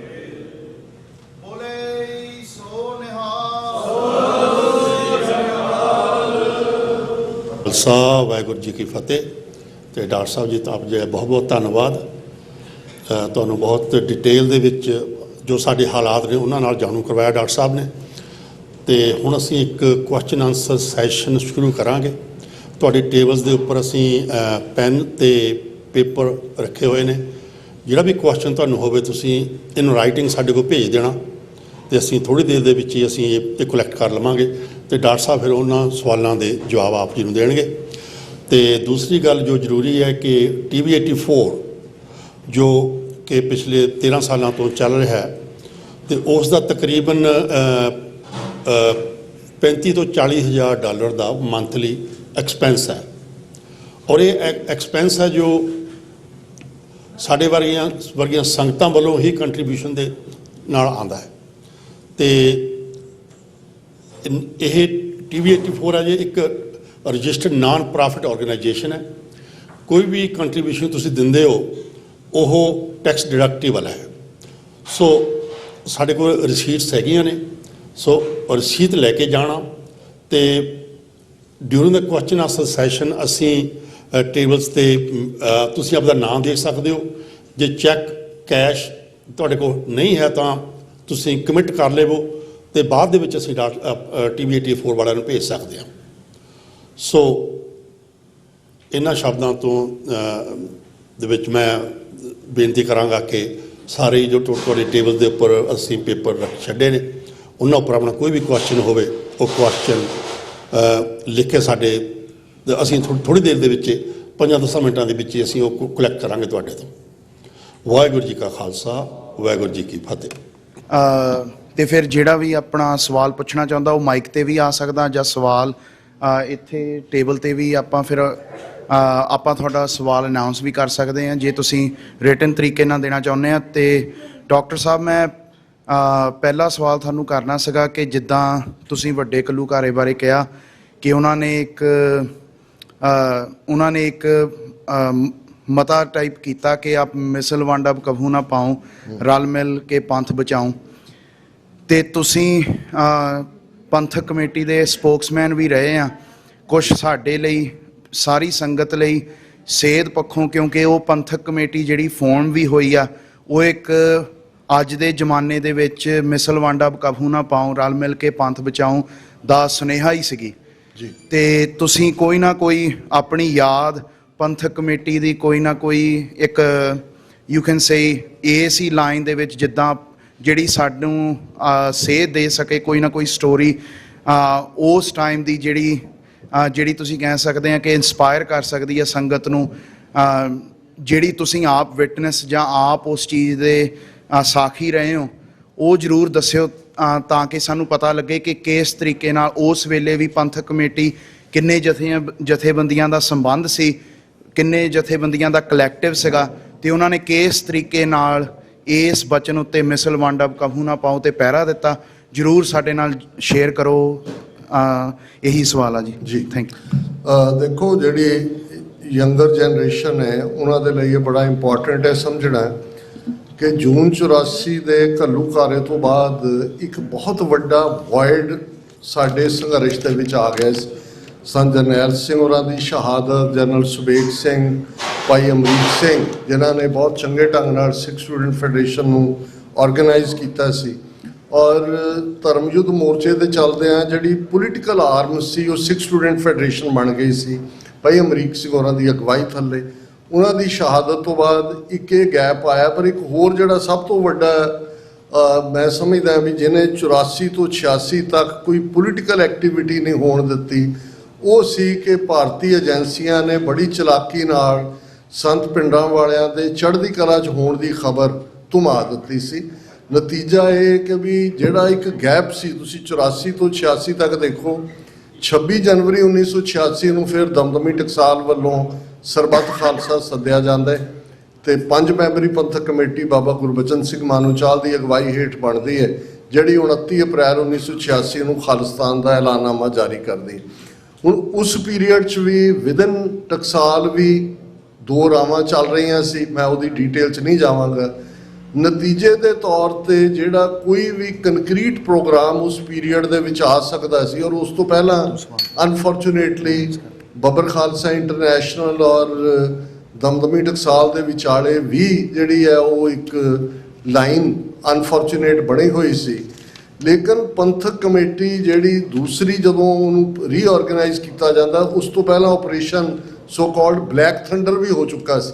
ਹੁਣ ਬਲੈਕ ਥੰਡਰ 1 ਔਰ 2 ਇੱਕ ਤਾਂ 29 ਅਪ੍ਰੈਲ 1986 ਨੂੰ ਜਦੋਂ ਖਾਲਿਸਤਾਨ ਦਾ ਐਲਾਨਨਾਮਾ ਹੋਇਆ, 30 ਅਪ੍ਰੈਲ ਨੂੰ ਕਮਾਂਡੋਜ਼ ਨੇ ਦਰਬਾਰ ਸਾਹਿਬ ਦੇ ਉੱਤੇ ਵਾਪਸ ਅਟੈਕ ਕੀਤਾ। ਸੁਰਜੀਤ ਬਰਨਾਲੇ ਦੀ ਸਰਕਾਰ ਸੀ, ਲੇਕਿਨ ਜਿਹਨੇ ਸਾਨੂੰ ਬਹੁਤ ਬਦਨਾਮੀ ਦਿੱਤੀ ਉਹ so called operation black thunder 2 ਸੀ, ਜਿਹਦੇ 'ਚ ਬਹੁਤ ਸਾਰੀਆਂ ਕੈਟਾਂ ਜਿਹੜੀਆਂ ਨੇ ਉਹ ਦਰਬਾਰ ਸਾਹਿਬ ਦੇ ਅੰਦਰ ਵੜੀਆਂ ਹੋਈਆਂ ਸੀ। ਏਜੰਸੀਆਂ ਦੀ ਉਹ ਖੇਡ ਸੀ, ਔਰ ਉਹਦੇ 'ਚ ਫਰੌਤੀਆਂ ਦੂਜੇ ਤੀਜੇ ਲੈਣ ਦਾ, ਔਰ ਉਹਨਾਂ ਨੇ ਜਿਹੜੀ ਸੈਕੰਡ ਸੋ ਕਾਲਡ ਆਪਰੇਸ਼ਨ ਉਹਨਾਂ ਦਾ ਸੀ, ਉਹਨੇ ਸਾਨੂੰ ਬਹੁਤ ਬਦਨਾਮੀ ਦਿੱਤੀ। ਔਰ ਉਸ ਤੋਂ ਬਾਅਦ ਜਿਹੜੇ ਜੁਝਾਰੂ ਸਿੰਘਾਂ ਦੇ ਵਿੱਚ ਵੀ ਔਰ ਜਿਹੜੇ ਪੋਲੀਟੀਕਲ ਵੀ ਸੀ ਐਕਟਿਵਿਸਟ, ਉਹਨਾਂ ਨੇ ਸੋਚਿਆ ਵੀ ਸਾਨੂੰ ਵਾਪਸ ਆਪਣਾ, ਕਿਉਂਕਿ ਤੁਸੀਂ ਇਹ ਦੇਖੋਗੇ ਵੀ ਜੂਨ 84 ਪੰਜਾਬ 'ਚ ਇੱਕ ਹਫ਼ਤਾ ਪੂਰਾ ਜਿਹੜਾ ਉਹ ਕਰਫਿਊ ਸੀ, ਫੌਜ ਸੀ, ਲੇਕਿਨ ਜਦੋਂ ਉਹਨਾਂ ਨੇ ਦਰਬਾਰ ਸਾਹਿਬ ਤੇ ਸੋ ਬਲੈਕ ਥੰਡਰ 2 ਕੀਤਾ ਤਾਂ ਈਵਨ ਅੰਮ੍ਰਿਤਸਰ 'ਚ ਵੀ ਕਰਫਿਊ ਨਹੀਂ ਸੀ। 4 ਚੁਫੇਰੇ ਬਸ ਉਹ ਦਰਬਾਰ ਸਾਹਿਬ ਦਾ ਘੇਰਾ, ਉਹਨਾਂ ਦੇ ਜਿਹੜੇ ਨੇ ਉਹ ਜਿਹੜੇ ਸ਼ੂਟਰ, ਸ਼ਾਰਪ ਸ਼ੂਟਰ ਤੇ ਇੰਟਰਨੈਸ਼ਨਲ ਮੀਡੀਆ ਇਕੱਠਾ ਕੀਤਾ ਹੋਇਆ ਸੀ, ਉਹ ਜਦੋਂ 80-90 ਬੰਦੇ ਬਾਹਾਂ ਖੜੀਆਂ ਕਰਕੇ ਨਿਕਲੇ, ਔਰ ਉਹਨਾਂ 'ਚੋਂ 90% ਅਗਲੇ 6 ਮਹੀਨੇ ਦੇ ਵਿੱਚ ਛੱਡ ਦਿੱਤੇ ਗਏ ਸੀ, ਕਿਉਂਕਿ ਆਲਰੇਡੀ ਏਜੰਸੀਆਂ ਦੇ ਹੀ ਬੰਦੇ ਸੀ। ਕੁਛ ਉਹਨਾਂ 'ਚ ਜੂਝਣ ਵਾਲੇ ਸੀ 3-4-5, ਭਾਈ ਕਾਰਜ ਸਿੰਘ ਥਾਂਦੇ ਜਾਂ ਭਾਈ ਜਿਹੜਾ ਸੁਰਜੀਤ ਸਿੰਘ ਪੈਂਟਾ, ਜਿਨ੍ਹਾਂ ਨੇ ਸਾਇਨਾਈਡ ਲੈ ਲਏ, ਬਾਕੀ ਉਹਨਾਂ ਦਾ ਉਹੀ ਆਪਰੇਸ਼ਨ ਸੀ। ਇਸ ਤੋਂ ਬਾਅਦ ਜਦੋਂ ਪੰਥਕ ਕਮੇਟੀ ਹੋਂਦ 'ਚ ਆਉਂਦੀ ਹੈ, ਸਾਡੀ ਖੁਸ਼ਕਿਸਮਤੀ ਸੀ, ਜਿਵੇਂ ਮੈਂ ਭਾਈ ਅਨੋਖ ਸਿੰਘ ਬੱਬਰ ਦਾ ਜ਼ਿਕਰ ਕੀਤਾ ਕਿ ਪਹਿਲੀ ਵਾਰ 4 ਜੁਝਾਰੂ ਜਥੇਬੰਦੀਆਂ ਇੱਕ ਕਮਾਂਡ ਥੱਲੇ ਆਈਆਂ, ਜਿਨ੍ਹਾਂ 'ਚ Khalistan Commando Force, Khalistan Liberation Force, Babbar Khalsa ਔਰ ਪਿੰਡਰਾਂਵਾਲੇ ਟਾਈਗਰ ਫੋਰਸ ਖਾਲਿਸਤਾਨ। ਉਦੋਂ ਫੈਡਰੇਸ਼ਨ ਨੂੰ ਥੋੜ੍ਹਾ ਸੈਪਰੇਟ ਰੱਖਿਆ ਗਿਆ ਸੀ। ਹੁਣ ਔਰ ਉਹ ਜਿਹੜਾ 4 ਜੁਝਾਰੂ ਜਥੇਬੰਦੀਆਂ ਨੇ ਸੋਚਿਆ ਕਿ ਵੀ ਸਾਡਾ ਇੱਕ ਪੋਲੀਟੀਕਲੀ ਪੰਥਕ ਕਮੇਟੀ ਪੋਲੀਟੀਕਲ ਰਹਿਨੁਮਾਈ ਦੇ ਥੱਲੇ ਹੋਏ, ਔਰ ਪੰਥਕ ਕਮੇਟੀ ਨੇ, ਜੇ ਤੁਸੀਂ ਉਸ ਪੀਰੀਅਡ ਦੇ ਵਿੱਚ 91-92 ਦੇ ਪੀਰੀਅਡ 'ਚ ਦੇਖੋ, ਇਹ ਉਹ ਪੀਰੀਅਡ ਹੈ ਜਿੱਥੇ ਪੰਜਾਬ 'ਚ ਪੰਜਾਬੀ ਲਾਗੂ ਹੋਈ, ਜਿੱਥੇ ਟਾਈਪਰਾਈਟਰ ਤੱਕ ਪੰਜਾਬੀ 'ਚ ਬਣੇ, ਜਿੱਥੇ ਸੋਸ਼ਲ ਰਿਫਾਰਮ ਦੀ ਮੂਵਮੈਂਟ ਵੀ ਚੱਲੀ। ਮੈਂ ਪਿਛਲੇ ਦਿਨਾਂ 'ਚ ਹੀ ਨਾਭਾ ਰਿਆਸਤ ਬਾਰੇ, ਉਹਨਾਂ ਦਾ ਇੱਕ ਸਿੱਖ ਬੱਚਾ ਜਿਹੜੀ ਉਹ ਰਾਣੀ ਰਾਜਪੂਤ ਹੈ ਉਹਦੀ ਦੇਖ ਰਿਹਾ ਸੀ ਕਿ ਜਦੋਂ ਹੀਰਾ ਸਿੰਘ ਨਾਭਾ ਦੇ ਵੇਲੇ ਨਾਭੇ ਦੇ ਵਿੱਚ ਇਹ ਉਹਨਾਂ ਨੇ ਲਾਅ ਪਾਸ ਕੀਤਾ ਸੀ ਕਿ ਕੋਈ ਵੀ 11 ਬੰਦਿਆਂ ਤੋਂ ਜ਼ਿਆਦਾ ਦੀ ਬਰਾਤ ਨਹੀਂ ਜਾ ਸਕਦੀ, ਔਰ ਡੌਰੀ ਦੇ ਉੱਤੇ ਵੀ ਪਾਬੰਦੀ ਸੀ। ਸੋ ਮਤਲਬ ਇਹ ਹੈ ਵੀ ਹਾਲਾਂਕਿ ਇਹਦੇ ਉੱਤੇ ਦੋ ਡਿਬੇਟਸ ਹੁੰਦੀਆਂ ਨੇ ਵੀ ਵੈਦਰ ਸੋਸ਼ਲ ਰਿਫਾਰਮ ਏਜੰਡਾ ਸਾਡਾ ਪੋਲਿਟਿਕਸ ਦਾ ਹਿੱਸਾ ਹੋਣਾ ਚਾਹੀਦਾ ਸੀ ਕਿ ਨਹੀਂ, ਲੇਕਿਨ ਇਹ ਉਹ ਪੀਰੀਅਡ ਹੈ ਜਦੋਂ ਕਿ ਕੀ ਟਾਰਗੇਟ ਵੀ ਫੁੰਡੇ ਗਏ। ਪੰਥਕ ਕਮੇਟੀ ਦੇ ਉਹਨਾਂ ਦੀਆਂ ਪੋਲੀਟੀਕਲ ਸਟੇਟਮੈਂਟਸ ਹੁੰਦੀਆਂ ਸੀ, ਪਰ ਲਾਗੂ ਕਰਨ ਵਾਲੀਆਂ 4 ਜੁਝਾਰੂ ਜਥੇਬੰਦੀਆਂ ਸੀ। ਉਹਨਾਂ ਦੇ ਨਾਮੀ ਜਰਨੈਲ ਜਿਨ੍ਹਾਂ 'ਚ ਜਨਰਲ ਆਪ ਸਿੰਘ, ਭਾਈ ਗੁਰਜੰਟ ਸਿੰਘ ਬੁੱਧ ਸਿੰਘ ਵਾੜਾ, ਭਾਈ ਸੁਖਦੇਵ ਸਿੰਘ ਬੱਬਰ, ਭਾਈ ਸਤਨਾਮ ਸਿੰਘ ਸੰਘਾ, ਵੱਡੇ ਵੱਡੇ ਨਾਮੀ ਜਰਨੈਲ, ਫਿਰ ਜਿਨ੍ਹਾਂ ਦੀ ਹੁਣ ਭਾਈ ਹਰਜਿੰਦਰ ਸਿੰਘ ਜੰਦਾ ਖਾਲਿਸਤਾਨ ਕਮਾਂਡੋ ਫੋਰਸ ਦੇ ਲੈਫਟੀਨੈਂਟ ਜਨਰਲਸ, ਜੇ ਉਹਨਾਂ ਦੀ ਗ੍ਰਿਫਤਾਰੀ ਦੂਜੇ ਨਾ ਹੁੰਦੀ ਤੇ ਜਨਰਲ ਆਪ ਸਿੰਘ ਤੋਂ ਬਾਅਦ ਉਹਨਾਂ ਨੇ ਜਨਰਲ ਬਣਨਾ ਸੀ। ਸੋ ਇਹ ਸਾਡਾ ਬਹੁਤ ਬਿਹਤਰ ਪੀਰੀਅਡ ਸੀ।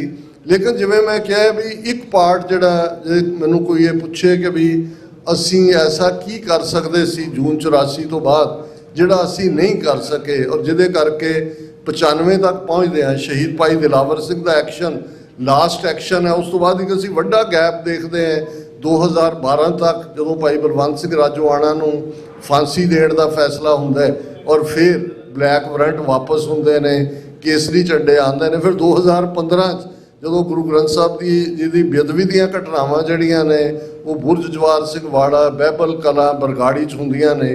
ਫਿਰ ਚੱਬੇ ਦੇ ਵਿੱਚ ਸਰਬੱਤ ਖਾਲਸਾ ਜਿਹੜਾ ਇੱਕ ਫਿਰ ਗੇਮ ਚੇਂਜਰ ਬਣਦਾ, ਔਰ ਇਹ ਸਾਨੂੰ ਹੁਣ ਤੱਕ ਲੈ ਕੇ ਆਉਂਦਾ। ਮੈਂ ਸਮਝਦਾ ਵੀ ਇੱਕ ਪਾਰਟ ਜਿਹੜਾ ਅੱਜ ਵੀ ਜਦੋਂ ਇੱਕ ਦੋ ਰਾਵਾਂ ਹੋਣਗੀਆਂ ਵੀ ਸਾਨੂੰ ਚੋਣ ਪ੍ਰੋਸੈਸ 'ਚ ਜਾਣਾ ਚਾਹੀਦਾ, ਨਹੀਂ ਜਾਣਾ ਚਾਹੀਦਾ, ਜੇ ਕੋਈ ਚਾਹ ਕੇ ਜਿੱਤ ਵੀ ਗਿਆ ਤਾਂ ਉਹ ਕੀ ਕਰ ਲਏਗਾ। ਮੈਂ ਸਮਝਦਾ ਵੀ ਇੱਕ ਇਹਦਾ ਜਿਹੜਾ ਇਸ ਨੂੰ ਮੈਂ ਪੈਰਲਲ ਮਾਡਲ ਕਹਿਣਾ, IRA ਆਇਰਿਸ਼ ਰਿਪਬਲਿਕਨ ਆਰਮੀ ਦੀ ਇੱਕ ਵੱਡੀ ਸਟਰਗਲ ਸੀ ਬ੍ਰਿਟਿਸ਼ ਅੰਪਾਇਰ ਦੇ ਖਿਲਾਫ। 1932-33 ਤੱਕ ਪਹੁੰਚਦਿਆਂ ਉਹਨਾਂ ਨੇ ਆਇਰਲੈਂਡ ਮੁਲਕ ਬਣਾ ਲਿਆ, ਬ੍ਰਿਟਿਸ਼ ਨੇ ਸੈਪਰੇਟ ਕਰ ਦਿੱਤਾ।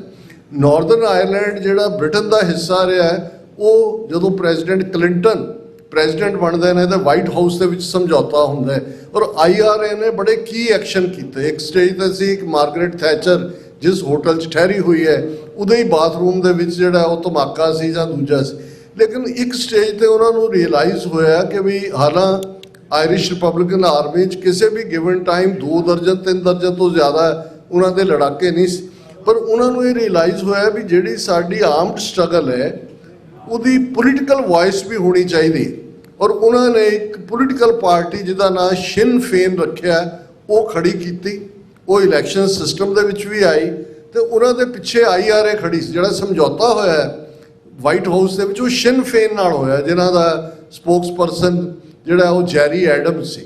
ਸੋ ਮੈਨੂੰ ਇਹ ਲੱਗਦਾ ਵੀ ਜਿਹੜੀ ਇੱਕ ਮਿਸਟੇਕ ਅਸੀਂ ਭਾਵੇਂ 84 ਤੋਂ ਬਾਅਦ ਸਾਡੀ ਆਰਮਡ ਸਟਰਗਲ ਸ਼ੁਰੂ ਹੋਈ, ਅਸੀਂ ਕੋਈ ਪੋਲੀਟੀਕਲ ਆਪਣਾ ਢਾਂਚਾ ਖੜਾ ਨਹੀਂ ਕਰ ਸਕੇ, ਜਿਨ੍ਹਾਂ ਨੂੰ ਅਸੀਂ ਇਹ ਕਹਿੰਦੇ ਕਿ ਵੀ ਤੁਸੀਂ ਵਿਦਨ ਦਾ ਸਿਸਟਮ ਕੰਮ ਕਰੋ, ਪਰ ਅਲਟੀਮੇਟ ਫਾਈਨਲ ਆਵਾਜ਼ ਜਿਹੜੀ ਉਹਨਾਂ ਦੀ ਹੋਏਗੀ ਜਿਹੜੇ ਸੰਘਰਸ਼ ਵਾਲੇ ਨੇ।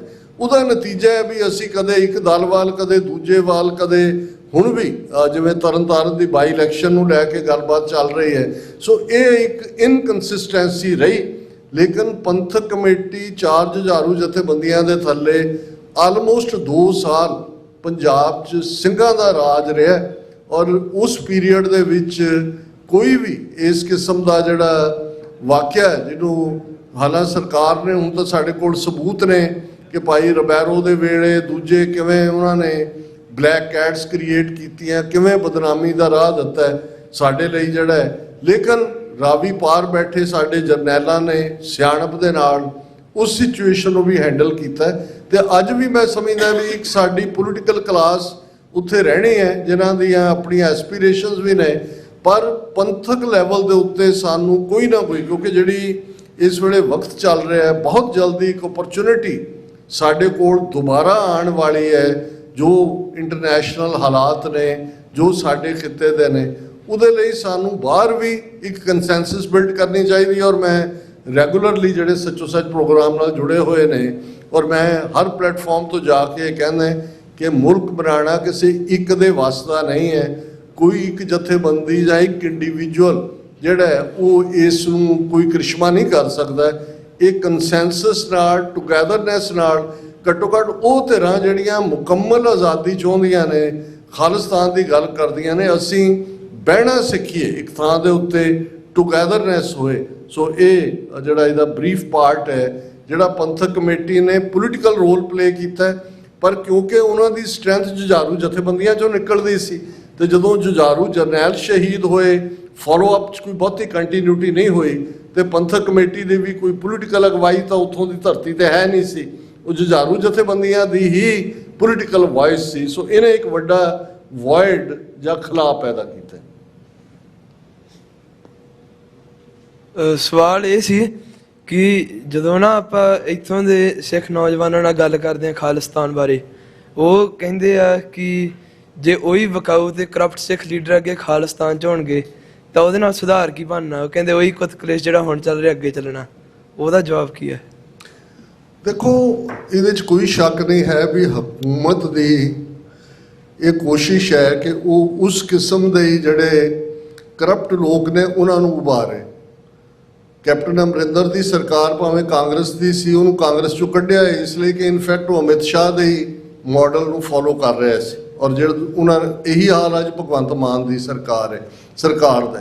ਔਰ ਜੇ ਈਵਨ ਸਾਡੀ ਸੋਚ ਵਾਲੇ ਜਿਨ੍ਹਾਂ ਨੂੰ ਅੱਜ ਅਸੀਂ ਕਹਿ ਸਕਦੇ ਹਾਂ, ਜੇ ਉਸ ਸਿਸਟਮ ਦੇ ਵਿੱਚ ਉਹ ਵੀ ਆ ਕੇ ਰਨ ਕਰਨਾ ਚਾਹਣਗੇ, ਈਦਰ ਉਹਨਾਂ ਨੂੰ ਦਿੱਲੀ ਦੀ ਤਰਜ਼ ਦੇ ਉੱਤੇ ਜਾਣਾ ਪਏਗਾ, ਜਾਂ ਜਿਵੇਂ ਸੋਨਮ ਵਾਂਗਚੁਕ ਜਿਹੜਾ ਲੱਦਾਖ ਦਾ ਬੁੱਧਿਸਟ ਲੀਡਰ ਹੈ ਉਹਦੇ ਵਾਂਗੂ ਉਹਨੂੰ ਚੁੱਕ ਕੇ ਉਹਨਾਂ ਨੇ ਜਿਵੇਂ ਜੋਧਪੁਰ ਸੁੱਟਿਆ ਕਰਨਾ ਪਏਗਾ। ਸੋ ਮੇਰਾ ਖਿਆਲ ਹੈ ਵੀ ਸਾਨੂੰ ਇਹਨਾਂ ਲੋਕਾਂ ਨਾਲ ਉਲਝਣ ਦੀ ਲੋੜ ਨਹੀਂ ਹੈ ਕਿ ਵੀ ਜਿਹੜੇ ਕਹਿਣਗੇ ਜੀ ਕਰਪਟ ਲੋਕਾਂ ਦੇ ਕੋਲ ਆਏਗਾ। ਦੇਖੋ, ਰੋਲ ਮਾਡਲ ਸਾਡਾ ਬੰਦਾ ਸਿੰਘ ਬਹਾਦਰ ਦਾ ਰੂਲ ਹੈ, ਰੋਲ ਮਾਡਲ ਸਾਡਾ ਸਰਕਾਰੇ ਖਾਲਸਾ ਮਹਾਰਾਜਾ ਰਣਜੀਤ ਸਿੰਘ ਦਾ ਰੂਲ ਹੈ, ਔਰ ਇਹੀ ਸਾਡਾ ਰੋਲ ਮਾਡਲ ਹੈ। ਔਰ ਗੁਰੂ ਸਾਹਿਬਾਨ ਨੇ ਗੁਰੂ ਗ੍ਰੰਥ ਸਾਹਿਬ ਦੇ ਰੂਪ 'ਚ ਸਾਡਾ ਕਾਨਸਟੀਟਿਊਸ਼ਨ ਹੈ ਖਾਲਿਸਤਾਨ ਦਾ। ਸੁਸਾਇਟੀਜ਼ ਜਦੋਂ ਇਵੋਲਵ ਹੁੰਦੀਆਂ ਨੇ ਪੋਲੀਟੀਕਲ ਸਿਸਟਮ 'ਚ, ਅਸੀਂ ਇਹ ਕਹੀਏ ਵੀ ਉੱਥੇ ਕੋਈ ਸਮਗਲਰ ਨਹੀਂ ਹੋਏਗਾ, ਕਤਲ ਨਹੀਂ ਹੋਣਗੇ, ਕੋਈ ਕਿਸੇ ਦੀ ਜ਼ਮੀਨ ਨਹੀਂ, ਇਹ ਤਾਂ ਪਾਰਟ ਕ੍ਰਾਈਮ ਨਾਰਮਲ ਰਹਿਣਗੇ, ਪਰ ਜਿਹੜਾ ਤੁਹਾਡਾ ਢਾਂਚਾ ਹੈ, ਜੇ ਉਹਦੇ 'ਚ ਅਦਲ ਹੈ, ਉਹਦੇ 'ਚ ਜਸਟਿਸ ਹੈ, ਤੇ ਜੇ ਕੋਈ ਕਰਪਟ ਆਏਗਾ ਵੀ ਤਾਂ ਉਹ ਬਾਉਂਸ ਆਊਟ ਹੋਏਗਾ। ਜਿਹੜੇ ਮੌਜੂਦਾ ਦੌਰ ਦੇ ਲੋਕ ਨੇ, ਇਹ ਕੋਈ ਨਾ ਸਾਨੂੰ ਅੱਜ ਰਿਪਰੈਜ਼ੈਂਟ ਕਰਦੇ ਨੇ, ਨਾ ਸਾਨੂੰ ਇਹ ਫਿਊਚਰ 'ਚ ਰਿਪਰੈਜ਼ੈਂਟ ਕਰਨਗੇ।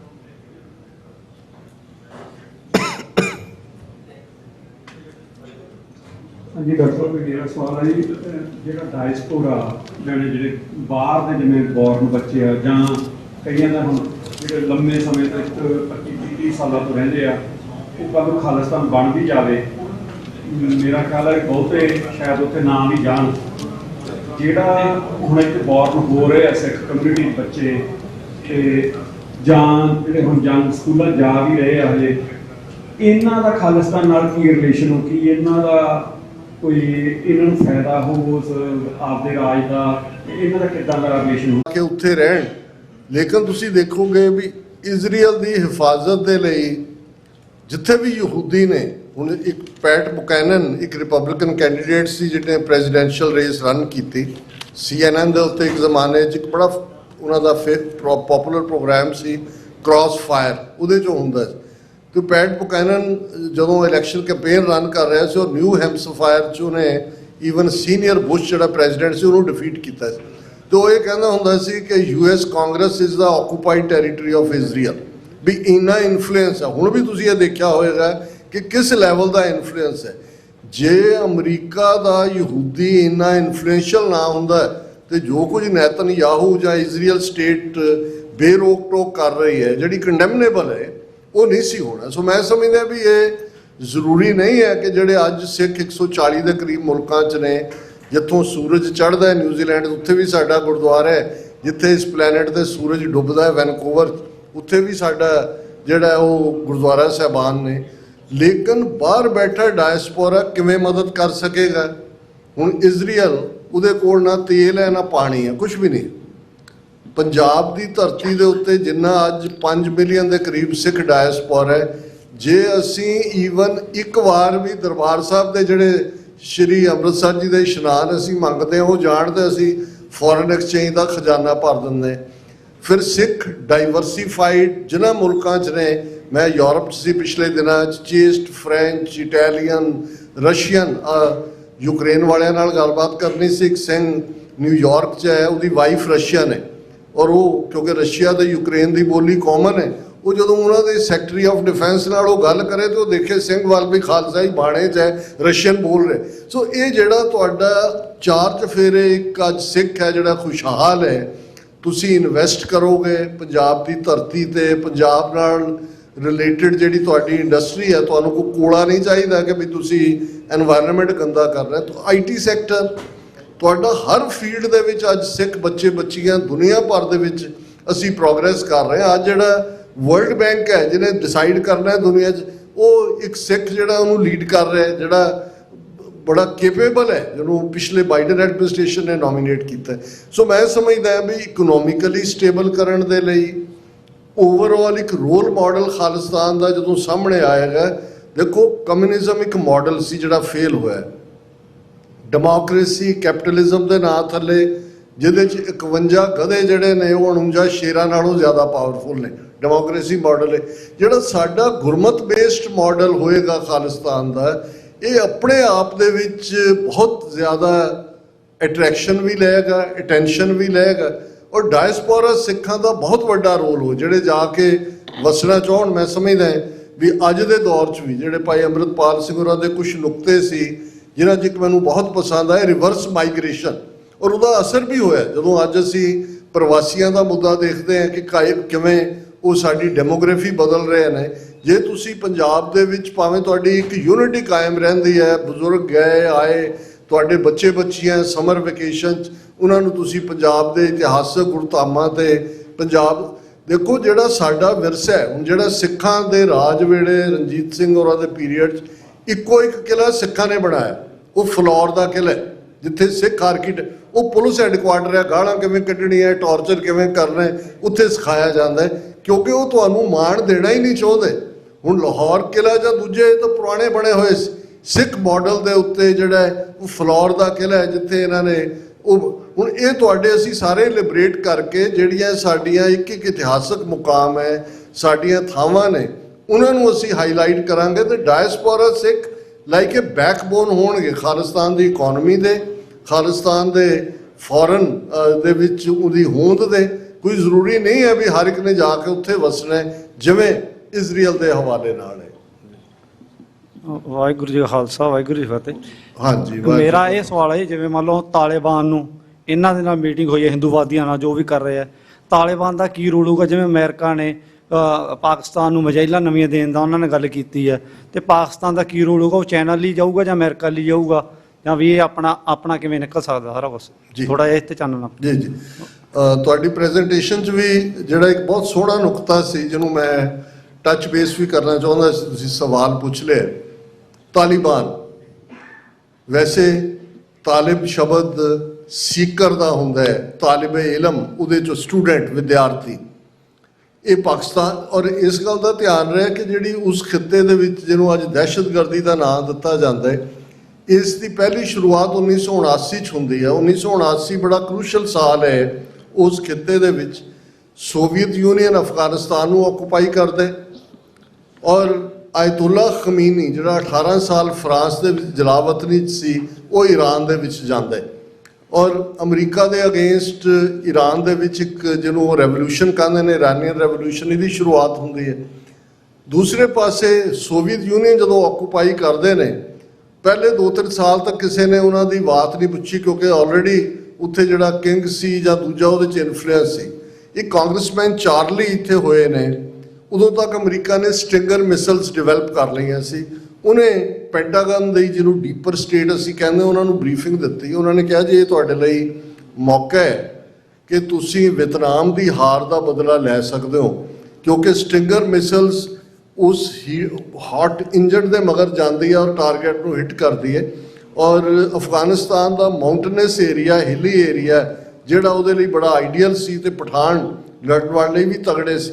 ਉਦੋਂ ਉਹਨਾਂ ਨੇ ਕਿਹਾ ਵੀ ਜਿਹੜਾ ਲੜਨ ਦੇ ਲਈ ਸਾਨੂੰ ਇਸਲਾਮ ਦਾ, ਇਹ ਅਮਰੀਕਨਾਂ ਦੀ ਕਾਰਡ ਸੀ ਔਰ ਲਫ਼ਜ਼ ਉਹਨਾਂ ਨੇ ਕੱਢਿਆ ਮੁਜਾਹਿਦੀਨ, ਜਿਹਨੂੰ ਅੰਗਰੇਜ਼ੀ 'ਚ ਕਹਿੰਦੇ ਨੇ ਹੋਲੀ ਵਾਰੀਅਰ, ਕਿ ਜਿਹਾਦ। ਔਰ ਜਿਹਾਦ ਦਾ ਨਤੀਜਾ ਸੀ ਕਿ ਮੁਸਲਮਾਨ ਦੁਨੀਆ ਭਰ 'ਚੋਂ, ਮੋਰਾਕੋ 'ਚੋਂ, ਚੈਚਨੀਆ 'ਚੋਂ, ਉਸਾਮਾ ਬਿਨ ਲੈਡਨ ਸਾਊਦੀ ਅਰੇਬੀਆ 'ਚ ਜਾਂ ਯਮਨ ਦੇ ਵਿੱਚ ਜਿਹੜਾ ਵੱਡਾ ਰਾਇਲ ਫੈਮਿਲੀ ਨਾਲ ਬਿਲੋਂਗ ਕਰਦਾ ਸੀ, ਇਹ ਸਾਰੇ ਇਸਲਾਮ ਦੇ ਨਾਂ 'ਤੇ ਗਏ ਕਿਉਂਕਿ ਜਿਹਾਦ ਕੁਫਰ ਦੇ ਖਿਲਾਫ ਲੜਾਈ ਨੂੰ ਕਹਿੰਦੇ ਨੇ, ਹਾਲਾਂਕਿ ਉਹਦੇ ਰੂਹਾਨੀ ਮਤਲਬ ਹੋਰ ਨੇ। ਇਹਦਾ ਨਤੀਜਾ ਸੀ ਕਿ ਅਲਟੀਮੇਟਲੀ ਸੋਵੀਅਤ ਯੂਨੀਅਨ ਦੀ ਡਿਫੀਟ ਹੋਈ ਕਿਉਂਕਿ ਇਸਲਾਮ, ਲੇਕਿਨ ਜਿਹੜੀ ਟ੍ਰੈਜੇਡੀ ਸੀ ਉਹ ਅਮਰੀਕਾ ਨੇ ਅਬੈਂਡਨ ਕਰਤਾ। ਜਦੋਂ ਇਹ ਸੋਵੀਅਤ ਯੂਨੀਅਨ ਗਿਆ ਉਹਨਾਂ ਨੇ ਆਪਣੇ ਹੱਥ ਧੋਤੇ ਆ ਗਏ। ਨਤੀਜੇ ਦੇ ਤੌਰ ਤੇ ਜਿਹੜੇ ਲੈਫਟ ਓਵਰ ਸੀ ਉਹਨਾਂ ਦੇ ਵਿੱਚ ਇੱਕ ਸਿਵਲ ਵਾਰ ਸ਼ੁਰੂ ਹੋਈ, ਕਿਉਂਕਿ ਜਿਹੜੀ ਡੈਮੋਗ੍ਰਾਫੀ ਹੈ ਅਫਗਾਨਿਸਤਾਨ ਦੀ, ਪਸ਼ਤੂਨ, ਪਠਾਨ, ਪਖਤੂਨ, ਇਹ ਇੱਕੋ ਹੀ ਲਫ਼ਜ਼ ਨੇ। ਇਹਨਾਂ ਦੀ ਆਬਾਦੀ 55% ਹੈ ਅਫਗਾਨਿਸਤਾਨ 'ਚ। ਜਿਹੜੇ ਦੂਜੇ ਕਬੀਲੇ ਨੇ ਉਹਨਾਂ ਦੇ ਵਿੱਚ ਉਜ਼ਬੇਕ ਨੇ 10-15%, ਉਹਨਾਂ ਦੇ ਵਿੱਚ ਤਾਜ਼ਕ ਨੇ ਇੰਨੇ %, ਤੇ ਹਜ਼ਾਰੇ ਨੇ। ਹੁਣ ਜਿਹੜੇ ਪਖਤੂਨ ਨੇ, ਵਾਰੀਅਰ ਨੇ, ਜਿਵੇਂ ਅਸੀਂ ਪੰਜਾਬ ਦੀ ਡੈਮੋਗ੍ਰਾਫੀ 'ਚ ਵੀ ਦੇਖੀਏ, ਫਾਈਟਰ ਤਾਂ ਸਾਡੇ ਕਿਸਾਨ ਭਰਾ ਨੇ, ਮੈਕਸਿਮਮ ਉਹਨਾਂ 'ਚੋਂ ਹੀ ਕਾਡਰ ਨਿਕਲਦਾ। ਤਾਲਿਬਾਨ ਨੇ ਟੇਕ ਓਵਰ ਕਰਨਾ ਚਾਹਿਆ। ਦੋਸਤਮ ਵਰਗੇ, ਉਹ ਉਜ਼ਬੈਕ ਸੀ, ਉਹ ਰਸ਼ੀਆ ਬੈਕ ਕਰਦਾ ਸੀ। ਕਟਿੰਗ ਦਾ ਸਟੋਰੀ ਸ਼ਾਰਟ, 4-5 ਸਾਲ ਸਿਵਲ ਵਾਰ ਹੋਈ, ਪਰ ਤਾਲਿਬਾਨ ਨੇ ਟੇਕ ਓਵਰ ਕਰ ਲਿਆ। ਔਰ ਉਸੇ ਤਾਲਿਬਾਨ ਦੇ ਨਾਲ ਫਿਰ ਜਾ ਕੇ ਉਸਾਮਾ ਨੂੰ ਉਹਨਾਂ ਨੇ ਪਨਾਹ ਦਿੱਤੀ। ਫਿਰ 9/11 ਹੋ ਗਿਆ। ਔਰ ਦੈਨ 20 ਮੁਲਕ ਜਿਹੜੇ ਸਾਲ ਨੈਟੋ ਦੀਆਂ ਫੋਰਸਿਸ ਉੱਥੇ ਫਸੀਆਂ ਰਹੀਆਂ। ਹੁਣ ਮੈਂ ਤੁਹਾਡੇ ਸਵਾਲ ਵੱਲ ਆਉਂਦਾ, ਕਿਉਂਕਿ ਪਿਛਲੇ ਦਿਨਾਂ 'ਚ ਜਿਹੜਾ ਤਾਲਿਬਾਨ ਦੀ ਸਰਕਾਰ ਹੈ ਅਫਗਾਨਿਸਤਾਨ 'ਚ, ਉਹਨਾਂ ਦਾ ਫੋਰਨ ਮਿਨਿਸਟਰ ਮਿਸਟਰ ਮਤੱਕੀ, ਉਹ ਦਿੱਲੀ ਦੇ ਵਿੱਚ ਸੀ। ਐਸ ਜੈ ਸ਼ੰਕਰ ਨਾਲ ਮੁਲਾਕਾਤ ਹੋਈ। 8 ਦਿਨ ਦੀ ਦਿੱਲੀ ਵਿਜ਼ਿਟ ਸੀ। ਕੋਈ ਫੋਰਨ ਅਫੇਅਰ ਦੀ ਵਿਜ਼ਿਟ 3 ਦਿਨ ਤੋਂ ਜ਼ਿਆਦਾ ਨਹੀਂ ਹੁੰਦੀ। ਔਰ ਇਹਦੇ 'ਚ ਕੀ ਡਿਸਾਈਡ ਹੋਇਆ, ਅਸੀਂ ਦੇਖ ਰਹੇ ਹਾਂ ਵੀ ਪਾਕਿਸਤਾਨ ਔਰ ਅਫਗਾਨਿਸਤਾਨ ਇਸ ਵੇਲੇ ਜੰਗ ਵਰਗੇ ਹਾਲਾਤ ਨੇ।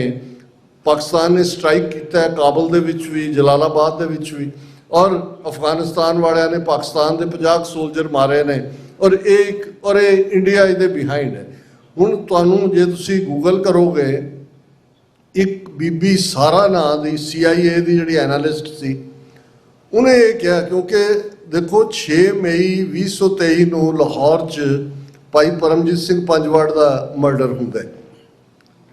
15 ਜੂਨ 2023 ਨੂੰ ਬਰਮਿੰਗਮ ਦੇ ਵਿੱਚ ਭਾਈ ਅਵਤਾਰ ਸਿੰਘ ਖੰਡਾ ਦਾ ਕੈਮੀਕਲ ਵੈਪਨ ਨਾਲ ਮਰਡਰ ਹੁੰਦਾ ਹੈ। 18 ਜੂਨ 2023 ਨੂੰ ਭਾਈ ਅਵਤਾਰ ਸਿੰਘ ਨਿੱਜਰ ਦਾ ਮਰਡਰ ਹੁੰਦਾ ਹੈ, ਭਾਈ ਹਰਦੀਪ ਸਿੰਘ ਨਿੱਜਰ ਦਾ।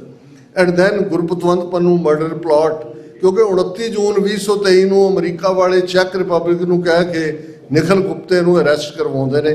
Rest of the murders, even 23 ਜੂਨ 2023 ਨੂੰ ਮੋਦੀ ਦੇ ਨਾਲ ਮੀਟਿੰਗ ਸੀ ਬਾਈਡਨ ਦੀ। ਅਸੀਂ ਵਾਪਸ ਆ ਰਹੇ ਸੀ, ਮੇਰੇ ਨਾਲ ਸਾਰੀ ਟੀਮ ਸੀ TV 84 ਦੀ, ਤੇ ਮੈਨੂੰ ਕਾਲ ਆਈ FBI ਦੇ ਸਟੇਸ਼ਨ ਡਾਇਰੈਕਟਰ ਦੀ।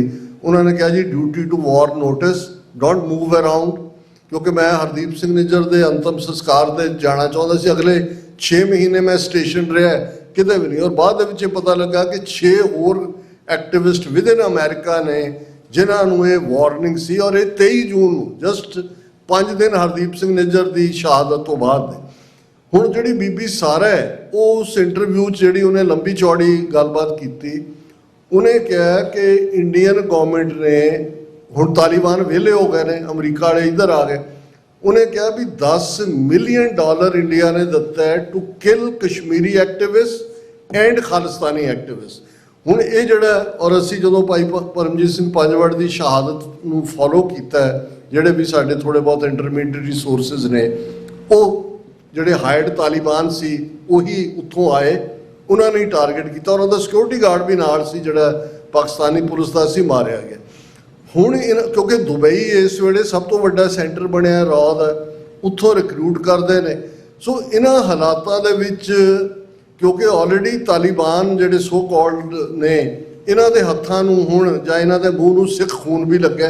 ਕਸ਼ਮੀਰੀ ਐਕਟਿਵਿਸਟ ਵੀ, ਉਹ ਰਾਵਲਾਕੋਟ ਦੇ ਵਿੱਚ, ਸਿਆਲਕੋਟ ਦੇ ਵਿੱਚ, ਮੁਜ਼ੱਫਰਾਬਾਦ ਦੇ ਵਿੱਚ ਜਿਹੜੀ ਕੈਪੀਟਲ ਹੈ ਆਜ਼ਾਦ ਕਸ਼ਮੀਰ ਦੀ, ਔਰ ਈਵਨ ਇਸਲਾਮਾਬਾਦ ਦੇ ਵਿੱਚ ਘੱਟੋ ਘੱਟ 1 ਦਰਜਨ ਦੇ ਕਰੀਬ ਕਸ਼ਮੀਰੀ ਐਕਟਿਵਿਸਟ ਵੀ ਇਹਨਾਂ ਨੇ ਕਿਲ ਕੀਤੇ ਨੇ।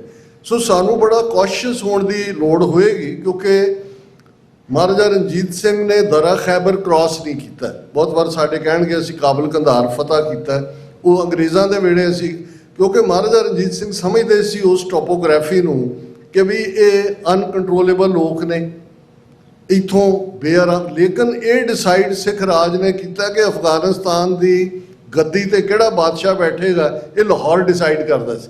ਔਰ ਅਫਗਾਨਿਸਤਾਨ ਦਾ ਬਾਦਸ਼ਾਹ ਸਿੰਬੋਲਿਕਲੀ 5 ਘੋੜੇ, ਪਸ਼ਮੀਨੇ ਦੀਆਂ ਸ਼ਾਲਾਂ ਉਹ ਭੇਟ ਵੀ ਕਰਦੇ ਸੀ।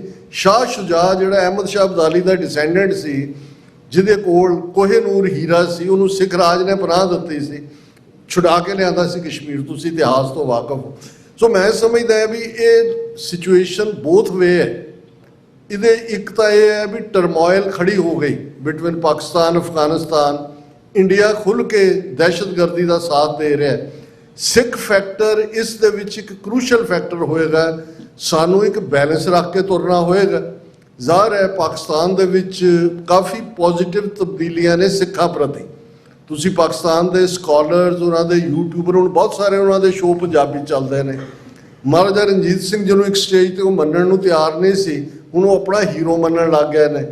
ਪਾਕਿਸਤਾਨ ਦੇ ਪੰਜਾਬੀਆਂ 'ਚ ਵੀ ਇਹ ਫੀਲਿੰਗ ਹੈ ਕਿ ਵੀ ਇਹ ਤਾਂ ਅਖਿਰਤ ਕਹਾਣੀ ਨੇ, ਨਾ ਸ਼ੁਕਰੇ 5 ਮਿਲੀਅਨ ਅਫਗਾਨਾਂ ਨੂੰ ਅਸੀਂ ਪਨਾਹ ਦਿੱਤੀ, ਜਿਹੜੇ UN ਰਿਫਿਊਜੀ ਵੀ ਬਣੇ ਸਾਡੇ ਨਾਲ ਇਹ ਕਰ ਰਹੇ ਨੇ।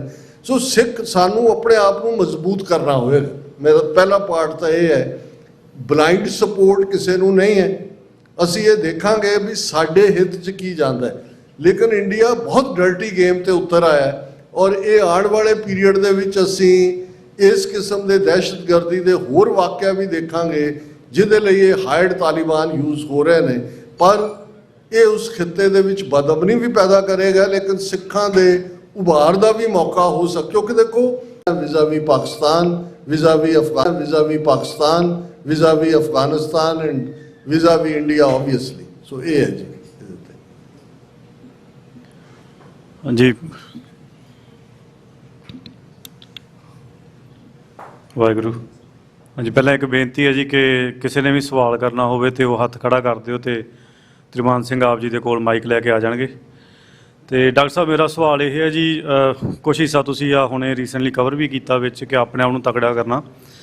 ਜਿੱਦਾਂ ਮੈਂ ਇੱਕ ਇਤਿਹਾਸਕਾਰ ਤੋਂ ਸੁਣ ਰਿਹਾ ਸੀਗਾ ਕਿ ਮਹਾਰਾਜਾ ਰਣਜੀਤ ਸਿੰਘ ਜੀ ਨੂੰ ਲਾਹੌਰ ਦੇ ਲੋਕਾਂ ਨੇ ਚਿੱਠੀਆਂ ਪਾ ਕੇ ਬੁਲਾਇਆ ਸੀਗਾ ਕਿ ਆ ਕੇ ਸਾਡੇ 'ਤੇ ਰਾਜ ਕਰੋ, ਜਿਹਦੇ ਵਿੱਚ ਵੱਡੀ ਗਿਣਤੀ ਜਿਹੜੀ ਆ ਉਹ ਜਿੰਨੀਆਂ ਚਿੱਠੀਆਂ ਆਈਆਂ ਸੀ ਉਹਦੇ 'ਚੋਂ ਸਿੱਖਾਂ ਦੀਆਂ ਘੱਟ ਸੀ ਤੇ ਮੁਸਲਮਾਨ ਤੇ ਹਿੰਦੂਆਂ ਦੀਆਂ ਜ਼ਿਆਦਾ ਸੀ ਜੀ। ਸਾਡੇ ਕੋਲ ਵੈਸੇ ਤਾਂ ਜੀ ਚਲੋ ਮੈਂ ਨਿੱਜੀ ਤੌਰ 'ਤੇ ਡਾਕਟਰ ਸਾਹਿਬ ਦੀ ਲੀਡਰਸ਼ਿਪ ਦੇ ਵਿੱਚ ਦੇਖਿਆ ਵੀ ਹੈ ਕਿ ਵਰਲਡ ਸਿੱਖ ਪਾਰਲੀਮੈਂਟ ਇੱਕ ਵਧੀਆ ਪਲੇਟਫਾਰਮ ਹੈ ਆਪਣੀਆਂ ਪੰਥਕ ਜਥੇਬੰਦੀਆਂ ਨੂੰ ਇਕੱਠੇ ਕਰਕੇ ਆਪਣੀ ਤਾਕਤ ਜਿਹੜੀ ਆ ਉਹ ਇੱਕ ਮਾਡਲ ਦੇ ਰੂਪ ਦੇ ਵਿੱਚ ਪੇਸ਼ ਕਰਨ ਲਈ। ਪਰ ਫਿਰ ਵੀ ਤੁਸੀਂ ਥੋੜ੍ਹਾ ਡਿਟੇਲ ਦੇ ਵਿੱਚ ਇੱਦਾਂ ਸਮਝਾਓ ਕਿ ਅਸੀਂ ਇੱਦਾਂ ਦਾ ਕਿਹੜਾ ਮਾਡਲ ਇੱਕ ਤਿਆਰ ਕਰੀਏ ਜਾਂ ਕਿਹੜੇ ਕੰਮ ਸਾਨੂੰ ਲੀਕਣੇ ਚਾਹੀਦੇ ਆ ਪ੍ਰੋਗਰਾਮ।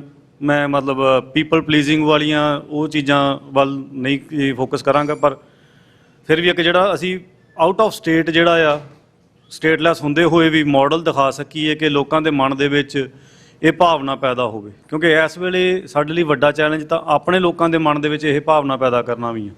ਸਾਡੇ ਆਪਣੇ ਲੋਕ ਵੀ ਹਲੇ ਸਾਨੂੰ ਜਿਸ ਤਰੀਕੇ ਦੇ ਸਵਾਲ ਕਰਦੇ ਆ ਉਹ ਮਤਲਬ ਬਿਲਕੁਲ ਹੀ ਅਸੀਂ ਆਸ ਨਹੀਂ ਰੱਖਦੇ ਹੁੰਦੇ, ਪਰ ਕਿਉਂਕਿ ਉਹ ਖਾਸ ਕਰਕੇ ਜਿਹੜੇ ਉੱਥੋਂ ਦੇ ਇੰਡੀਆ ਦੇ ਪੋਲੀਟੀਕਲ ਸਿਸਟਮ ਦੇ ਪ੍ਰਭਾਵ ਵਿੱਚ ਨੇ, ਭਾਵੇਂ ਉਹ ਉੱਥੇ ਹੋਣ ਭਾਵੇਂ ਇੱਥੇ ਬਾਹਰ ਰਹਿੰਦੇ ਹੋਣ, ਜਿਹੜੀ ਫੇਵਰਿਜ਼ਮ ਵਾਲੀ ਗੇਮ ਚੱਲਦੀ ਹੈ ਸਿਆਸਤ ਦੇ ਵਿੱਚ ਉਹਦੇ ਇਨਫਲੂਐਂਸ ਦੇ ਅੰਡਰ ਉਹ ਬਹੁਤ ਵਾਰੀ ਸਾਡਾ ਬਹੁਤ ਜ਼ੋਰ ਤਾਂ ਉਹਨਾਂ ਨੂੰ ਕਨਵਿੰਸ ਕਰਨ 'ਤੇ ਹੀ ਲੱਗਦਾ ਰਹਿੰਦਾ ਹੈ।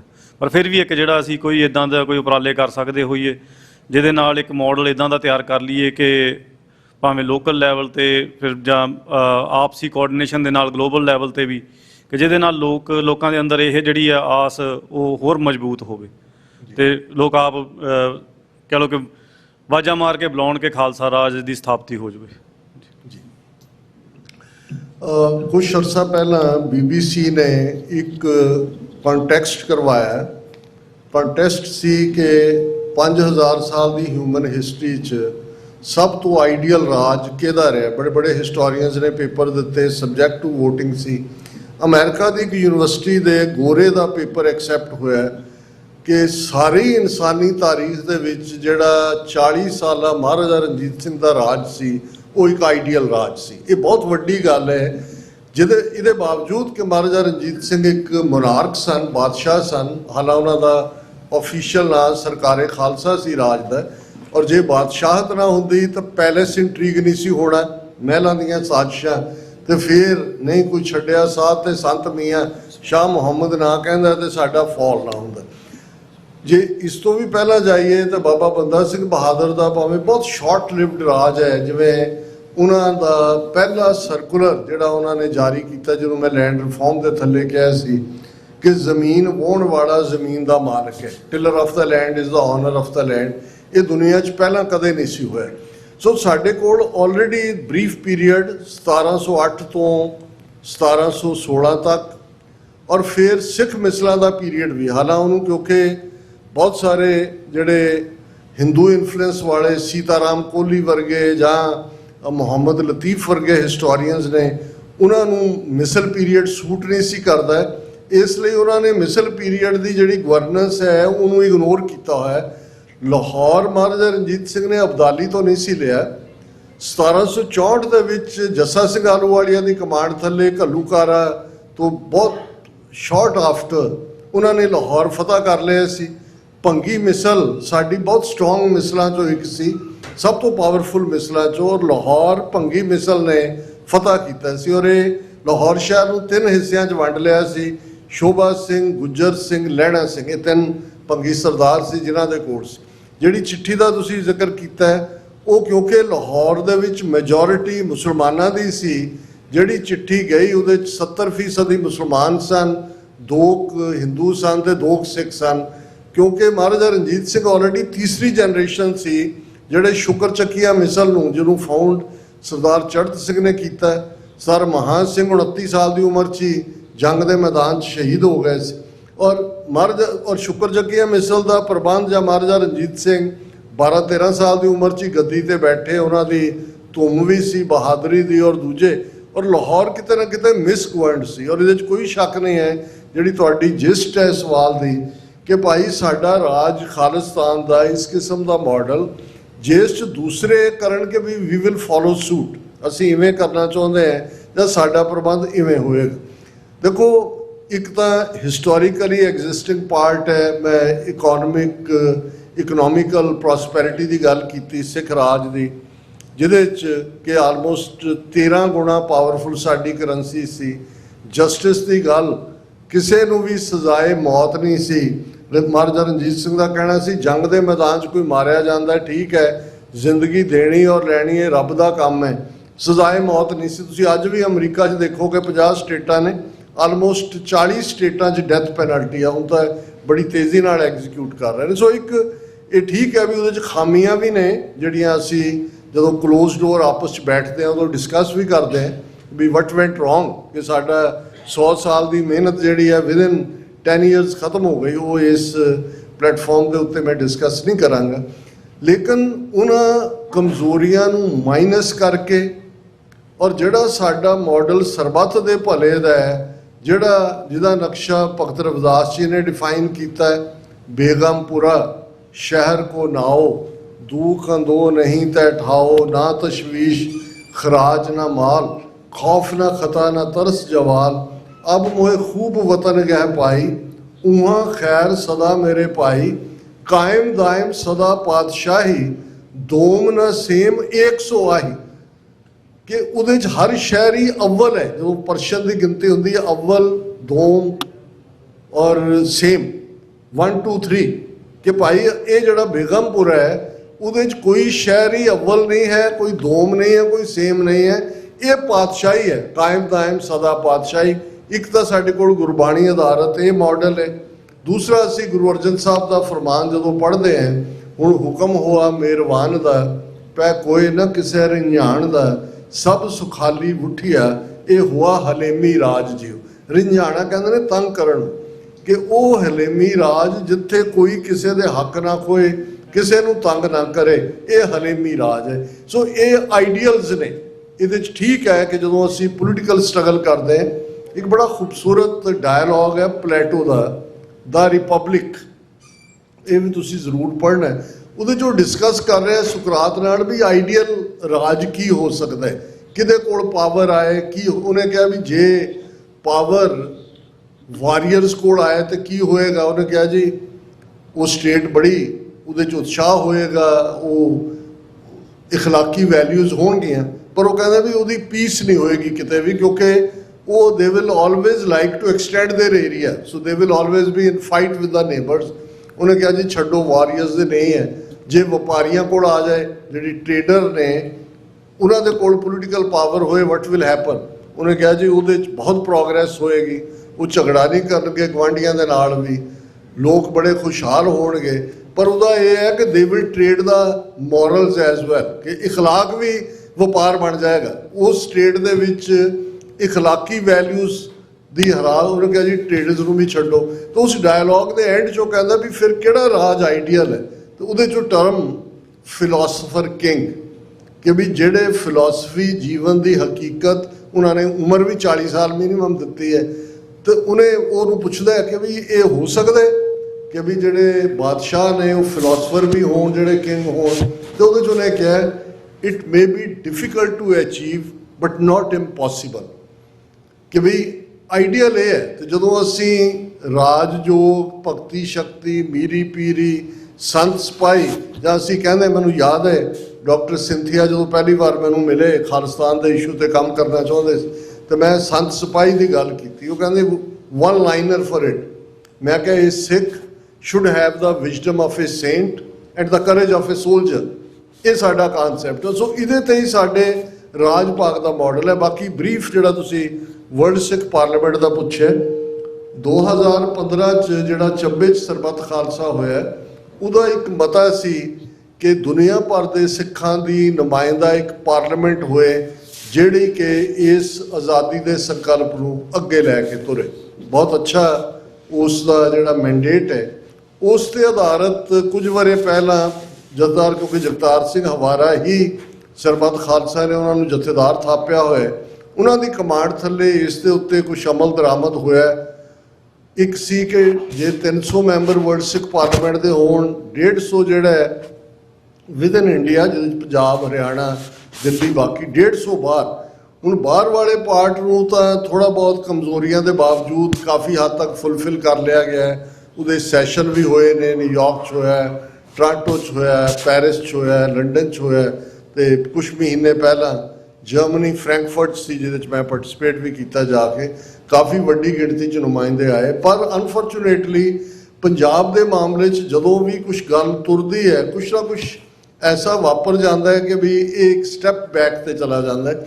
ਪਰ ਮੈਨੂੰ ਵੀ ਇਹ ਲੱਗਦਾ ਹੈ ਵੀ ਕੱਲ੍ਹ ਨੂੰ ਜੇ ਬਾਹਰਲੀਆਂ ਹਕੂਮਤਾਂ ਨੇ ਵੀ ਸਾਡੇ ਨਾਲ ਗੱਲਬਾਤ ਕਰਨੀ ਹੈ, ਸਿੱਖਸ ਫਾਰ ਜਸਟਿਸ ਬਹੁਤ ਰਿਮਾਰਕੇਬਲ ਕੰਮ ਕਰ ਰਿਹਾ। ਖਾਲਿਸਤਾਨ ਰੈਫਰੈਂਡਮ ਰਾਹੀਂ ਉਹਨਾਂ ਨੇ ਇਹ ਮੈਸੇਜ ਦਿੱਤਾ ਹੈ ਵੀ ਬਾਹਰਲੇ ਸਿੱਖ ਜਿਹੜਾ ਇੰਡੀਅਨ ਗਵਰਨਮੈਂਟ ਦਾ ਪ੍ਰੋਪੇਗੈਂਡਾ ਸੀ ਕਿ ਐਵੇਂ 2.5 ਟੋਟਰੂ ਨੇ ਇਹਨਾਂ ਨੇ ਦੁਕਾਨਾਂ ਖੋਲ੍ਹੀਆਂ ਹੋਈਆਂ, ਇਸ ਮਿੱਥ ਨੂੰ ਵੀ ਉਹਨਾਂ ਨੇ ਭੰਨਿਆ। ਨਾਲ ਦੀ ਨਾਲ ਜਿਵੇਂ ਹਜ਼ਾਰਾਂ ਦੀ ਗਿਣਤੀ 'ਚ ਸਿੱਖ ਹਰ ਥਾਂ 'ਤੇ ਆ ਕੇ ਨਿਕਲੇ ਨੇ, ਇਹ ਆਪਣੇ ਆਪ 'ਚ ਇੱਕ ਬਹੁਤ ਜ਼ਬਰਦਸਤ ਕੈਂਪੇਨ ਹੈ।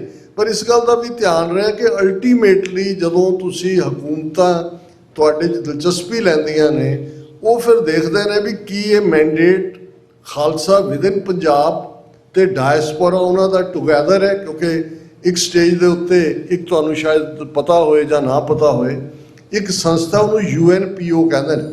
ਹੁਣ ਯੂਨਾਈਟਿਡ ਨੇਸ਼ਨਸ ਤਾਂ ਇਲੈਕਟਿਡ ਰੈਕਗਨਾਈਜ਼ਡ ਮੁਲਕਾਂ ਦੀ ਬਾਡੀ ਹੈ, ਜਿਹਦੇ 193 ਮੁਲਕ, ਜਿਵੇਂ ਮੈਂ ਕਿਹਾ, ਮੈਂਬਰ ਨੇ। ਇੱਕ ਸੰਸਥਾ UNPO ਹੈ, ਅਨਰਿਪਰੈਜ਼ੈਂਟਡ ਨੇਸ਼ਨਸ ਐਂਡ ਪੀਪਲਸ ਆਰਗੇਨਾਈਜੇਸ਼ਨ।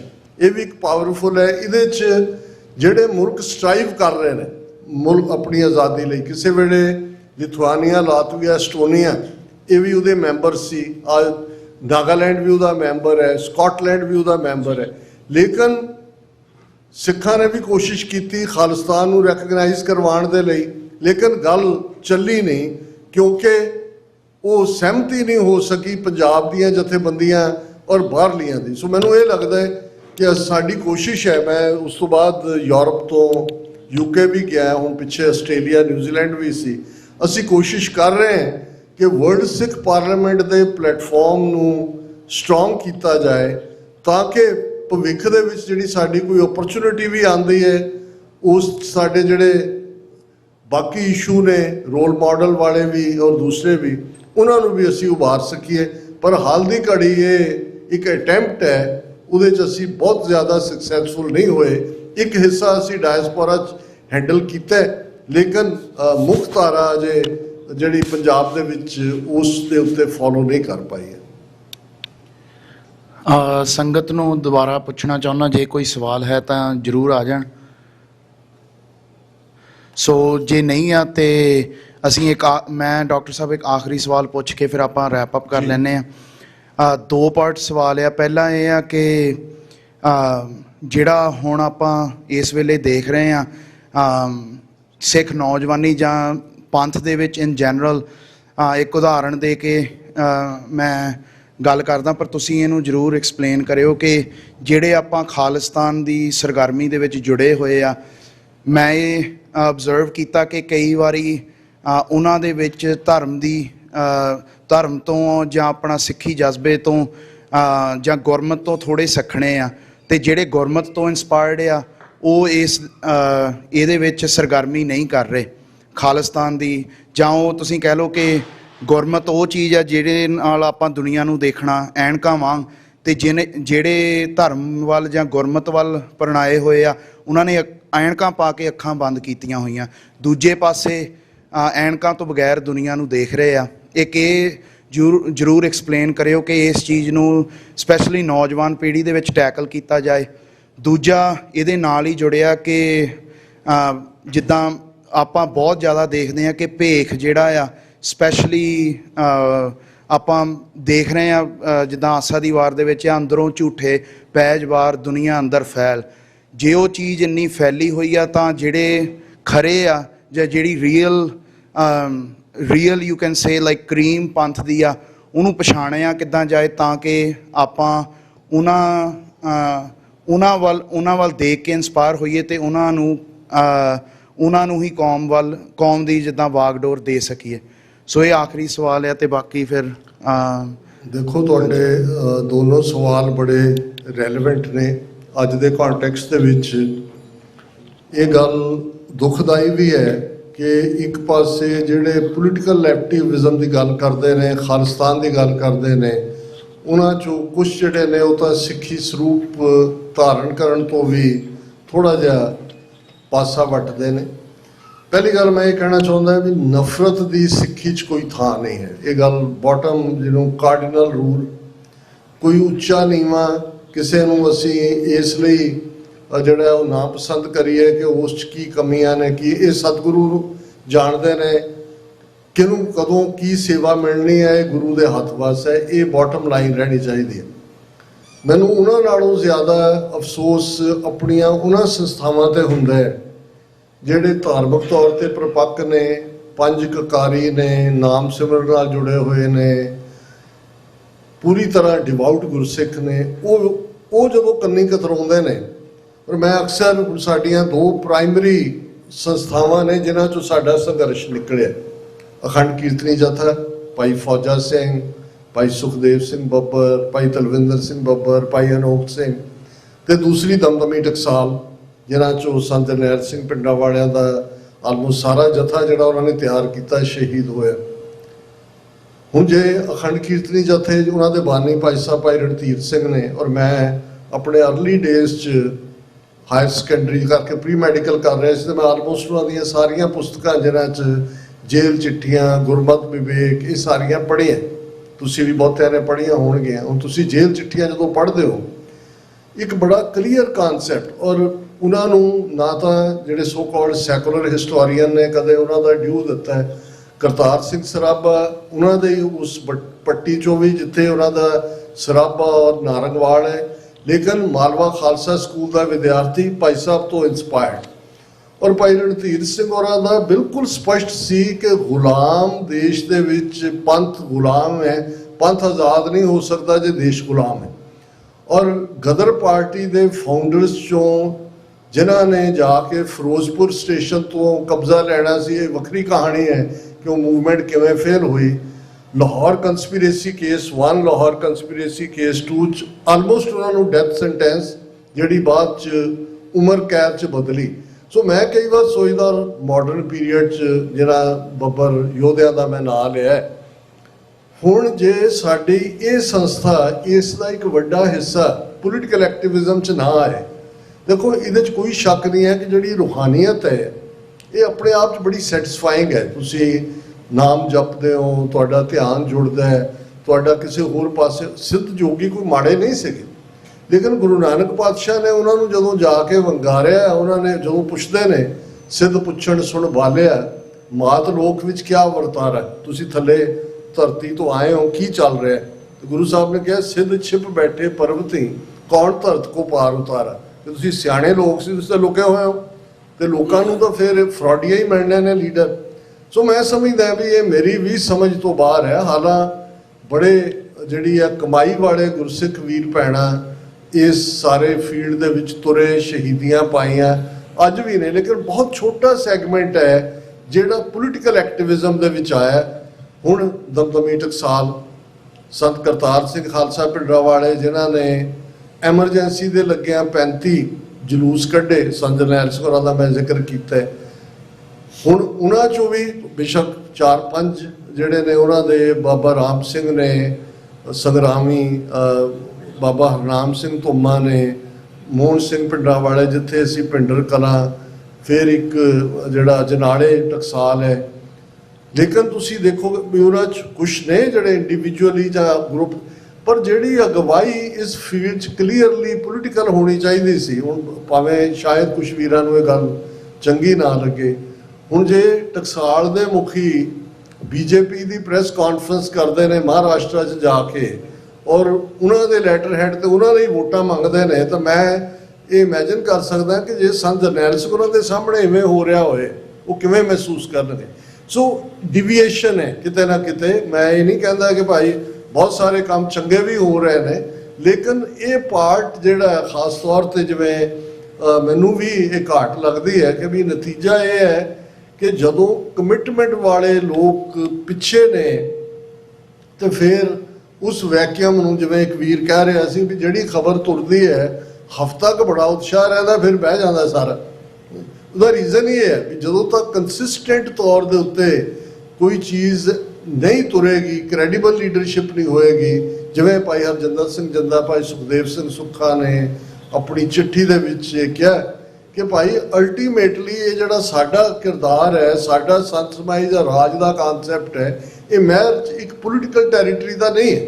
ਸਾਡੇ ਲਈ ਇਹ ਰੂਹਾਨੀ ਸਫ਼ਰ ਵੀ ਹੈ ਤੇ ਇੱਕ ਸਭ ਦੇ ਭਲੇ ਦਾ, ਸਰਬੱਤ ਦੇ ਭਲੇ ਦਾ ਸਿਸਟਮ ਕਾਇਮ ਕਰਨਾ ਵੀ ਹੈ। ਸੋ ਮੈਂ ਸਮਝਦਾ ਵੀ ਇਹਦੇ 'ਚ ਅਸੀਂ ਬੇਨਤੀ ਕਰ ਸਕਦੇ ਹਾਂ ਜਾਂ ਇੰਡੀਵਿਜੂਅਲੀ ਕਿਸ ਦਾ ਕਿੰਨਾ ਕੁ ਐਫਰਟ ਹੈ ਕਿ ਕੌਣ ਸ਼ਾਇਦ ਉਹਨਾਂ ਦੇ ਸਾਹਮਣੇ ਕੋਈ ਹੋਰ ਰੋਲ ਮਾਡਲ ਹੋਏ। ਪਰ ਮੈਨੂੰ ਇਹ ਲੱਗਦਾ ਵੀ ਇਹਦਾ ਵੀ ਇੱਕ ਰੀਜ਼ਨ ਹੈ ਕਿ ਵੀ ਉਸ ਗੈਪ ਨੂੰ ਕਿਸੇ ਨੇ ਤਾਂ ਭਰਨਾ ਹੈ। ਜੇ ਬਾਹਰ ਸਾਡੀਆਂ ਜਥੇਬੰਦੀਆਂ ਜਿਵੇਂ ਵੀਰ ਗੱਲ ਕਰ ਰਹੇ ਸੀ ਵੀ 94-95 ਤੋਂ ਬਾਅਦ ਤਾਂ ਸਭ ਕੁਝ ਹੀ ਗਾਇਬ ਹੋ ਗਿਆ ਤੇ ਨਤੀਜੇ ਦੇ ਤੌਰ ਤੇ ਫਿਰ ਜਿਹੜਾ ਮਰਜ਼ੀ ਜਿਹੜਾ ਏਜੰਡਾ ਲੈ ਕੇ ਆਇਆ ਉਹ ਪ੍ਰਮਾਣਿਤ ਹੋ ਜਾਂਦਾ। ਇਹੀ ਹਾਲ ਪੰਜਾਬ 'ਚ ਚੱਲਦਾ। ਇਸ ਲਈ ਸਾਡੀ ਪੋਲੀਟੀਕਲ ਐਕਟੀਵਿਟੀ ਐਡਹੌਕਿਜ਼ਮ ਹੈ, ਕੰਸਿਸਟੈਂਟ ਕੈਂਪੇਨ ਨਹੀਂ ਹੈ। ਔਰ ਇਹਦੇ 'ਚ ਜਿਹੜਾ ਮੈਂ ਸਮਝਦਾ ਵੀ ਜਿਹੜਾ ਪੂਰਨ ਤੌਰ ਦੇ ਉੱਤੇ, ਬਾਕੀ ਤਾਂ ਜਿਹੜਾ ਗੁਰੂ ਸਾਹਿਬ ਦਾ ਫਰਮਾਨ ਹੈ ਕਿ ਭਾਈ ਮਨ ਵਸ ਆਵੇ ਨਾਨਕਾ ਜਾਂ ਪੂਰਨ ਕਿਰਪਾ ਹੋਈ, ਉਹ ਕ੍ਰਾਈਟੇਰੀਆ ਸਾਡੇ ਕੋਲ, ਇਹ ਗੁਰੂ ਦੇ ਕੋਲ ਹੈ, ਕਿਹਨੂੰ ਗੁਰੂ ਨੇ ਬਖਸ਼ਿਆ, ਕਿਹਦੇ ਤੋਂ ਕੀ ਸੇਵਾ ਲੈਣੀ ਹੈ। ਪਰ ਘੱਟੋ ਘੱਟ ਤੁਸੀਂ ਜਿੰਨੇ ਕਿਸ ਹਾਲ 'ਚ ਬੈਠੇ ਹੋ ਇਹ ਜ਼ਰੂਰ ਆਪਣੇ ਸਾਹਮਣੇ ਰੱਖੋ ਕਿ ਤੁਸੀਂ ਆਪਣੇ ਵਿੱਤ ਅਨੁਸਾਰ ਸੰਘਰਸ਼ ਦੇ ਵਿੱਚ ਆਪਣਾ ਯੋਗਦਾਨ ਪਾਉਣਾ। ਕਈ ਵਾਰ ਪਰਿਵਾਰਾਂ 'ਚ ਵੀ ਰੈਜ਼ਿਸਟੈਂਸ ਹੁੰਦੀ ਹੈ, ਕਈ ਵਾਰ ਨੈਗੇਟਿਵਿਟੀ ਹਾਵੀ ਹੁੰਦੀ ਹੈ, ਪਰ ਜੇ ਤੁਹਾਡਾ ਫੋਕਸ ਰਹੇਗਾ ਅਲਟੀਮੇਟਲੀ ਮੈਂ ਤਾਂ ਬਹੁਤ ਡਿਕਲਾਈਨ ਪੀਰੀਅਡ ਵੀ ਮੂਵਮੈਂਟ ਦਾ ਦੇਖਿਆ ਹੋਇਆ, ਬਹੁਤ ਚੜ੍ਹਾਈ ਦਾ ਪੀਰੀਅਡ ਵੀ ਦੇਖਿਆ ਹੋਇਆ। ਜਿਹੜੇ 92-93 'ਚ ਪੰਜਾਬ ਜਾਂਦੇ ਸੀ ਉਹ ਕਹਿੰਦੇ ਸੀ ਜੀ ਖਾਲਿਸਤਾਨ ਤਾਂ ਬਣਿਆ ਹੋਇਆ, ਸਕੂਲਾਂ ਦੇ ਵਿੱਚ ਵੀ ਕੇਸਰੀ ਦੁਪੱਟੇ, ਕੇਸਰੀ ਚੁੰਨੀਆਂ, ਦਸਤਾਰਾਂ ਸਭ ਪੰਜਾਬ 'ਚ ਹੈ। ਹੁਣ ਤਾਂ ਕਿਸੇ ਵੇਲੇ ਵੀ ਐਲਾਨ ਹੋਏਗਾ ਤੇ ਸਾਨੂੰ ਉਦੋਂ ਵੀ ਲੱਗਦਾ ਸੀ ਵੀ ਅਜੇ ਜਿਹੜੇ ਸਰਕਾਰਾਂ ਦੇ ਜ਼ੁਲਮ ਦੀ ਇੰਤਹਾ ਹੁੰਦੀ ਹੈ ਉਹ ਅਜੇ ਹੋਣੀ ਹੈ। ਤੇ ਉਹੀ ਜਦੋਂ 96-97 'ਚ ਜਾਣ ਵਾਲੇ ਸੀ ਉਹ ਆ ਕੇ ਕਹਿੰਦਾ ਸੀ ਜੀ ਇੱਥੇ ਤੁਸੀਂ ਗੱਲਾਂ ਮਾਰੀ ਜਾਂਦੇ ਹੋ, ਉੱਥੇ ਤਾਂ ਤੁਹਾਨੂੰ ਪਿੰਡਾਂ 'ਚ 5 ਸਿੰਘ ਅੰਮ੍ਰਿਤਧਾਰੀ ਨਹੀਂ ਮਿਲਦੇ, ਅੰਮ੍ਰਿਤ ਛਕਾਉਣ ਵਾਲੇ ਸਭ ਸਾਫ਼ ਕਰਤਾ, ਸਭ ਸੱਭਿਆਚਾਰਕ ਮੇਲਿਆਂ 'ਚ ਸਭ ਉਹ ਜਿਹੜਾ ਉਹ ਦੂਸਰਾ ਪਾਰਟ ਹੈ ਉਹਨਾਂ ਦੇ ਹਵਾਲੇ। ਉਦੋਂ ਵੀ ਸਾਨੂੰ ਲੱਗਦਾ ਸੀ ਵੀ ਇਹ ਫੇਜ਼ ਨਹੀਂ ਹੈ। ਔਰ ਅੱਜ ਅਸੀਂ ਕਹਿ ਸਕਦੇ ਹਾਂ ਮਹਾਰਾਜ ਦੀ ਕਿਰਪਾ ਦੇ ਨਾਲ ਕਿ ਅੱਜ ਪੰਜਾਬ ਦੇ ਵਿੱਚ ਜਿਵੇਂ ਮੈਂ ਕਿਹਾ ਸੀ ਕਿ ਵੀ ਕੌਮ ਤਿਆਰ ਹੀ ਹੁੰਦੀ ਹੈ ਆਲਵੇਜ਼ ਜਦੋਂ ਕ੍ਰੈਡੀਬਲ ਲੀਡਰਸ਼ਿਪ ਜਿਹਦੇ ਥੱਲੇ ਆਮ ਸੰਗਤ ਨੂੰ ਇਹ ਰਿਅਲਾਈਜ਼ ਹੋਇਆ ਵੀ ਇਹ ਡਿਲੀਵਰ ਕਰ ਸਕਦੇ ਨੇ। ਉਹ ਜਾਂਦੇ ਨੇ, ਜਿਹੜਾ ਵੀ ਕੋਈ ਆਵਾਜ਼ ਦਿੰਦਾ ਹੈ ਉਹਦੇ ਜਾ ਕੇ ਗੱਲ ਕਰਦੇ ਨੇ, ਪਰ ਕੰਸਿਸਟੈਂਸੀ 'ਚ ਮੈਨੂੰ ਅਜੇ ਵੀ ਲੱਗਦਾ ਹੈ ਕਿ ਸਾਡੇ ਕੋਲ ਗਲੋਬਲ ਲੀਡਰਸ਼ਿਪ ਦੀ ਵੀ ਘਾਟ ਹੈ ਤੇ ਪੰਜਾਬ ਦੇ ਵਿੱਚ ਵੀ ਇੱਕ ਕ੍ਰੈਡੀਬਲ ਨੈਟਵਰਕ ਜਿਹੜਾ ਇੱਕ ਦੂਜੇ ਨਾਲ ਅੰਡਰਸਟੈਂਡਿੰਗ ਕਰਕੇ ਤੁਰੇ, ਇਹਦੇ 'ਚ ਸਾਡੀ ਹਉਮੈ ਦਾ ਵੀ ਰੋਲ ਹੈ। ਔਰ ਇਸ ਗੈਪ ਦੇ ਵਿੱਚ ਫਿਰ ਅਸੀਂ ਇਹ ਵੀ ਦੇਖਦੇ ਹਾਂ ਕਿ ਇਸ ਕਿਸਮ ਦਾ ਇੱਕ ਬਾਬਾ ਕਲਚਰ ਵੀ ਖੜਾ ਕਰ ਦਿੱਤਾ ਗਿਆ ਹੈ, ਜਿਨ੍ਹਾਂ ਨੇ ਹੋਰ ਪਾਸੇ ਤੋੜ ਦਿੱਤਾ ਕਿ ਬਹੁਤ ਅੱਛਾ ਵੀ ਕੰਮ ਕਰ ਰਹੇ ਨੇ। ਕੋਈ ਮੈਂ ਇਹ ਨਹੀਂ ਹੈ ਕਿ ਵੀ ਕਿਸੇ ਨੂੰ ਲੌਕ ਸਟੌਕ ਐਂਡ ਬੈਰਲ ਨੈਗੇਟ ਕਰਦੇ, ਪਰ ਜਦੋਂ ਤੁਸੀਂ ਕਿਸੇ ਇਸ਼ੂ ਦੇ ਉੱਤੇ ਦੇਖ ਰਹੇ ਹੁੰਦੇ ਹੋ ਫਿਰ ਤੁਹਾਨੂੰ ਲੱਗ ਰਿਹਾ ਹੁੰਦਾ ਵੀ ਕੌਣ ਕੀ ਰੋਲ ਅਦਾ ਕਰ ਰਿਹਾ ਜੀ। ਚਲੋ ਤੁਹਾਡਾ ਬਹੁਤ ਬਹੁਤ ਧੰਨਵਾਦ ਅਗੇਨ, ਔਰ ਮਹਾਰਾਜ ਤੁਹਾਨੂੰ ਚੜ੍ਹਦੀ ਕਲਾ ਹਿੰਮਤ ਦੇਣ। ਮੈਂ ਸਮਝਦਾ ਵੀ ਇਹ ਸਾਰੇ ਅੱਜ ਦੇ ਇਸ ਡਿਸਕਸ਼ਨ ਸੈਸ਼ਨ ਚੋਂ ਜੇ ਇੱਕ ਸਿੰਘ ਸਿੰਘਣੇ ਵੀ ਇਹ ਧਈਆ ਕਰਕੇ ਨਿਕਲਦਾ ਹੈ ਕਿ ਵੀ ਮੈਂ ਆਪਣੀ ਜ਼ਿੰਦਗੀ ਨੂੰ ਇਸ ਪਟੜੀ ਤੇ ਚਾੜਨਾ ਹੈ, ਕੌਮ ਦੇ ਗਲੋਂ ਗੁਲਾਮੀ ਦੇ ਸੰਗਲ ਲਾਉਣ ਲਈ ਮੈਂ ਆਪਣੀ ਐਬਿਲਿਟੀ ਮੁਤਾਬਕ ਕੰਮ ਕਰਨਾ ਹੈ, ਤੇ ਮੈਂ ਸਮਝਦਾ ਵੀ ਇਹ ਇੱਕ ਬਹੁਤ ਸਫਲ ਹੋਏਗਾ। ਇਸ ਕਿਸਮ ਦੇ ਜਿਹੜੇ ਇੰਟਰੈਕਟਿਵ ਸੈਸ਼ਨ ਨੇ ਇਹ ਜ਼ਿਆਦਾ ਹੋਣੇ ਚਾਹੀਦੇ ਨੇ। ਤੁਸੀਂ ਆਪਣੇ 'ਚ ਵੀ, ਹੁਣ ਬੇਸ਼ੱਕ ਗੁਰਦੁਆਰਿਆਂ ਦਾ ਇੱਕ ਆਪਣਾ ਪਲੇਟਫਾਰਮ ਹੈ, ਪਰ ਇਹ ਵੀ ਮੈਂ ਇੱਕ ਕਮੈਂਟ ਜ਼ਰੂਰ ਕਰਨਾ ਚਾਹੁੰਦਾ ਕਿ ਅਨਫੋਰਚੂਨੇਟਲੀ ਮੈਜੋਰਿਟੀ ਗੁਰਦੁਆਰਿਆਂ ਦਾ ਕੰਮ ਜਿਹੜਾ ਉਹ ਪੋਲੀਟੀਕਲ ਐਕਟਿਵਿਜ਼ਮ ਤੋਂ ਪਾਸਾ ਵੱਟਣਾ ਹੀ ਹੋ ਗਿਆ। ਸ਼ਾਇਦ ਬੜੇ ਬੜੇ ਅਸੀਂ ਦੀਵਾਨ ਹਾਲ ਬਣਾਉਂਦੇ ਆ, ਗੁਰਦੁਆਰੇ ਬਣਾਉਂਦੇ ਆ, ਮੌੜਗੇ ਚੁੱਕੀ ਹੁੰਦੀ ਹੈ, ਸਭ ਨੂੰ ਵੀ ਖੁਸ਼ ਰੱਖਣਾ ਚਾਹੁੰਦੇ ਨੇ ਕਿ ਫਲਾਨ ਨਾਰਾਜ਼ ਨਾ ਹੋ ਜਾਏ, ਢਿਮਕਾ ਨਾ ਹੋ ਜਾਏ। ਸਰਕਾਰੀ ਹੱਥ ਵੀ ਹੈ, ਇੰਟਰਫੀਅਰੈਂਸ ਵੀ ਹੈ। ਤੁਸੀਂ ਦੇਖੋਗੇ ਜਿੱਥੇ ਪੰਥ ਦੀ ਗੱਲ ਹੁੰਦੀ ਹੈ ਉਹਨਾਂ ਗੁਰਦੁਆਰਿਆਂ 'ਚ ਕੁਛ ਨਾ ਕੁਛ ਨੈਗੇਟਿਵਿਟੀ ਇਹ ਵੀ ਨਾਲ ਨਾਲ ਰਹਿਣੇ ਨੇ। ਗੁਰਦੁਆਰਿਆਂ ਤੋਂ ਅਸੀਂ ਪਾਸਾ ਵੀ ਨਹੀਂ ਵੱਟ ਸਕਦੇ, ਵੱਟਣਾ ਵੀ ਨਹੀਂ ਚਾਹੀਦਾ ਪੋਲੀਟੀਕਲੀ, ਨਹੀਂ ਤਾਂ ਐਮਬੈਸੀਆਂ ਕੌਂਸੂਲੇਟਾਂ ਦੇ ਹੈੱਡਕੁਆਟਰ ਬਣ ਜਾਣਗੇ। ਲੇਕਿਨ ਮੈਨੂੰ ਇਹ ਲੱਗਦਾ ਹੈ ਵੀ ਜਿਹੜੀ ਕ੍ਰੀਏਟੀਵਿਟੀ ਨਾਲ ਡਿਸਕਸ਼ਨ ਰਾਹੀਂ ਜੋ ਚੂਜ਼ ਕੱਢ ਸਕਦੇ ਹੋ ਤੁਸੀਂ, ਉਹ ਇਸ ਕਿਸਮ ਦੇ ਪਲੇਟਫਾਰਮਸ ਤੋਂ ਜਾਂ ਯੂਥ ਕੈਂਪਾਂ ਤੋਂ, ਜਦੋਂ ਤੁਹਾਡੇ ਕੈਂਪ ਲੱਗਦੇ ਨੇ ਖਾਸ ਤੌਰ 'ਤੇ ਜਿਹੜੇ ਯੰਗਰ ਬੱਚੇ ਟੀਨਏਜਰਸ ਨੇ, ਉਦੋਂ ਵੀ ਤੁਸੀਂ ਮੈਨੂੰ ਕਿਤੇ ਵੀ ਯਾਦ ਕਰੋਗੇ। ਮੇਰੇ ਲਈ ਹਮੇਸ਼ਾ ਇਹ ਇੰਪੋਰਟੈਂਟ ਹੁੰਦਾ ਹੈ। ਸਾਡੀ ਜਨਰੇਸ਼ਨ ਨੇ ਆਪਣਾ ਜੋ ਰੋਲ ਹੈ ਕਾਫੀ ਹੱਦ ਨਿਭਾ ਲਿਆ, ਕੁਝ ਚੱਲ ਰਿਹਾ। ਜਿਹੜੀ ਹੋਪ ਹੈ ਉਹ ਯੰਗਰ ਜਨਰੇਸ਼ਨ ਸਿੰਘ ਸਿੰਘਣੀ ਹੈ, ਉਹਨਾਂ ਤੋਂ ਹੀ ਹੈ, ਔਰ ਉਹਦੇ 'ਤੇ ਤੁਸੀਂ ਕੰਮ ਕਰੋ। ਛੋਟੇ ਛੋਟੇ ਸੈਸ਼ਨ ਕਰੋ ਆਪਸ 'ਚ ਵੀ, ਜਿਵੇਂ ਤੁਸੀਂ ਅੱਜ ਇਕੱਠੇ ਹੋਏ ਹੋ, 2 ਹਫ਼ਤੇ ਰੱਖ ਲਓ, ਮਹੀਨੇ 'ਚ ਇੱਕ ਵਾਰ ਰੱਖ ਲਓ, ਭਾਵੇਂ ਬੈਠ ਕੇ ਸੁਖਮਣੀ ਸਾਹਿਬ ਦਾ ਪਾਠ ਕਰ ਲਓ, ਆਪਸ 'ਚ ਸਿਆਸੀ ਵਿਚਾਰਾਂ ਕਰੋ, ਕੋਈ ਹੋਰ ਜਿਹੜੇ ਕਰੰਟ ਇਸ਼ੂ ਨੇ। ਔਰ ਮੈਂ ਹਮੇਸ਼ਾ ਹਾਜ਼ਰ ਹੈ ਕਿਸੇ ਵੀ ਇਸ ਕਿਸਮ ਦੇ ਪਲੇਟਫਾਰਮ 'ਤੇ ਜਿੱਥੇ ਯੰਗਸਟਰਸ ਦੇ ਲਈ ਸੁਨੇਹਾ ਹੋਏ। ਕਿਸੇ ਵੀ ਭੁੱਲ ਚੁੱਕ ਦੀ ਮਾਫੀ। ਵਾਹਿਗੁਰੂ ਜੀ ਕਾ ਖਾਲਸਾ, ਵਾਹਿਗੁਰੂ ਜੀ ਕੀ ਫਤਿਹ।